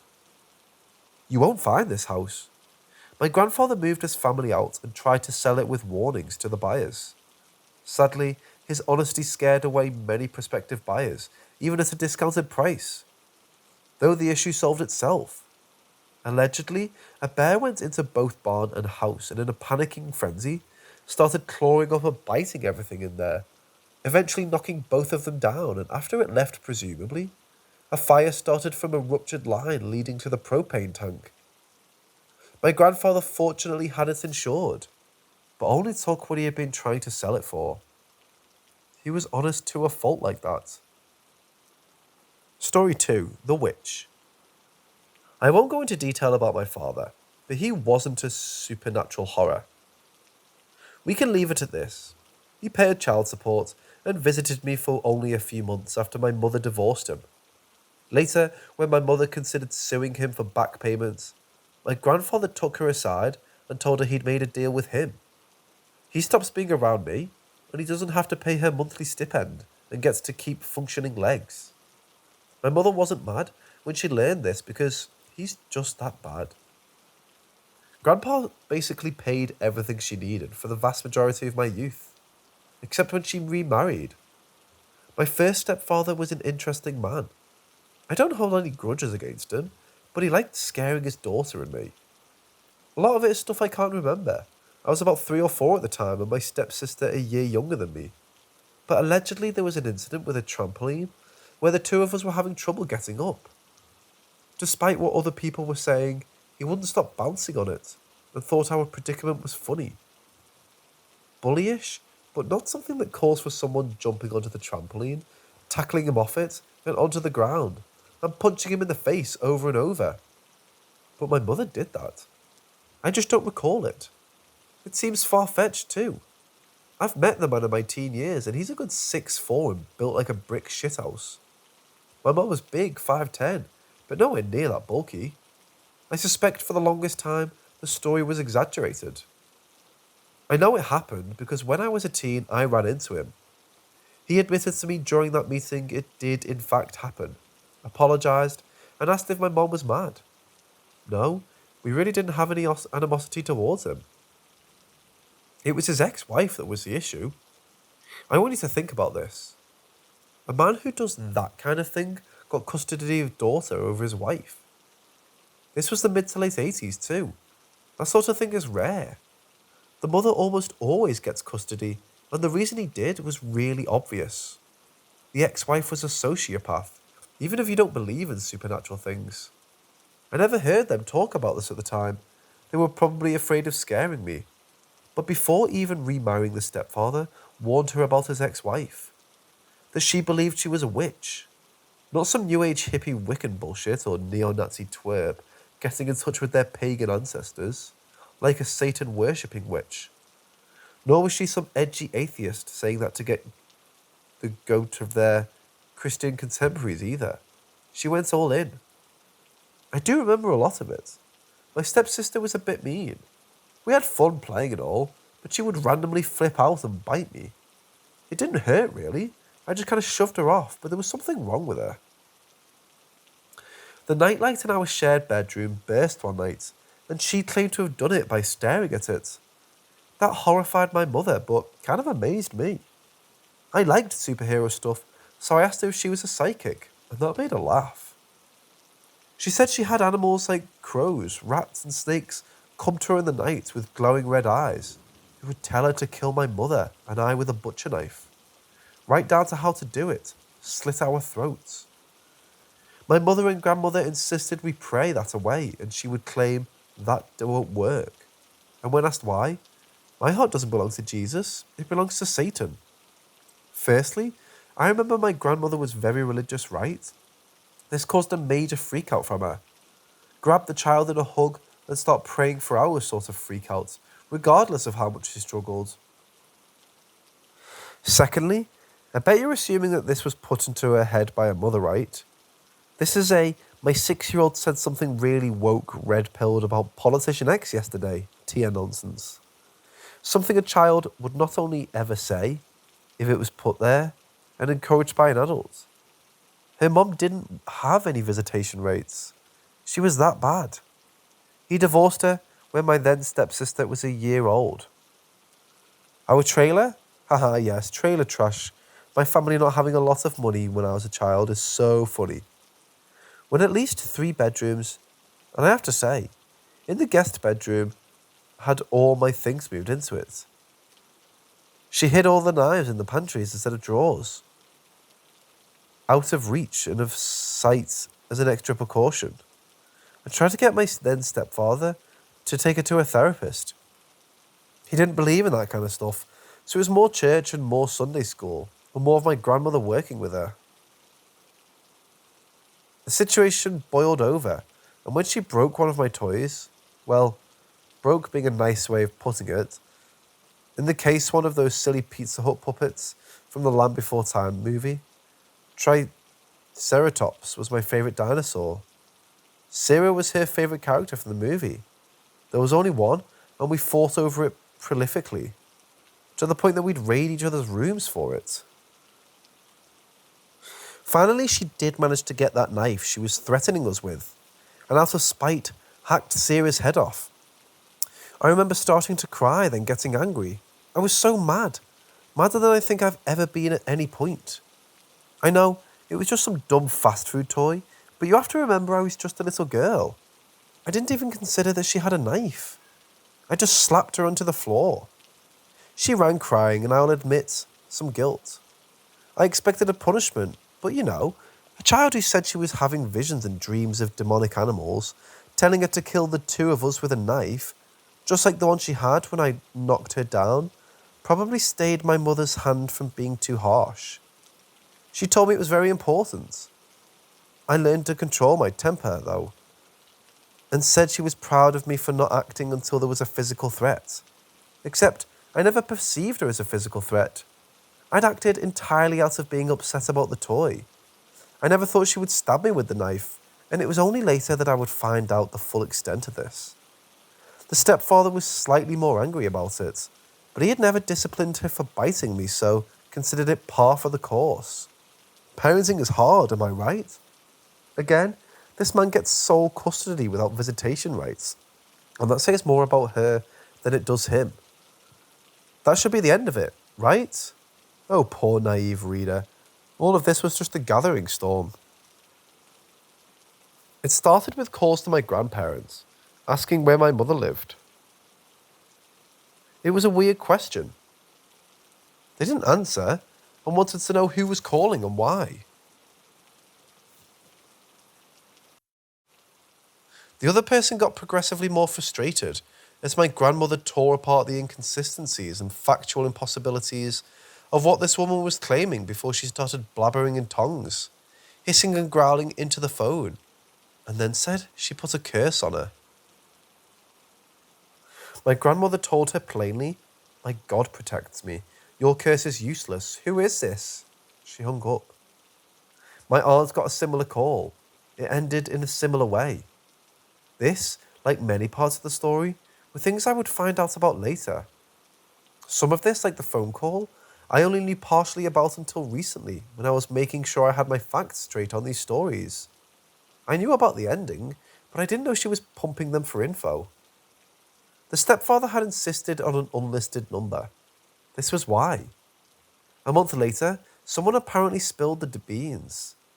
No idea who, but they probably didn't even realise what they'd done. Harassing calls, day in, day out, saying horrible things on the other end. Claims of curses, threats of death. I recall when that huge 6'4" man found out. Both he and my mother were, shall we say, carnal Christians. Not serious about the faith, but the second he realised what was going on, he fell to his knees and stared at the ceiling with tears in her eyes, grabbed up his daughter and started begging whatever powers that it could be stopped. That she wouldn't find them. He did this just as long as my grandmother, the religious fanatic, had, when she prayed with that same little girl over the Satan comment. I remember that. I remember that vividly. And frankly, it scared me that he was afraid. Not to mention it scared my mother and her stepsister. We were all right to be afraid. The police were called, but apparently the psycho was using a payphone. My mother just eventually left the phone off the hook. But when she unhooked the phone, the calls just got redirected to my grandparents. My grandfather almost opened every phone call with a snarl. I recall him completely lose it on this woman, and then threatened to eat her alive. Promised to eat her alive. Went into details about it while he gripped a metal framed chair so hard he bent it. My grandmother grabbed me and ran into the other room with me to spare me having to hear too much of this heated conversation. I'd say it was no longer safe at my grandparents', but that would be a lie. It was the safest place I could have been. A couple of weeks later, after my mother just unhooked the phone, it stopped. That Saturday, a woman came while it was still dark out, just barely lit by the rising sun. Our dog started barking. That is normal. Someone pulls into the driveway, they bark. They see a skunk or raccoon, they bark. But this bark was threatening. This bark was full of anger and fear and malice. It made the hairs on my neck stand up. They were really worked up about this. My mother came out to see what she wanted, with a shotgun in hand. As I was now awake, I went to the window to watch, peeking from the safety of a curtain. My mother didn't like her. I could tell from facial features alone. Neither did a single one of our dogs. She was fun. Pretty, I suppose, but I don't think a 4-year-old is the best judge of what is and is not beautiful. She had blonde hair and blue eyes and wore a red shirt and black pants, and a dark-coloured car. I couldn't tell you much more than that, other than after a moment of appraising her, I didn't like her either. It's hard to describe. Have you ever just looked at someone and immediately disliked them? You have no idea why. You don't normally judge books by the covers. On the cover, their outer appearance can't even be pleasing. But something is just off. Something that makes you angry or afraid. The conversation started getting tense. The woman kept asking my mother to put the dogs away so she could come into the yard and talk. My mum might have noticed a massive head injury, but was and is no fool. She refused and demanded to know who she was. Immediate hostility. She started screaming at my mom to give her daughter and how she knew she was alone. I'm not sure what my stepsister was doing at the time. Surely she was awake from all this noise? Was she watching this from a window too? To this day, I have no idea. The dogs went berserk with fury as she screamed at my ma. The crazy person turned to look down and hiss at them, spit on them. She raised a hand like she was going to slap them. All of these were mistakes. They were not little dogs, and that had only made them angrier. My mother told us to leave. She started saying she'd call on all the dark powers to put a hex on my mom and her family. I couldn't tell you exactly what was said, but even in my relatively innocent child mind, I wanted my mom to just shoot her. Unfortunately, there are laws even in a red state that ensure doing that to someone who wasn't so much as entered your fence perimeter is highly illegal. Even if that person exudes contempt. My mother fired the shotgun to the ground. The dogs didn't start barking. Not even for a second. That was unusual. Usually gunshots and fireworks scared them, but they were so furiously angry at this woman's very presence that it only seemed to agitate them more. Like they were all snarling and barking and howling in a chorus to cheer my mom on to murder. I guess boomstick trumps black magic. At least in the more immediate and face-to-face sense. Because after my mother's warning shot, she got into her car and peeled out. My mother immediately reconnected the phone and called my grandmother. As she did, I snuck out to ask questions, but she shooed me. So I went to the living room to start watching cartoons. I could listen to what they were saying in the kitchen anyway.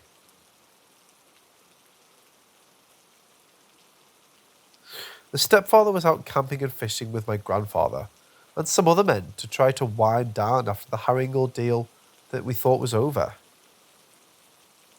Nana said she would go get them. My mom called the police next. But as she did, the dog started barking again. The same malicious barking. I heard my mother profane and suspect that she was looking out a window in the other room. But little 4-year-old me was used to seeing my mum's just stick her head out. I wanted to see what was going on. I moved over to the door and gently unknocked, then opened it. Just enough to see my head out and peek inside. Not smart. Kids are dumb, and the younger the kid, the dumber they are. I saw a car tossing gravel as it left the driveway again, the same one from earlier. Our dogs were at the chain link nearest the vehicle was last. Biting the metal, rearing up on their hind legs and baying like hounds. They weren't outside, but I've never seen a dog angry at someone for just being there. The biggest one was Rusty, a chow mixed with some other massive breed, just enough to make out his wrinkles. He was a good dog and he loved me especially. He looked back to see me and it was like panic in his eyes, like, no, don't come out here, little one. I came out there. The sun was just a little more up. It was more light than dark now. I started walking over to them to see what was going on, and he got in the front of mine. I moved past him and he did it again, and again. A big red furry handle. He staled me long enough for my mother to come out, and she probably still had the gun. She demanded I come back inside, but I could see something on the hood of her car. I disobeyed, dashed past my overprotective Dodd before my overprotective mother could catch me, and immediately regretted everything. Something had gutted our cats. One was Braveheart, and the other Lion from Care Bears, as this was about a decade before the Mel Gibson movie. She was a feisty barn cat, not the kind of animal that would let you catch her easily, and the sort that you didn't want to be touched. The other was Tigger, He was easily one of the most affectionate cats I've ever known. So lovable that my stepsister, my cousin, and I would wag him around like a rag doll, and even dress him in doll clothes, and he wouldn't even try to get that way.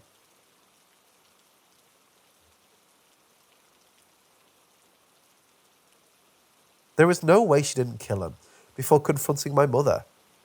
It might not have clicked for me at the time, but looking back on it, they were already dead when my mother confronted her. There's no way Bravehearts would let her catch him that quickly. Tigger, I could believe just strolling right up to her. If it weren't for the sheer unnerved fury she caused on the dogs. She split both of them from anus to cheek and splayed their organs across the front and back of my mother's car. The hood, the trunk, the windshields. She'd stretched out their legs to mimic Christ on the cross. The next thing I knew, I was being lifted up off the ground. It was then I snapped back to reality. I started wailing. I'm not so sure for how long I did it, but it was understandably inconsolable. My stepsister was confused and I was dragged back inside, finally making her appearance. But when I blubbered out that Tiger was dead, soon she joined me in natural hysterics. My mum joined her call with the police, explaining what happened in a much less calm tone, then locked all the doors and windows before taking the children to console as best she could, gun in the grabbing distance. She only left to check when the dogs barked at something or when they were quiet for too long. My grandfather and stepfather were the first. My grandma apparently drove to the fishing hole to tell them what happened. They cleaned up the animals, buried them, wiped the blood off my mum's car. Grandpa then cleaned up and came in to hold me, specifically, and stay with my mum until the police arrived. But my stepfather? He grabbed his daughter and left, without a word. That would be the last I would see either of them for some time. I suspect this is what he wanted to apologise for more than the trampoline, though I had mentioned that first as a joke. My mother followed him asking questions, but he was frank. She was after them, not her. If only. The police took down her description. They pretty much knew who she was, and as I understand it, arrested her before that day was over. I was too young to be privy to the exact charges, but yeah, it turns out going on other people's property, threatening them, murdering their pets and vandalising their car is something that is against the law, and she has a repeated offender. Somehow it got worse. Those hexes and curses she was throwing around this entire time became manifest. Demonic forms began taking shape in our mobile home. It's all a blur. I know at one point my mother threw a plate at one that was taunting them from a door. I could hear a scream in the middle of the night. I recall humanoid shapes with jagged sharp teeth. Some with shark teeth, some with fangs like a snake. Red or black or pallid skin. All manner of eyes, all of them glowing. Still pupils for some, groat eyes for others. Just a mangarine of parts jumbled together. Some recognisable, some not. The dogs became afraid to go inside the house where normally it was a chore to keep them out. But the only thing that will always stand out is one that chooses to torment me specifically. All the others were a glimpse and it was gone sort of affair. This one though, this one made itself very well known to me. The first time was in the bath. I sat in with some toys and began washing up. The faucet in that bathroom always dripped. But the dripping started getting faster, more erratic, then more a steady thin stream. I tried to turn it off thinking I had accidentally nudged the knobs, but they were turned tight. The colour of the water turned purple, and it started to take shape. A dragon. But it was unlike any dragon I'd ever seen. Lips curled up, showing entirely too much of its gums, where rows and rows of conical dagger teeth-like rested. Covered in dully smoky purple scales, red glowing eyes with reptilian pupils like that of a snake, and black goat horns growing out the back of its head. Muzzle was sticky, somewhat circular. I recall screaming and thrashing and running out of the bathroom as it opened its maw. How it managed to be so big I can't say, but its head and neck seemed to fill the entire tub, yet it came from such a small hole. Naturally, it was gone as though it was never there when my mother came, though she recognised the danger and believed every word I had to say. She was in tears, and I remember her just hugging me and having me sleep with her. This was the final straw before I was sent to my grandparents. Though my mother would alternate between there and the house, she didn't want to abandon it entirely in case there were accomplices of the sociopath. Also, to take care of our dogs who did stay. I was terrified to take a bath after that. I had to have her presence again, like I had devolved as a person 2 years. She didn't help me. I just wanted her there at all times, and if not her, then my grandmother. It didn't matter that I was out of the haunted house, though mostly because I kept having nightmares of the thing. While staying at our home, my mother remembers having an angelic figure shake her and yell at her to wake up. When she did, she saw a gremlin-like creature toying with a box fan, and then lit it on fire as it vanished into thin air. She managed to put out the fire, and that was it. She and my grandparents went through the home chanting scripture, drawing crosses on all the windows and doors with chalk, and more or less performing an exorcism. It seemed to work, and eventually we went back. This was the point my mother went to testify, and all that lunacy happened.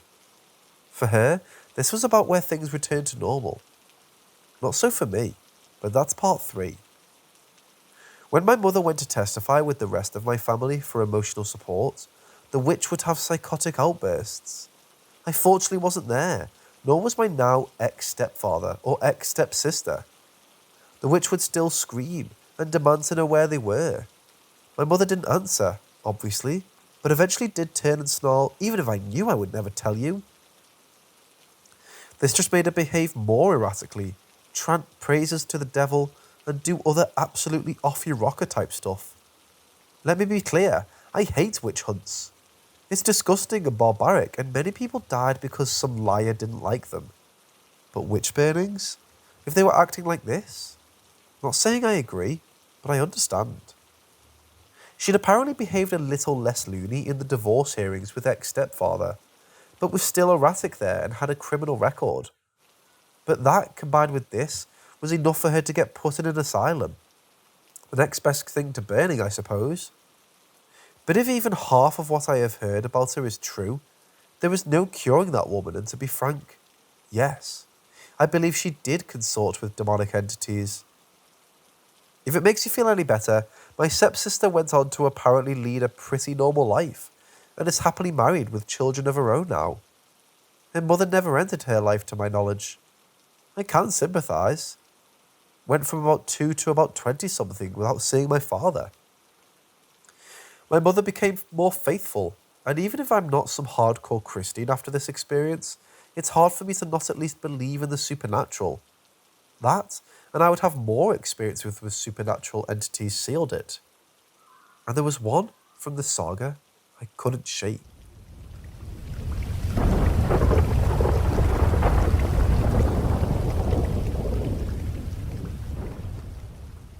Story 3. The Hell Dragon. The dragon stayed with me. It would haunt my dreams. In my dreams, I got to see its entire body. Kind of built like a horse, huge bat-like wings, a long tail that ended in a morning star-style mace, and webbed eagle-like talons on front and back feet. It was huge, big enough to swallow an adult man whole. And it did. The closest thing I can think of to the way its mouth operated is the goblin shark. Only it had no protrusion or big nose, just a stubby snout like a cat's or a mastiff that got wider at the end to accommodate those massive extendable jaws. It was also not bestial at all. Sadistic and clearly intelligent, it took great pleasure in tormenting the people in my dreams in front of me. It took great pleasure in tormenting me, laughing, cackling with a low, rumbling voice like thunder, while it toyed with someone like a cat might a mouse. It only appeared near water, so a family member, friend, pet, or even fictional character I liked would venture too close to a lake, pond, puddle, swimming pool, sink, bird bath, even a glass of water. And it would lunge out of it and eat them and then disappear again. Or maim them, then wait for them to stumble to another water source so it could do it again. No matter how much I warned people in the dreams, they'd always end up wandering too close to the water, then get snatched up. It didn't always swallow people whole either. It was always worse when it chewed. Those teeth were the size of butcher knives.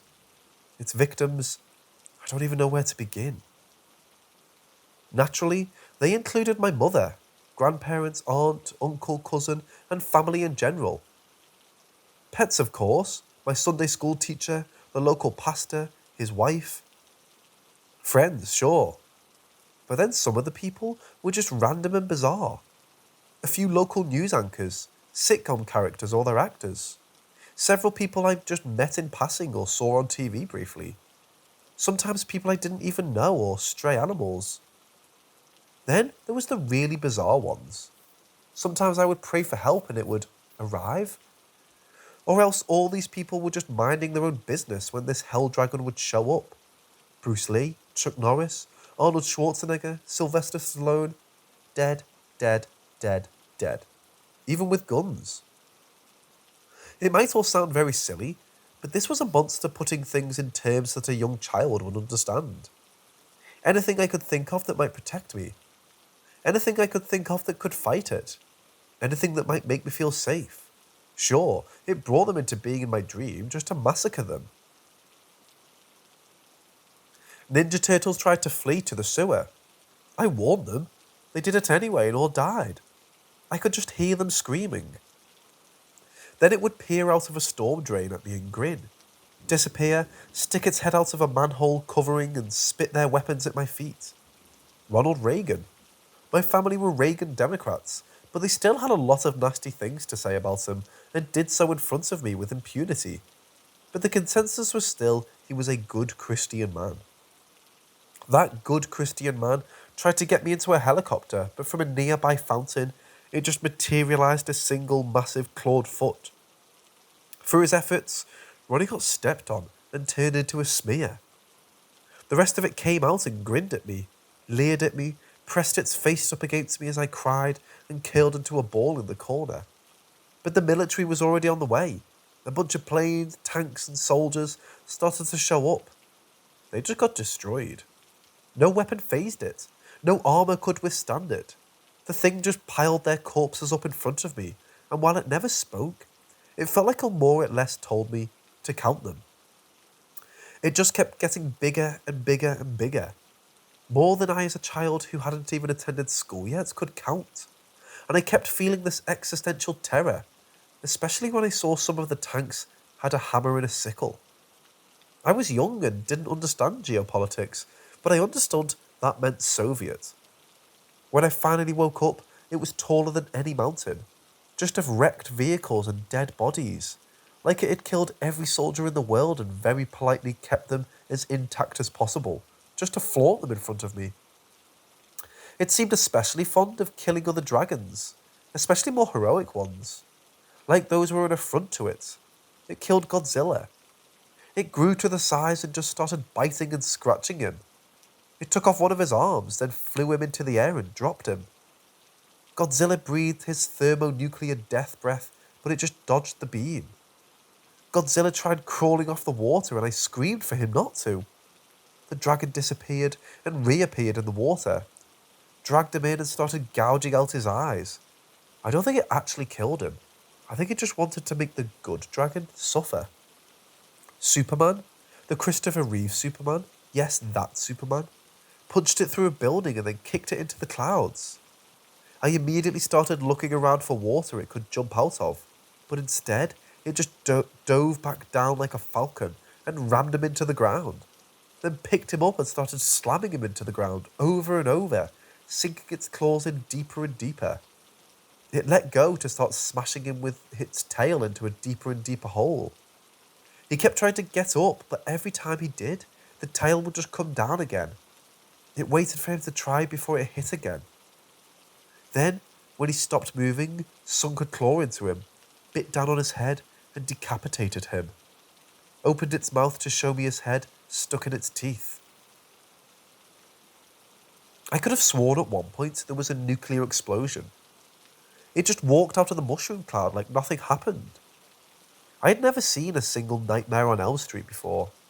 Even as an adult, that carries hard disapproval from my grandparents. But all children in the 80s knew who Freddy Krueger was. He was kind of ever-present, referenced in children's cartoons. There were cardboard cutouts in rental stores. Apparently when I was 2, there was one cutout that scared me enough that I wouldn't even go to that side of the store. Freddy showed up and came after me. Then the dragon showed up, grabbed his legs with one talon, and started using him as a scratching post with the other. He was killing other monsters that were trying to get me, actively torturing me and hurting other nightmares for daring to think that they had the right to terrorize me. I was for it, and it alone to torment. Some of it was just senseless. Those were people that could fight back, but then you could get into eating Disney characters, Looney Tunes. It was devouring fucking Sesame Street characters and Mr. Rogers in front of me, just to horrify me. It tore up stuffed animals I had emotional attachments to, anything I loved in life or even had a passing fondness of. Of course, it still vastly preferred those closest to me. I don't know how many times or how many ways I saw it kill my mother. Jesus Christ, stepfather and stepsister were 3 things it never attacked, which I find very curious now in hindsight. But Jesus never showed up, let alone God. I think that might have been the hardest thing. I was very religious at the time. My family were. Whatever doubts my mother had been washed away by this whole experience. If hell is the absence of God, then these dreams were hell. It didn't matter where I slept. This thing would come almost nightly, and for the next few months of my life, made my nights a living hell. We tried to pray it away. We did it every night. Maybe it helped for a little while, but it would always come back. There wasn't a week that passed without a dragon dream for about a third of a year. Sometimes they would calm down and I would go a month without one. But from late age 4 to about 6, this thing terrorized me over a year. I would always be skittish around water as a result, even if I knew it never came outside of dreams. Well, it didn't now. It was very real when it first attacked me, and the story of me flying out of the bathtub screaming is corroborated by my mother saying it happened. That was no dream, even if it was just an apparition. I was wide awake the first time it attacked me. When I saw a person or character or animal it had eaten recently, I might just break down and sob on the spot. It was tearing me down even outside my dreams. It made sure I couldn't do anything without being reminded of it. Though that would come to an end. Not by growing out of it, no. By inundation, I started to grow more and more bold. It didn't like that. It didn't like it when I threw rocks at it, or when I stopped screaming in terror and started screaming in rage. So it stopped attacking my family and started attacking me. It felt so real, tearing my flesh with its teeth, skewering my abdomen with talons, breaking limbs with that tail. Constant agony. It hurt even after I woke up. My mother was a little less supportive here, suggesting it was just growing pains and bad dreams, but this wasn't any normal nightmare. Talking to her now, she admits to saying that mostly just to make me feel better. In truth, she thought I had suffered a sort of demonic possession. More praying, more chanting scripture. The pastor got involved. That was when he and his wife became a major target. I know at one point she took me to see a therapist, and this was probably around that time, but it wasn't especially helpful. Regardless, the dragon was sure to kill him too, just to remind me no one could help me. I suspect the therapist didn't believe we were actually living in a haunted house, let alone that this was my mother's second time. Not that I blame anyone for skepticism. If you haven't experienced such a thing for yourself, I can hardly get angry at you for seeing this as some trauma brought on by what that witch had done. Either way, she's responsible. But I assure you, this was all very real for me. I think the goal was to destroy my spirit, wear me down, to leave me as nihilistic of a husk of a person as it could as a young ages. It wanted to crush my hope, She wanted to hurt my mother through me. But it wasn't through prayer or through psychology that I healed myself. I did that myself. It had gotten me scared to confront it again when I was the target. But that can only happen so many times before you start getting feisty again. Before you start fighting back. I was starting to do that again. It really didn't like that. Anytime I fought back too hard, I would wake up. A few times I felt like I was turning the tables on it. I recall specifically putting out its eye in one dream with a knife as it bit me. A frantic last-ditch spiteful attack, like a seal biting at a great white or Captain Ahab's last words, from the pit of hell I stab at thee. In every subsequent dream, it didn't have that eye. Now I was getting even more brazen. I was still scared of it, but when it showed up, well, funny thing, nihilism. Even if I didn't understand it as a concept at that age, I do now, and you just don't care. I would actually lunge at it and attack it whenever it would show itself. Sure, I would get pulverized for it, ripped to pieces. I wanted to fight it though. But then, something very different happened. It was just before starting school. I was reunited with Tigger in a dream. That happy, passive orange tabby in a nice open field. I pulled him into my lap and rubbed his belly as he purred for me as though to say he was okay and everything was alright now. It was the first dream I had with him since he died. Then the clouds came. With them, rain.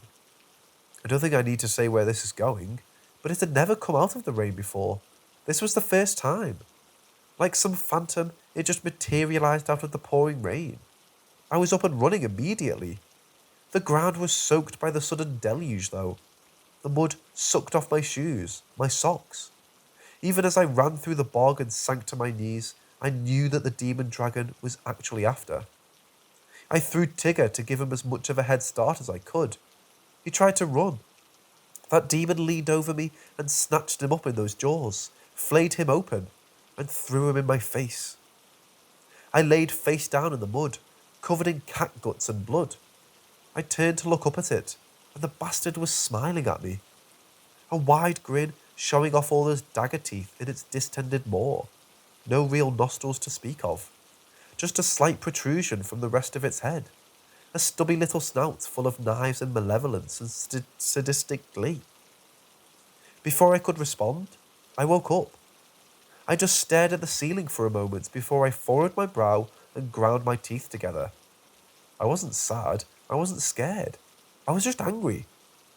Maybe it was a silly thing to be a final straw. Wouldn't killing me or my family members be much worse? All that time it literally slew the armies of the world. But for me at the time, that was just it. Of all the shitty things this night terror had done to me, that was by far the shittiest in my mind at the time. Letting me reunite just to take that brief moment of happiness and closure away from me. I closed my eyes shut again. I relaxed, I calmed down. And I forced myself to go back to sleep. That, in of itself, is hard, especially when you just got so worked up. I don't know if I could do it now as an adult all that easily. To start back up again in the dream you were just having must be even harder. That's never happened to me before or after. This was the first, last, and only time. The dragon was walking away in the rain when I got up. It stopped and turned around dumbstruck. Then I started to run to it, slugging through the mud with purpose. That made it a little unnerved. I had seen it grimace or scowl in irritation before, but had never seen it even a little frightened. It was that I came back. It was that it had dismissed me from the realm of dreams and I came back. That intimidated it. I never talked to it before outside of screaming or making emphatic pleas for mercy, or yelling for it to leave me alone. Here, I spoke one sentence to it. How dare you? The sheer audacity that it would do that. Do that to him after what happened to him in real life. That I said actually startled it, scared it. It looked me over, noticing how the mud wasn't bogging me down anymore, how I was almost skimming across it as I broke into a run.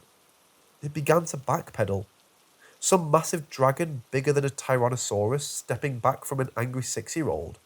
It would be amusing if I wasn't so blindingly pissed.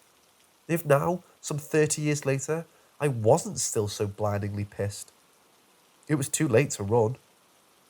I vaulted myself at its face, clearing the 20 or so feet this beast had from the ground, and latched on, biting and scratching and tearing out gouts of its face. It threw me off and slashed at me with its claws. I didn't care. I didn't care how much the wound hurt or how deep it was, or if my guts were hanging out or anything else. I jumped back on it and started biting and scratching again, ripping out chunks of scaled flesh and leaving black blood to ooze out and foam. It threw me again and brought its tail down like a hammer. I grabbed it even as I was mashed into the ground and started biting and scratching it. It flung me from its tail. I landed on my feet and ran back at it, even as it started to turn to rout completely. There would be no escape. As this happened, the rain poured harder. The ground turned to quicksand. Hail fell from the sky, and bolts of lightning filled the air. It was using everything at its disposal to slow me down, to get me off, to beat me down, but I wouldn't quit. I wouldn't accept anything less than the beast's demise. I leapt back into its face and rammed an open palm into its one remaining good eye, made a fist and pulled it out. I was rewarded with a deafening scream, the most shrill roar you could imagine. Something that was once a bass, deep and guttural, was now a squealing soprano. I wasn't done, but even as I started biting and scratching again, it pulled me down into its jaws. Did it think I cared? Did it think I gave even the remotest of damns? Even as the wind and hail and rain and thunder beat at my body, even as it brought tornadoes down from the sky, I started biting and scratching its tongue, those disgusting protruding goblin shark gums, the inside of its mouth. It tried to spit me out. No, I refused. It tried to swallow. I found this acceptable. Its throat would pay the price as I lashed out with my fangs, slashed with clawed fingertips, biting and scratching, all the way down. I could hear its bellowing even over the relentless pounding of hailstones, even over the beating of its wings as it took flight, even over the sound of the whirlwinds it summoned to try to pull me off it, even over the sound of my own angry screaming, given to some feral rage. I did so much biting and scratching, I tore my way through its stomach and outside of it. Even as I tumbled to the ground, I landed on my feet and started chasing it again, just snarling and growling and carrying on. Through hail, through lightning striking me. Even when twisters whipped around me, I kept coming as it tried to fly away. I was gaining. It was going to die. I could still taste its blood and I wanted more. I could feel its impending doom, and so could it. That's when my mom woke me up. It was understandable once I realised the state I was in. I'd grabbed one of my stuffed animals, a large hippo bigger than I was, and I had, well, I'm sorry, Mr. Hippo. I didn't mean to bite your face off and rip your limbs from your body. I started crying. Mom pulled me out of bed and got all the cotton or whatever that poor hippo was stuffed with off me, all the little tatters of his grey skin, made sure I hadn't swallowed too much of him. I blubbered out what had happened. She was happy? Maybe this will be the end of it. Of course, I wasn't happy. She could see that, especially given the cat. I think hearing about him made her tear up too. As any good mother should, she did her best to soothe and assuage my misery. But I was melancholy for the first and rest of the week. Just bitter. I wouldn't dream about the dragon again. That is actually the source of my bitterness. Maybe I am too vengeful, but writing this now, 30 years later, I'm still upset. I didn't intend for this part of the story to be so long. I actually had another story I wanted to tell in the same post, and now this one is so long it needs its own post. But it was like the floodgates opened. The more I remembered, the more I wrote. The more I wrote, the angrier I got. The angrier I got, the more I remembered. Everything about this early time of my life is hazy, but this is a laser focus. I feel emotionally drained. I wanted to tell more stories, but it's gonna have to be these three. I've always been a jaded, pessimistic person to some degree, and I think it started here. I never realised the impact this had on me. I just wanted to tell a spooky true story that could also work as a creepypasta. And this just ate my entire night and came back for seconds. While writing this, I got so mad. Mad to the verge of tears. And not over my mom being pushed out of a hayloft by a malevolent spirit or some eclectic lunatic with delusions of grandeur murdering cats. I was wrong. I didn't heal myself. The scar is still there, and it's ugly and pulsating. I traded one kind of wound for another. I still can't get over that I didn't manage to kill it. That it had escaped, maybe to terrorize someone else. Maybe I did, but I didn't see a corpse. I had my victory taken from me. It isn't about competitiveness. It was about paying that bastard back for everything it did to me. It didn't suffer enough. I want to terrorize it like it did me. I wanted to see the fruits of its labour, to see how it helped me into this spiteful, angry person I am today. I want to see the look of horror on its face when it realises I'm even worse now than when I was 6. No blind rage. Take my time. Work him over slowly like it did in so many of my nightmares. I still can't deal with the fact that it got away.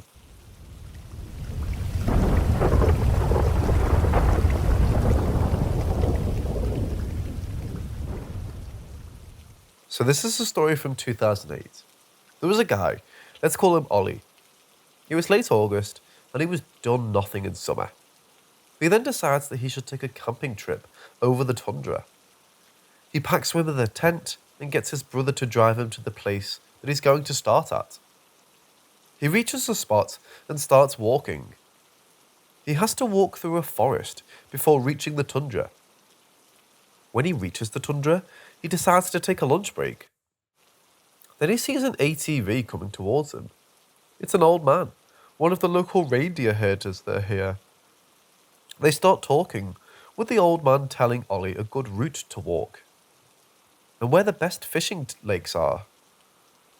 Before driving off, he says one last thing to Ollie. Remember not to set up camp on what looks like an old trail. And remember to ask permission before setting up the camp. He then drives off. Ollie continues walking and he just laughs at the old man. Ask permission? What nonsense. He then arrives at a lake and decides to stay there for the night. He sets up his tent and goes inside. Since it's late August, the midnight sun doesn't shine anymore, but the moon is so bright that he can even see his own shadow. He goes inside his tent and reads a book before going to sleep. After 20 minutes, he hears footsteps and some grunting coming towards him. He grabs his flashlight and goes to check outside. He then sees a small group of reindeer running away. He laughs at himself. That old man really messed with my head. Now I got spooked by some reindeer. He goes back inside and lays down again, but he doesn't fall asleep. He has an eerie feeling. Then out of nowhere, he hears something. It's a person talking. The sound is faint, but he hears there's someone there. He goes back outside, but there's no one there. He just thinks to himself that he's probably just going crazy, since he is quite tired. He goes back inside, and this time he does fall asleep. He then wakes up to a cold wind blowing against him. The door is open, and he's pretty sure he closed it. Then he looks to his left, and his eyes turn wide open. There's a human shadow outside his tent.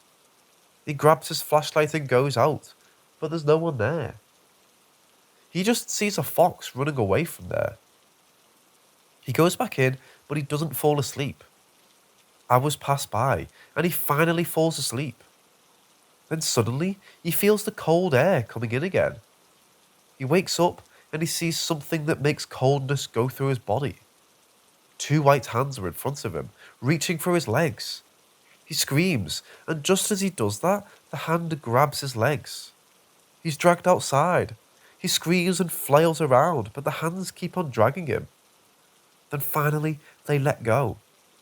He's been dragged 18 meters from his tent. He runs back again and grabs his flashlight. He tries to look around, but there's nothing there.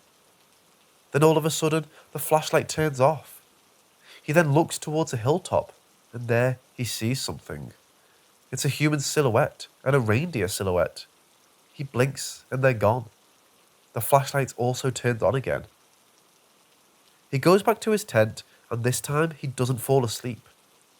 Morning comes, and he's finally fallen asleep. He wakes up to the sound of an ATV coming towards him. It's the old man again. He goes outside, and the first thing the man says to Ollie is, "Looks like someone hasn't slept this night. Didn't you do as I said?" He then laughs it off. He helps Ollie pack up his camp and tells him to pick up some shrubs so they can make a campfire. Ollie picks up some shrub, and then the old man makes the fire. He then gives Ollie some reindeer meat that he can grill on the fire. While they're eating, the old man stands up and looks towards the hilltop. He then starts talking in the Sami language, something that Ollie doesn't understand. He then sits down again and tells Ollie a story. This lakeside is the old migration route of the Bavtos Elu of the mountains. He used to camp here when he was alive, when his herd grazed on that hilltop. He then follows up with, "I know he disturbed you this night, and I can see he dragged you along the ground. I asked him for forgiveness, and said that you didn't know that he used to live here. Bavtos Elu said to me this was just a warning, so that you might learn something." Ollie turned white. He hasn't told anything to the old man about his night. They pack up, and the old man gives Ollie a ride over some rivers to his ATV. Ollie continues his trip to the tundra, and remembers to ask for permission on each place he sets up camp. He sleeps undisturbed each night. Then one day, he meets a man, about 30 years old. Name is Nihilus. They stop and talk. Ollie asks Nihilus if he knows the old man. Nihilus tells him that the old man is Rosavaki Mate of the Cross Valley. Ollie also tells Nihilus about the night he experienced. Nihilus just laughs at him and says, "You made the same mistake I did when I was younger. I also set up camp and didn't ask for permission. You could bet that I didn't sleep for the whole night."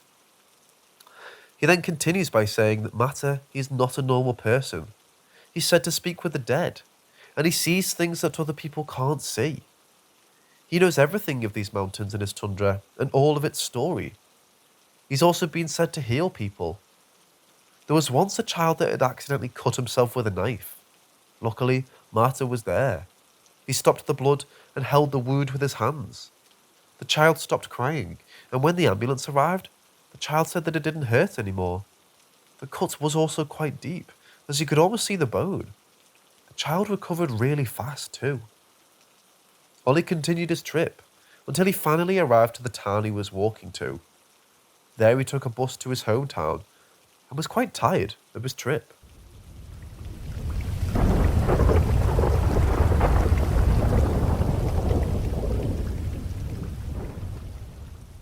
So this story is about my great-great-grandpa, named Marty.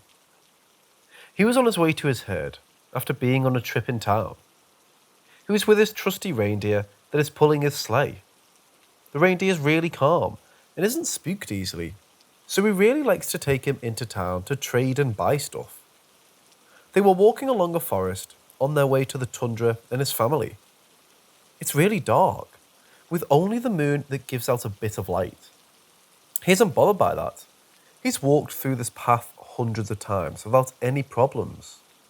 He does a little yoink, yoinking his trusty reindeer. Then out of nowhere, the reindeer stops. Marte tries to make the reindeer move, but it doesn't even budge.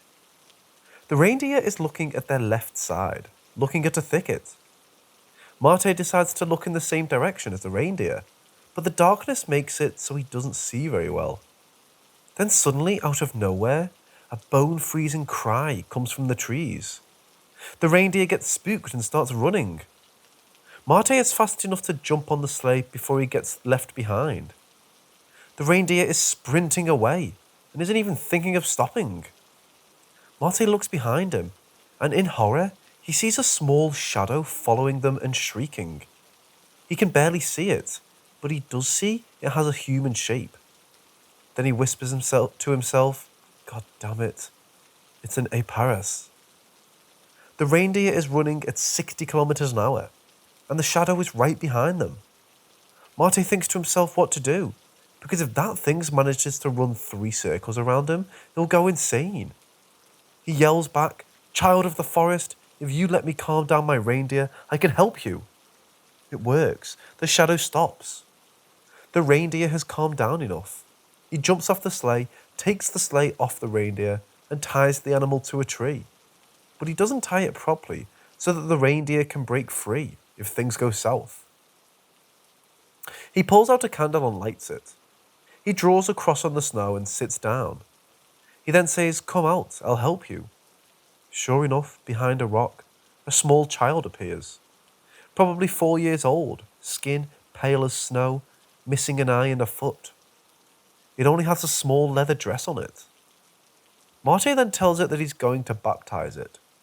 He starts by drawing a cross on its forehead. Then he starts to pray. He does the Lord's Prayer, but he starts at the end and reads it backwards. He then gives the child a name, and since it's a girl, she gets the name Needle. The child now looks at Marty and whispers the words thank you to him. It then runs back into the woods. Marty takes the reindeer and escapes the place as fast as possible. He returns to his family, but decides not to tell anyone in case they become scared. But after that, the crying wasn't heard again. So a short explanation of the Aparis.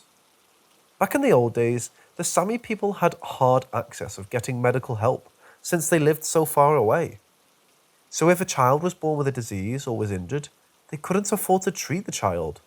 They had limited resources, so taking care of a sick child was a risk to themselves. So they would have to leave the child to die in the forest. The child would then die and become an Aparis. It would then haunt the area, crying for its parents. The cry is said to freeze bones and make the bravest of people piss themselves. They're really fast and will try to run circles around you. If it manages to do 3 laps, you would become insane. Some are said to turn into a ptarmigan, a type of grouse bird, and the only difference is that it has red legs. There is a way to escape any Aparis. Speak calmly to it, just like with a child. Then you're going to baptize it. By reading the Lord's Prayer backwards from end to beginning and giving it a name. But do not give it a human or animal name. Common ones for boys are hammer, knife, axe, etc. And for girls, needle, gold, spoon. Then the child will leave and is never heard again after it has found peace.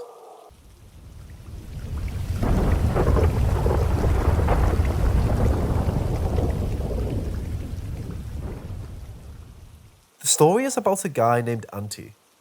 He had checked on his reindeer and was walking home.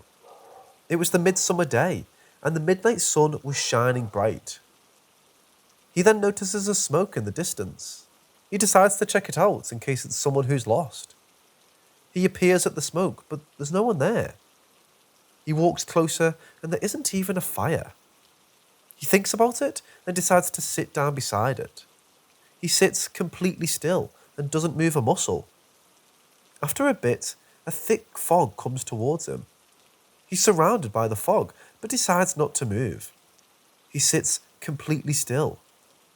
He's heard about the Ardnahavdi and remembers what his grandma has told about it. After a while of sitting in the fog, he hears something. It's a dog barking, and the sound is moving towards him. He then sees a dog running towards him. But he recognizes the dog. It's his brother's dog that bit him when he was a child. The dog is springing towards him, but he doesn't move. The dog lunges. The dog is mere centimeters from biting Antti's throat, but it stops. Antti just says, "Shoo, go away. You don't scare me." The dog looks him in the eyes and runs back and disappears into the fog. Auntie keeps on sitting still. He's been sitting still when he sees a big figure in the fog. The figure is walking towards him, but he doesn't move. He then sees what it is. It's a giant moose. Auntie has always been afraid of moose. After one was killed his uncle when they were getting a wood. He will always remember the sight. His uncle getting kicked in the chest before the moose stomps his head, killing him. The moose is only a meter away from him. It keeps on walking and disappears back into the fog. Auntie is still sitting still, and he has been the whole night. He then hears something. It's a yoik. But it's not any kind of yoik. It's the same yoik his uncle made him when he was a child. The yoik is getting closer and closer. Then a human figure is standing in front of him. He doesn't recognize the person. It then moves closer, and now he can see it. A wound on the chest and face. It's his uncle. They look at each other in silence. Then his uncle opens his mouth and says, "You are the reason I'm dead. You should have been the one getting killed by the moose. You should be the one walking this endless tundra by yourself." Auntie doesn't answer. His uncle then pulls out a knife and is walking towards Auntie. He just closes his eyes and says, "You are not real." He opens his eyes and sure enough, his uncle is gone. Auntie has been sitting the whole night. Then the fog disappears and the ground stops smoking. He then stands up and walks towards the spot. He starts to dig and sure enough, there's a small wooden chest there. He opens it and there are a bunch of gold and silver coins there. He picks up the chest as it's about to leave. Before he does that, he picks up a bunch of small stones and makes a cross on the ground. He does a prayer and walks home. So a short summary of the Ardna Havdi. No one knows who the grave belongs to, but many think it belongs to Ulder or people of the underground. The basic premise is that on Midsummer's Day, if you spot a smoke in the distance and there's nothing there, then it's an Ardna Havdi. You are then supposed to sit there the whole night and wait. You are not allowed to move, or else you will go insane or get killed. Then you will encounter 3 of your fears. They could be fears, childhood fears, or past trauma that haunts you. If you manage to sit the whole night without moving, you will be rewarded with a bunch of silver and gold.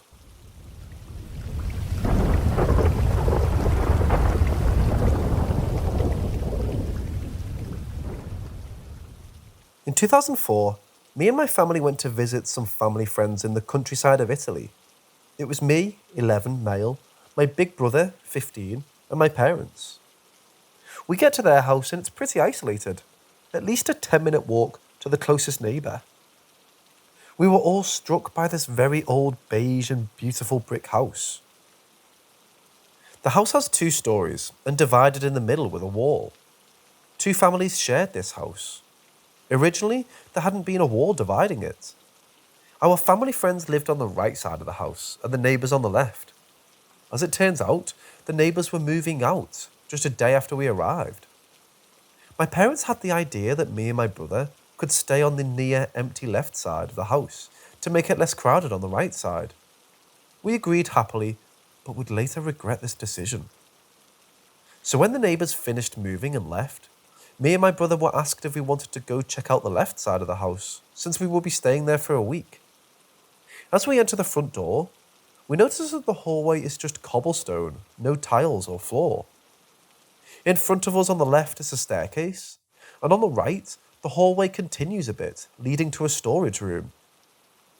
As we both climb the creaky stairs, we state that this place is weird and a little bit creepy. Cobblestone in the hallway and the old squeaky wooden stairs. Anyways, at the top of the stairs, you face left and see into the kitchen, and the bathroom is to your right. Walk into the kitchen and go left, and there's a bedroom. This is where it gets bad.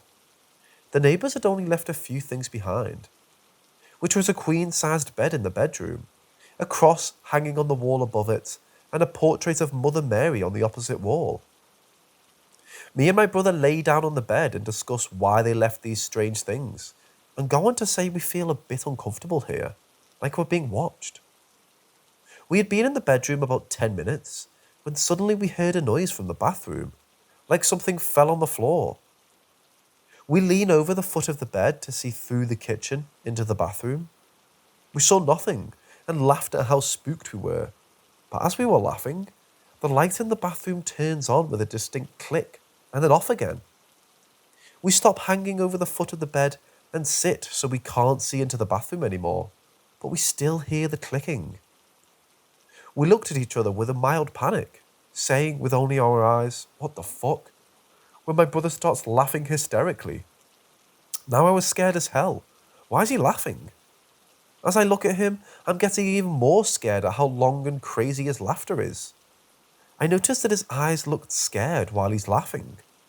And then he said, laughing, "I'm scared, I can't stop. I don't know why I'm laughing." Everything had piled up. Old creepy house, the stuff left behind, feeling watched, the lights going on and off, and my brother's strange laughing episode, and the overwhelming feeling of not being welcome. Simultaneously, we run like our lives depended on it, out of there and straight to our parents and hosts. They all just laughed at us and said we were just imagining it. My brother and I wholeheartedly refused to go back in there, and sure as hell wouldn't be staying there for a week. Our parents thought we were silly and said, "No problem, chickens, we'll stay there then." I remembered clearly how my parents looked after their first night in that side of the house, tired and pale. They both said that they had never felt anything like it. They had heard plenty of noises in the night, but the worst thing was the overwhelming feeling of being watched and unwelcome. They said it felt as if someone or something was hovering around the bed, hanging over them with rage. They eventually fell asleep, curled up as close as they could together. After they had told their story, our hosts said a little cautious, "Well, the neighbours had told us that their great-grandfather, who had built the house almost 200 years ago, was still living there as a ghost." My take is that because the family which had lived there for generations left and some foreigners immediately took over, we angered the ghost. Allegedly, this ghost had not bothered his family before, but they knew he was there and that sometimes strange things happened.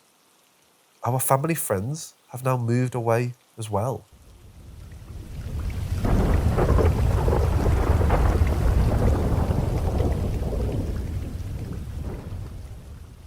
Well, I moved recently with my family. I shared here that I used to see the ghost of my dead great-grandmother in the house I grew up in, but now it's being demolished to build a new 32-story building. This new house is far from the city centre. In Brazil, it's normal to live near the centre of the city instead of the suburbs. We chose here because it's calmer and less expensive. It's a nice, modest house, and everyone's comfortable. My girlfriend was here a few weeks ago, and we were playing with my dog at my bed, and out of nowhere, the dog starts barking at the wall and runs away. My girlfriend and I didn't see a thing. The following week, I went out for some drinks with my friends and got home a little tipsy, but not out of my mind drunk. When I opened the door, I saw a dark figure standing at the end of the hallway, at the door of my room. When I got my phone to start filming, it went away. Yesterday, I went upstairs to talk to my sister in her room, but I saw something way more interesting. My dog was afraid of her window. The window from her room, which was closed, had something that was scaring my dog and she refused to go anywhere near it. Suddenly she starts barking at the window, as if it was a threat to her. Weird, but not as much as the day I was coming home driving, completely sober. And when I passed a crossing, 3 dark masses seemed to leave my house and my neighbours. I was terrified. Maybe this had nothing to do with it, but sometimes, when I'm alone at home, I can hear people walking upstairs. I don't know what it is, or what to do.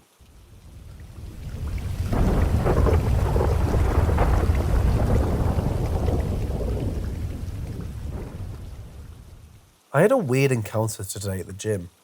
I usually don't go to this gym too often, but today I walked into the men's changing room, and I walked past what looked like a man standing by the mirror. He was shirtless, and was either wearing all black pants or shorts. I couldn't remember when I walked past. I wasn't paying much attention, but he was just looking straight into the mirror, standing still, as I walked behind him to the benches to change. He was the only one in there with me. As I walked to the benches, it was really quiet, and each step I took echoed really loud and bounced right back all around me. I don't know how else to explain it, but it just didn't feel right in there. But I just ignored not even having a reason to feel that way. As I put my jacket in my bag and took everything out of my pockets, I kind of felt eyes looking at me, but just ignored it as my back was facing him, and it felt as if he turned over to his right to look over at me. When I was done putting my stuff away and turned back around, he wasn't in front of the mirror anymore. I walked back towards the mirror to walk where I had first come from to exit, and once I got to the mirror, I looked to my left, and I see him there posted up by the wall with a very creepy smirk looking right at me. His eyes I couldn't really comprehend. His face looked deformed. I was kind of in a shock. He looked like the Truth or Dare face if you've seen the movie. I paused and got a good look at him and then just walked out. As I was walking out, I said, "You think I'm scared of you, motherfucker?" No reply, and walked out the changing room door and did my workouts. I've heard stories of jinns, demons appearing to people in human form in all black clothing and just look like regular people. I've had a couple experiences like that not too long ago, but what happened today was much more aggressive.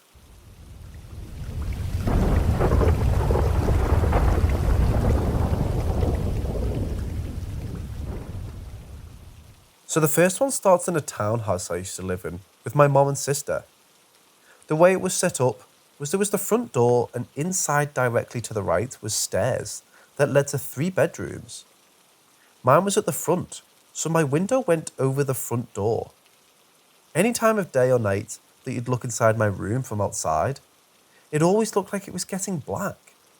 Even with the light on, it would do this. But there would always be a weird halo around my closet door, and that had no light bulb in it, so no explanation for that. One day I was sitting in my room just on my phone, wearing an oversized t-shirt that covered my blanket. My door was closed and none of our cats were inside with me.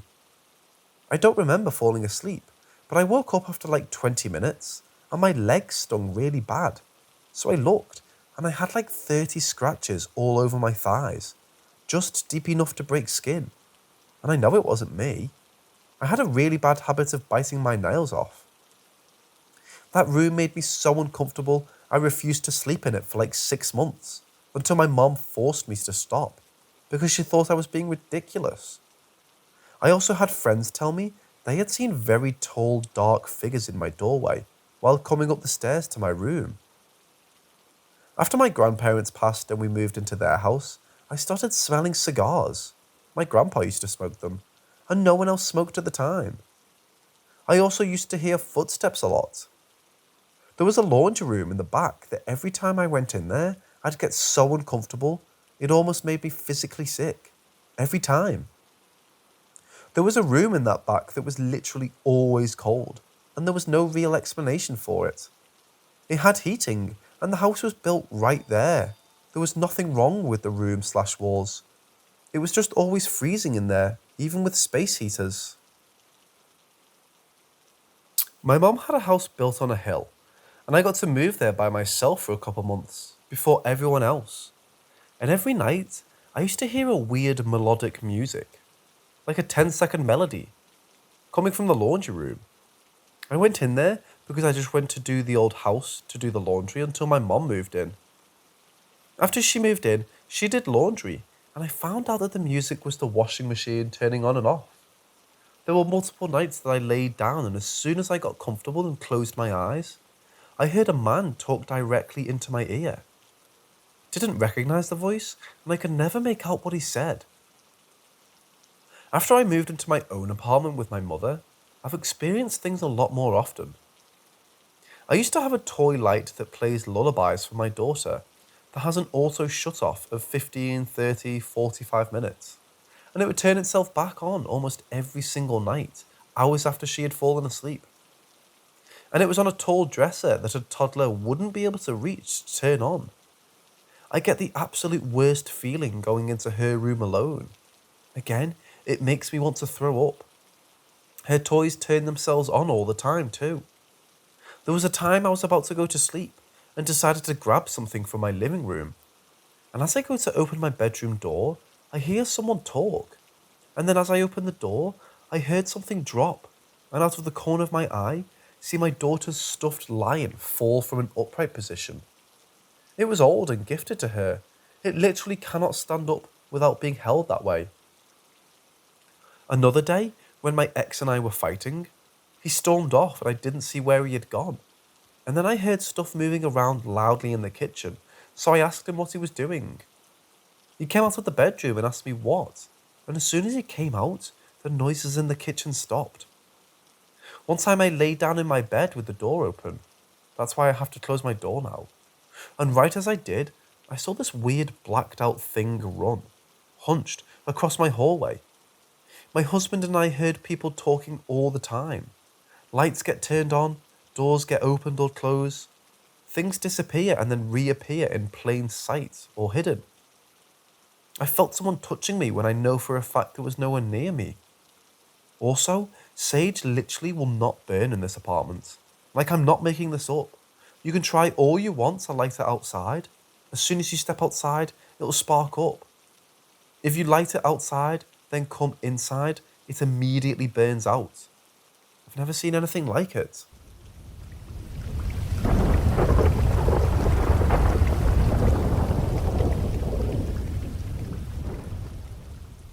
Hi everyone, just wanted to share some of my experiences that happened at one of my old jobs. This happened to be in a dialysis clinic where I was a nurse. If you don't know, a dialysis clinic is where people with kidney failure go for their treatments 3 times a week. I typically worked from 4:30 am to 7 pm. I would usually take my first break around 6 am. No one else would be in that part of our unit until 7:30. I'd take a nap in the storage room where we had an old dialysis chair. From that spot, a lot of the staff would experience nightmares or sleep paralysis. For me, I would often feel ice-cold chills next to me, despite being wrapped in blankets. I've heard whispering when no one else was around. One time, I woke up from a nap to find my shoes that I had kicked off stuffed with paper towels. On the treatment floor, we would notice that from particular stations, some equipment, such as blood pressure cuffs, would start swinging at random times. We also had times where before the PTs arrived, the call lights would be activated. Our call lights had a physical button that had to be pressed down with some force. So the call lights would be activated to an empty station. We'd turn it off and another call light would be activated on the opposite corner of the room. The craziest thing that happened to me was when I was closing the clinic up by myself. I had stayed a little late to catch up on some paperwork, and all the other staff had left the building already. At times, the clinic went dead silent. All the ambient noise from the buzzing of lights to the noise from outside went out, as if a mute button had been pressed. I didn't think much of it, since I wanted to get my work done and go home. Afterwards, I headed towards the back of the unit, near the storage room where we would take naps, to turn off our water system for the night. As I was heading out, I instinctively kept looking back over my shoulder. I picked up my pace because it felt like something was chasing me out. As I reached the end of the hallway, I felt a whoosh of energy go through me, and the banners along the sides of the wall started shaking. At that point, I left the clinic without clocking out and got to my car as fast as possible. I figure that there's a lot of spiritual energy in places like these, since the PTs spend so much time there, often feeling negative emotions, dealing with their illness before eventually passing.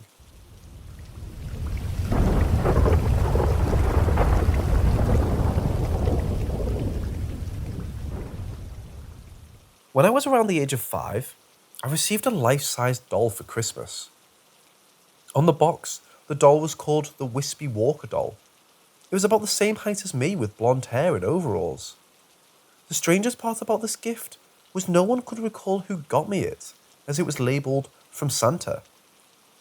Even years later, when I asked my family who got it me, no one could remember. I instantly didn't like the doll because it freaked me out.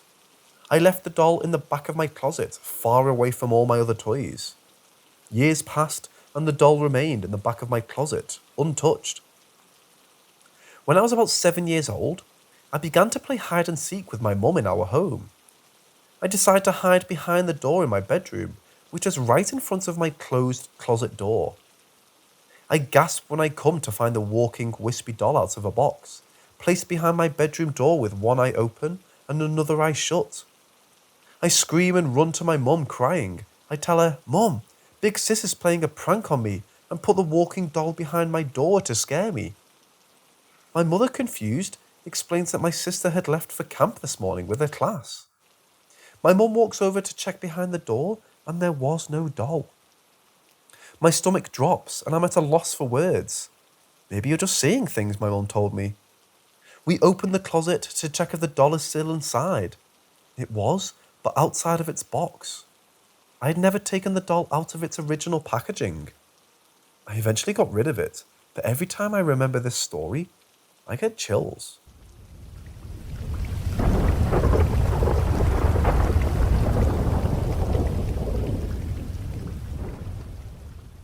My dad, being Irish and wanting to live somewhere close to his childish home, bought a house in a remote part of Northern Ireland in 2007. It's a pretty old farmhouse, 18th century I think, and back then was completely dilapidated. I'll never forget the first time he showed it to my brother and I. He had spent the long car journey hyping it up, telling us about how incredible the location it was, how spacious it was, and the amazing interior. And then we arrived at what was essentially a creepy old building site. The creepy vibe not helped by the torrential rain that was being released by the heavens that day. Still, over the years, post-renovation, I've grown to love spending time there. There's beautiful green rolling hills surrounding the property. There's a sea view and the beach is a stone's throw away, with nobody around for miles. It's a hermit's paradise. I have always, however, felt unnerved and creeped out by it. During the first holiday I ever spent there, I think I was 9 years old, we were cleaning out the attic and found an old photograph of a young woman, probably from around the Victorian times. My younger brother was absolutely terrified of it. I used to prank him by putting it in his bed before we went to sleep, or by rapping my knuckles against the bed frame, pretending that Bertha, as we nicknamed her, the ghost lady, was coming from him. It was, granted, an unnerving photograph. There was a wild, vacant look in her eyes, and she was ghostly pale in complexion. A local from the neighbouring glen, who knew about the history of the house, mentioned that there was a rumour that a young woman had been murdered by her jealous husband in the late 1850s in a house in the lower glen. So it could have been our house, but also could have been one of the other old houses in the area. That rumour, though, was enough to eventually make us return the picture to the attic, never to be retrieved again, even for pranks. At night, the house went being from creepy to being deeply unsettling. Bangs, footsteps, tappings, knocks sounded at all hours. My dad blamed the plumbing, the old pipes and our imaginations, and that was what we would all tell ourselves, except that it would happen while the pipes were cold and when there was nobody else around. I remember one morning my dad and I drove to our nearest village to pick up coffee in the newspaper. Half an hour later, we were back, to the immense relief of my brother, who was visibly shaking as he let us in. Apparently, the second he was alone and watching TV, he heard the distinct sound of heavy footsteps walking on the floor above him. Every time he paused the TV, it stopped, and when he resumed, they resumed. He vowed never to be left alone again, and basically stopped coming to the house after that. In more recent years, I've been spending a lot more time at the house, being a lover of solitude and nature. I can't go alone, for obvious reasons, so I go with my partner, who finds it equally spooky. We both hear the unexplained sounds, the tapping and knocking at the windows, the footsteps at night. My partner is somewhat sensitive and has had paranormal encounters before. She said that the minute she stepped into the house, she could feel a sinister, dark energy emanating from inside. I got into the habit, while we were staying there, of going out on long walks, in an attempt to prevent cabin fever. Whenever I returned, she would always report something eerie that had occurred while I was out. For example, once she had been hoovering the living room and had felt two hands grab her by the waist, only to spin around and find nothing there. She felt taps on her shoulder, heard my voice calling her name when I wasn't at home, and heard the sounds of people moving around the house while she was in the shower. Then, recently, things got even scarier. We decided to go visit the house on a Halloween mini break, and the second we arrived, we both felt this hostile energy, as if we were trespassing in somebody else's house. It is worth noting that, shortly after my dad bought the house all those years ago, he ended up having to work full-time in London, so was unable to permanently live there. There was talk of renting it out, but nothing came of it, so the house just sits there, desolate, empty for most months of the year. But perhaps it does have a full-time resident after all. Anyway, we decided to try and shake off the feelings of unease and celebrate Halloween. We did the usual thing, got drunk on cheap wine, put scary makeup and costumes on, and watched stupid horror movies all evening. At around 11, my partner went to go and get another bottle of wine from the fridge, while I stayed in the living room. I suddenly heard her say, "Oh my God," and I immediately stood up and rushed over to her. She turned to me, looking frightened, and said that she'd seen a white, swirling mist outside in the garden, against the pitch-black darkness. It had vanished after a few seconds. That night, the noises and footsteps were louder than ever. A few days later, I was at the house by myself. My partner had gone away to see her family, who lived a few hours away, and would be returning later on that evening. I was sitting at the desk working downstairs in the living room, trying to ignore the growing uneasiness I was feeling. Then, I started to hear, same as usual, footsteps sounding upstairs. But this time it was different. It was louder, as if a flurry of people were trampling around upstairs. I could hear the sound of bedsheets being moved, furniture being moved. It was coming from the upstairs room at the end of the house, where most of the unexplained noise originates from. The way I described it to those I related it to was that it sounded as if a few people were making preparations upstairs for a visitor, except I was all alone. I was petrified and immediately phoned my partner, telling her what was happening. It was so loud, she could hear it over FaceTime. So now for the most recent, and in my mind, most terrifying happening in the house. This happened less than a week ago, in the early hours of Monday morning. My partner and I had flown over for a weekend autumn break, and had been due to fly home that morning. However, she suffers badly from endometriosis and had a flare-up, which meant that we ended up delaying our flight. Anyway, it was about 5:30 in the morning and we were both in bed. She was asleep, exhausted from feeling unwell, but I was wide awake and listening to upbeat music, just praying for tiredness. Suddenly, without warning, I became overcome with this intense, consuming feeling of dread. I went from feeling good to feeling completely freaked out in the space of about 10 seconds. I took my earphones out and turned the music off. From my position, I could see the door and most of the room aside from the side of the bed. My partner was sleeping nearest the door. I was on the other side. The room was dark, but some morning light was starting to filter into the cracks between the blinds, with the shapes of the furniture in the room being visible. I could see the cracks of light underneath the door being reflected onto the wall opposite, as we'd left the lights on. And then, I saw something. A shadow moving back and forth underneath the floor. I started to feel even more afraid. Then I heard a very loud footstep just outside the door, where the shadow was coming from, and the heavy creak of floorboards. I was at this point completely paralyzed with fear. Then, and I still can't believe this happened as I type it out, I saw a dark grey figure glide from the door across the room. It was hooded, almost Grim Reaper-esque, and I distinctly remember observing its transparency as it floated in front of the big wardrobe and around the bed to where I was laying.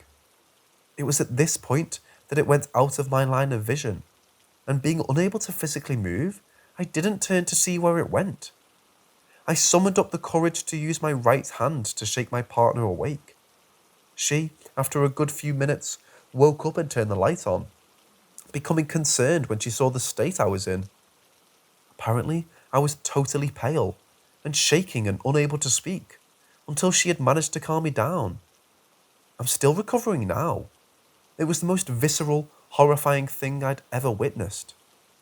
I think what made it so scary was the fact that I got a very sinister energy coming from whatever the thing was. We're now back at home, and I'm not sure if I'll be back to the house for a long time.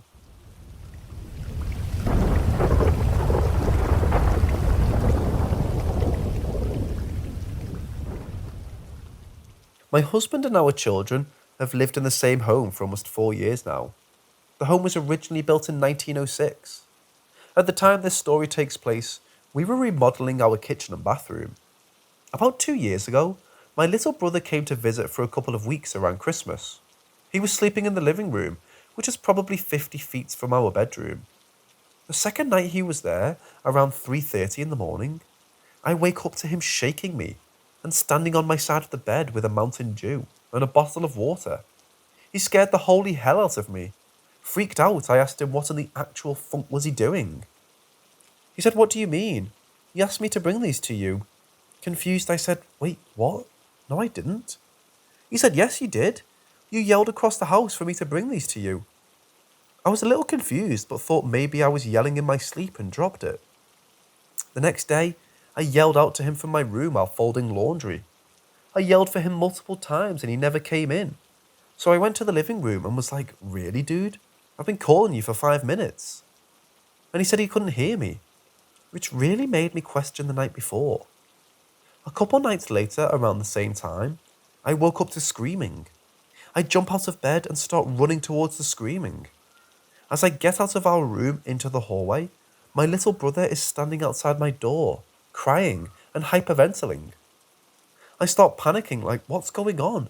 And he tells me that he woke up to get something to drink, walked back to the living room, and when he laid back down on the couch, I was standing at the foot of the couch just staring at him. He said, "Dude, what are you doing?" And the figure that looked like me didn't answer, so he said my name 3 more times and asked what I was doing again, and it still didn't answer, but instead threw her head forward and looked at him, and then turned to the right and ran into the den. He said the figure was wearing the same clothes I was wearing, but her face was horrible and distorted. He was terrified and told me he didn't want to stay in our house anymore, so he went to my mom's and stayed there the rest of the time he was there.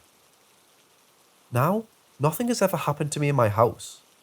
My kids said some things have happened to them, but I just chalked it up to kids being kids. Until the other night, I was home alone and decided to take a bath. I get out of the bath and get dressed, and as I go to grab the doorknob to leave, I looked back into the mirror, and on the left side of my face was a woman's face, completely torn up, like cuts everywhere. She had grey hair and was wearing a robe with a nightgown underneath. I was so shocked I couldn't move.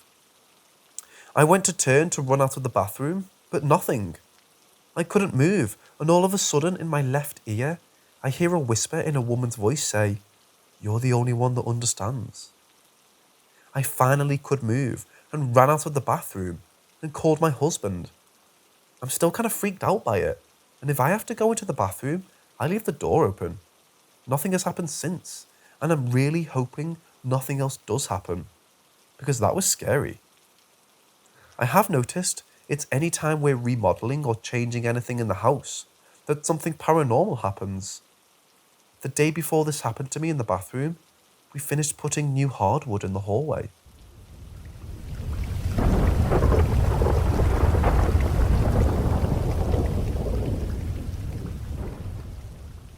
Keep in mind, I've never been much of a believer, especially around the time this happened. This is really the only unexplainable event that's happened in my life. Back in 2013, I was 19 years old. I was with my friend at his great-grandma's house, who he was staying with, and our other friend. It's down in San Isidro, not a nice area. The house was in the middle of the barrio. It's a very small and very old house, so it's likely to have some history. We would frequently go there to hang out, have a blunt and some beers on the porch while listening to music. In many cases, we would spend the night to avoid driving, after the beers. Sometimes I get a really creepy vibe there.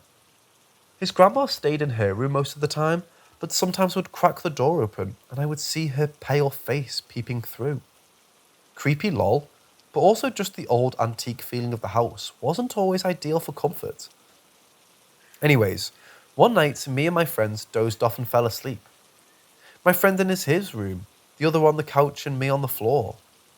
Suddenly, I'm woken up by my friend on the couch who's frantically looking for his phone.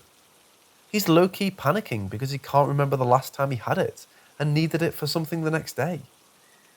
My friend comes from his room and we help him look for it. We tore apart the couch, under the carpets, we even went out to our cars to check if he'd left him in there. Nothing. The whole time I'm using my phone to call his to hear it vibrate, but from what I remember, he kept it on silent. We start to believe the possibility that his phone could have been stolen.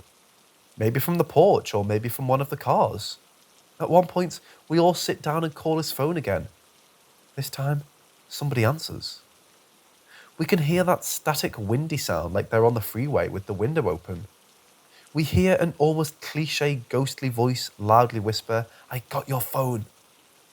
My friend tells whoever it is that he's a tracker on his phone and to just come give it back and he won't get the police involved. The voice didn't respond and hung up. Now we're all angry, especially my friend. It's apparent someone stole his phone and had the audacity to answer it and taunt him. We call again, they answer, same static windy sound, but no voice, and they hung up. We're all contemplating what our next move will be and are thinking about calling the police.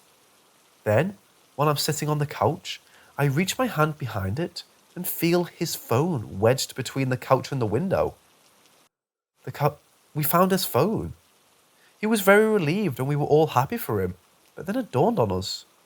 Who the fuck answered the phone? Whose voice was it that answered and said they had the phone? It's impossible. It couldn't be a prank. We were all in this tiny living room together and we all heard the voice. We felt this really eerie feeling because we all heard this creepy voice, but there's no explanation for how it could have happened.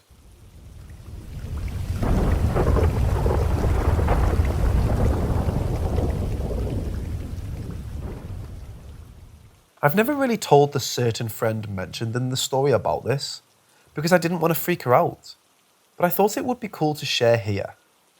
I have a million ghost stories, but this one takes the fucking cake for top scariest. So when I, 16 female, was about 11, 12, in the 6th grade, I had a best friend. Let's call her A. A and I were super close at the time, and we would have sleepovers very often. Her house was really big and really old, and some of her family and not family, previous owners, had died in said house. She's seen a bunch of spirits in there. A woman with brown hair packing up, her dead dog, hearing her grandpa's footsteps, and some other footsteps that sounded like a little girl. Up until this story happened, I had only really heard the footsteps, and in my logical 6th grade brain, chalked it up to the AC or some shit. A, however, knew it was a ghost. So one day, she invited me over for a sleepover, and I accepted. We were in her room at about 1 AM doing each other's hair and makeup. We decided to wash up and go to bed. We watched Pretty Little Liars until we fell asleep. Fast forward to about 3:30, I wake up needing to use the restroom, but when I open my eyes, I see this giant ass figure standing at the foot of her bed. Homie, this motherfucker had to be 10 foot tall and completely blacked out. I mean, it was a giant standing shadow. I was like, what the actual shit?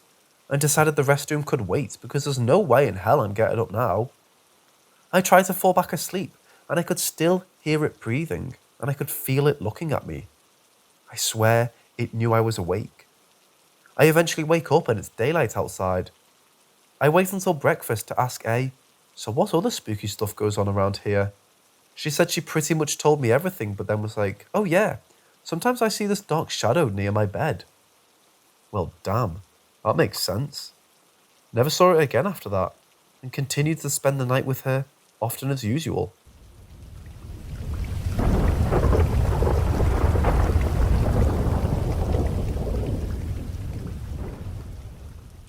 I hesitate in telling this story because I don't want to contribute to the Ouija board stigma.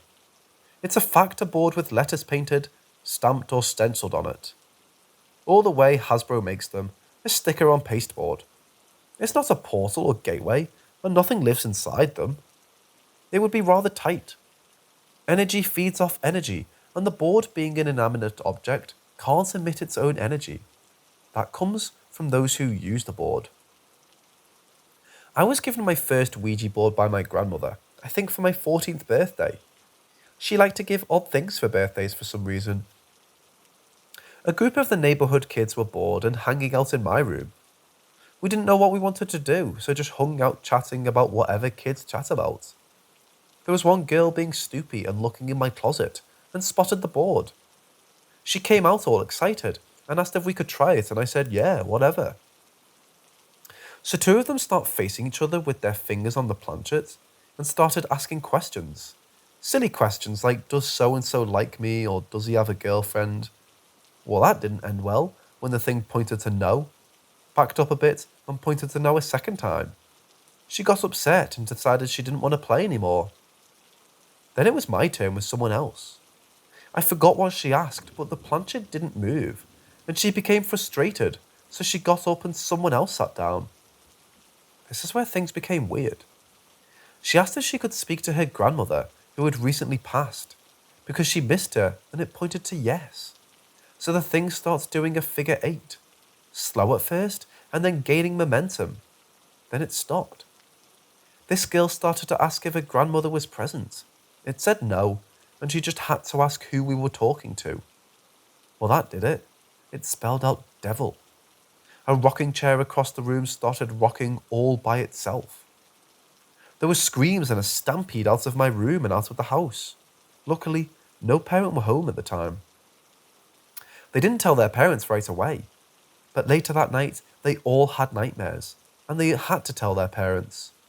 Their mothers called my mother all upset.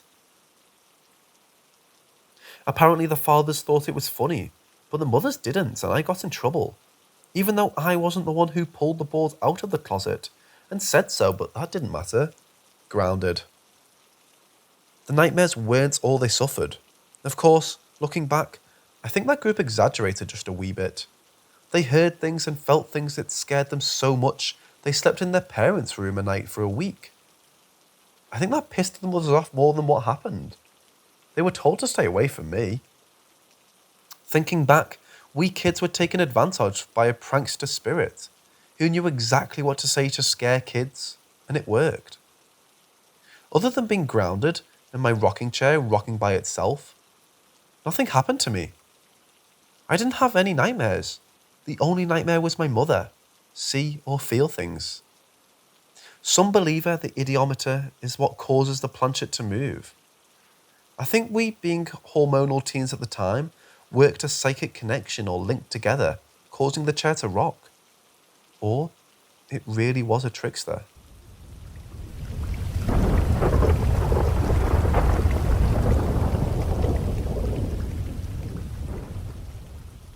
There's nothing more disconcerting when you're reading in bed, and your normally docile cat, who was sleeping at the foot of the bed, suddenly jumps up, arches her back, hair standing on end, ears flat, and letting out the most horrible, ferocious growl I've ever heard, while staring at the corner of the room. I was 16 or 17 at the time, reading in bed before falling asleep. I don't remember what I was reading. Could be Stephen King, Anne Rice, or some other author.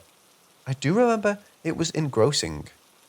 My cat, a Manx, a tailless cat, was sleeping soundly at the foot of the bed, hogging it to be exact, spread out practically the width of the bed, where I had hardly any room for my feet. I wasn't much of a TV person, preferring to read over watching some scripted show full of nonsense. So I'm sitting there reading, everything is quiet except for my cat snoring. Yeah, she did that. Just enjoying my book.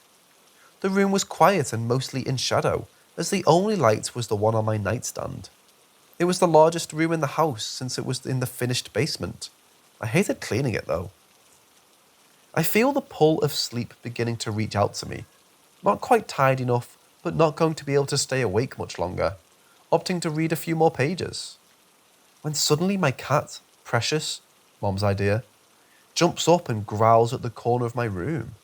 I'm in full-on attack mode, arched back, hair standing on end, ears flat. It was hiss, growl, hiss, growl. I'm scared shitless at this point because I see nothing there, but she's hollering, howling, hissing and growling at something only she can see. I'm watching her and staring at the corner, seeing nothing. I do what any rational person in my position would do, sink under the covers and bury my head. I couldn't wrap my head at what got us so riled up. Then, as suddenly as it started, it stopped. She licked her paws. I was peeking, satisfied that she'd chased away whatever invisible intruder there was, and went back to sleep. Meanwhile, I'm still jittery and not sure I could fall asleep, but I was going to do it with the light left on. I thought maybe she was having a nightmare, but there were 2 other occasions. A couple of weeks later, I woke to her hissing and staring at that same corner. It wasn't full of fury. It was more like warning whatever to keep its distance. I still didn't see anything. 3rd time, same thing.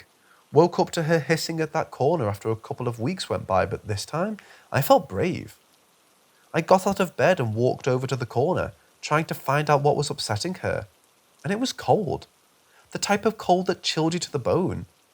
It was summer. That was quite a few years ago, and Precious has been gone for almost 20 years or so. I still miss that cat even to this day. I have her picture taped on my wall. I've had other cats with their own unique personalities and loved them dearly. I have 2 now, but Precious was special, who lived to be 25.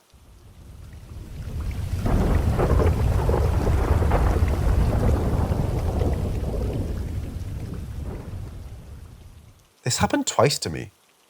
I was reading as I always did before going to sleep.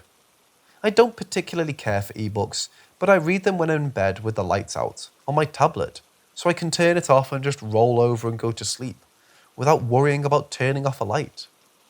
The first time, I was reading a story by I forget who. It was a Kindle book, and they seem to publish authors who have no hope of getting published, except self-published or on Kindle, but this one was pretty good. It was a ghost story, but truly people don't know how to write those anymore.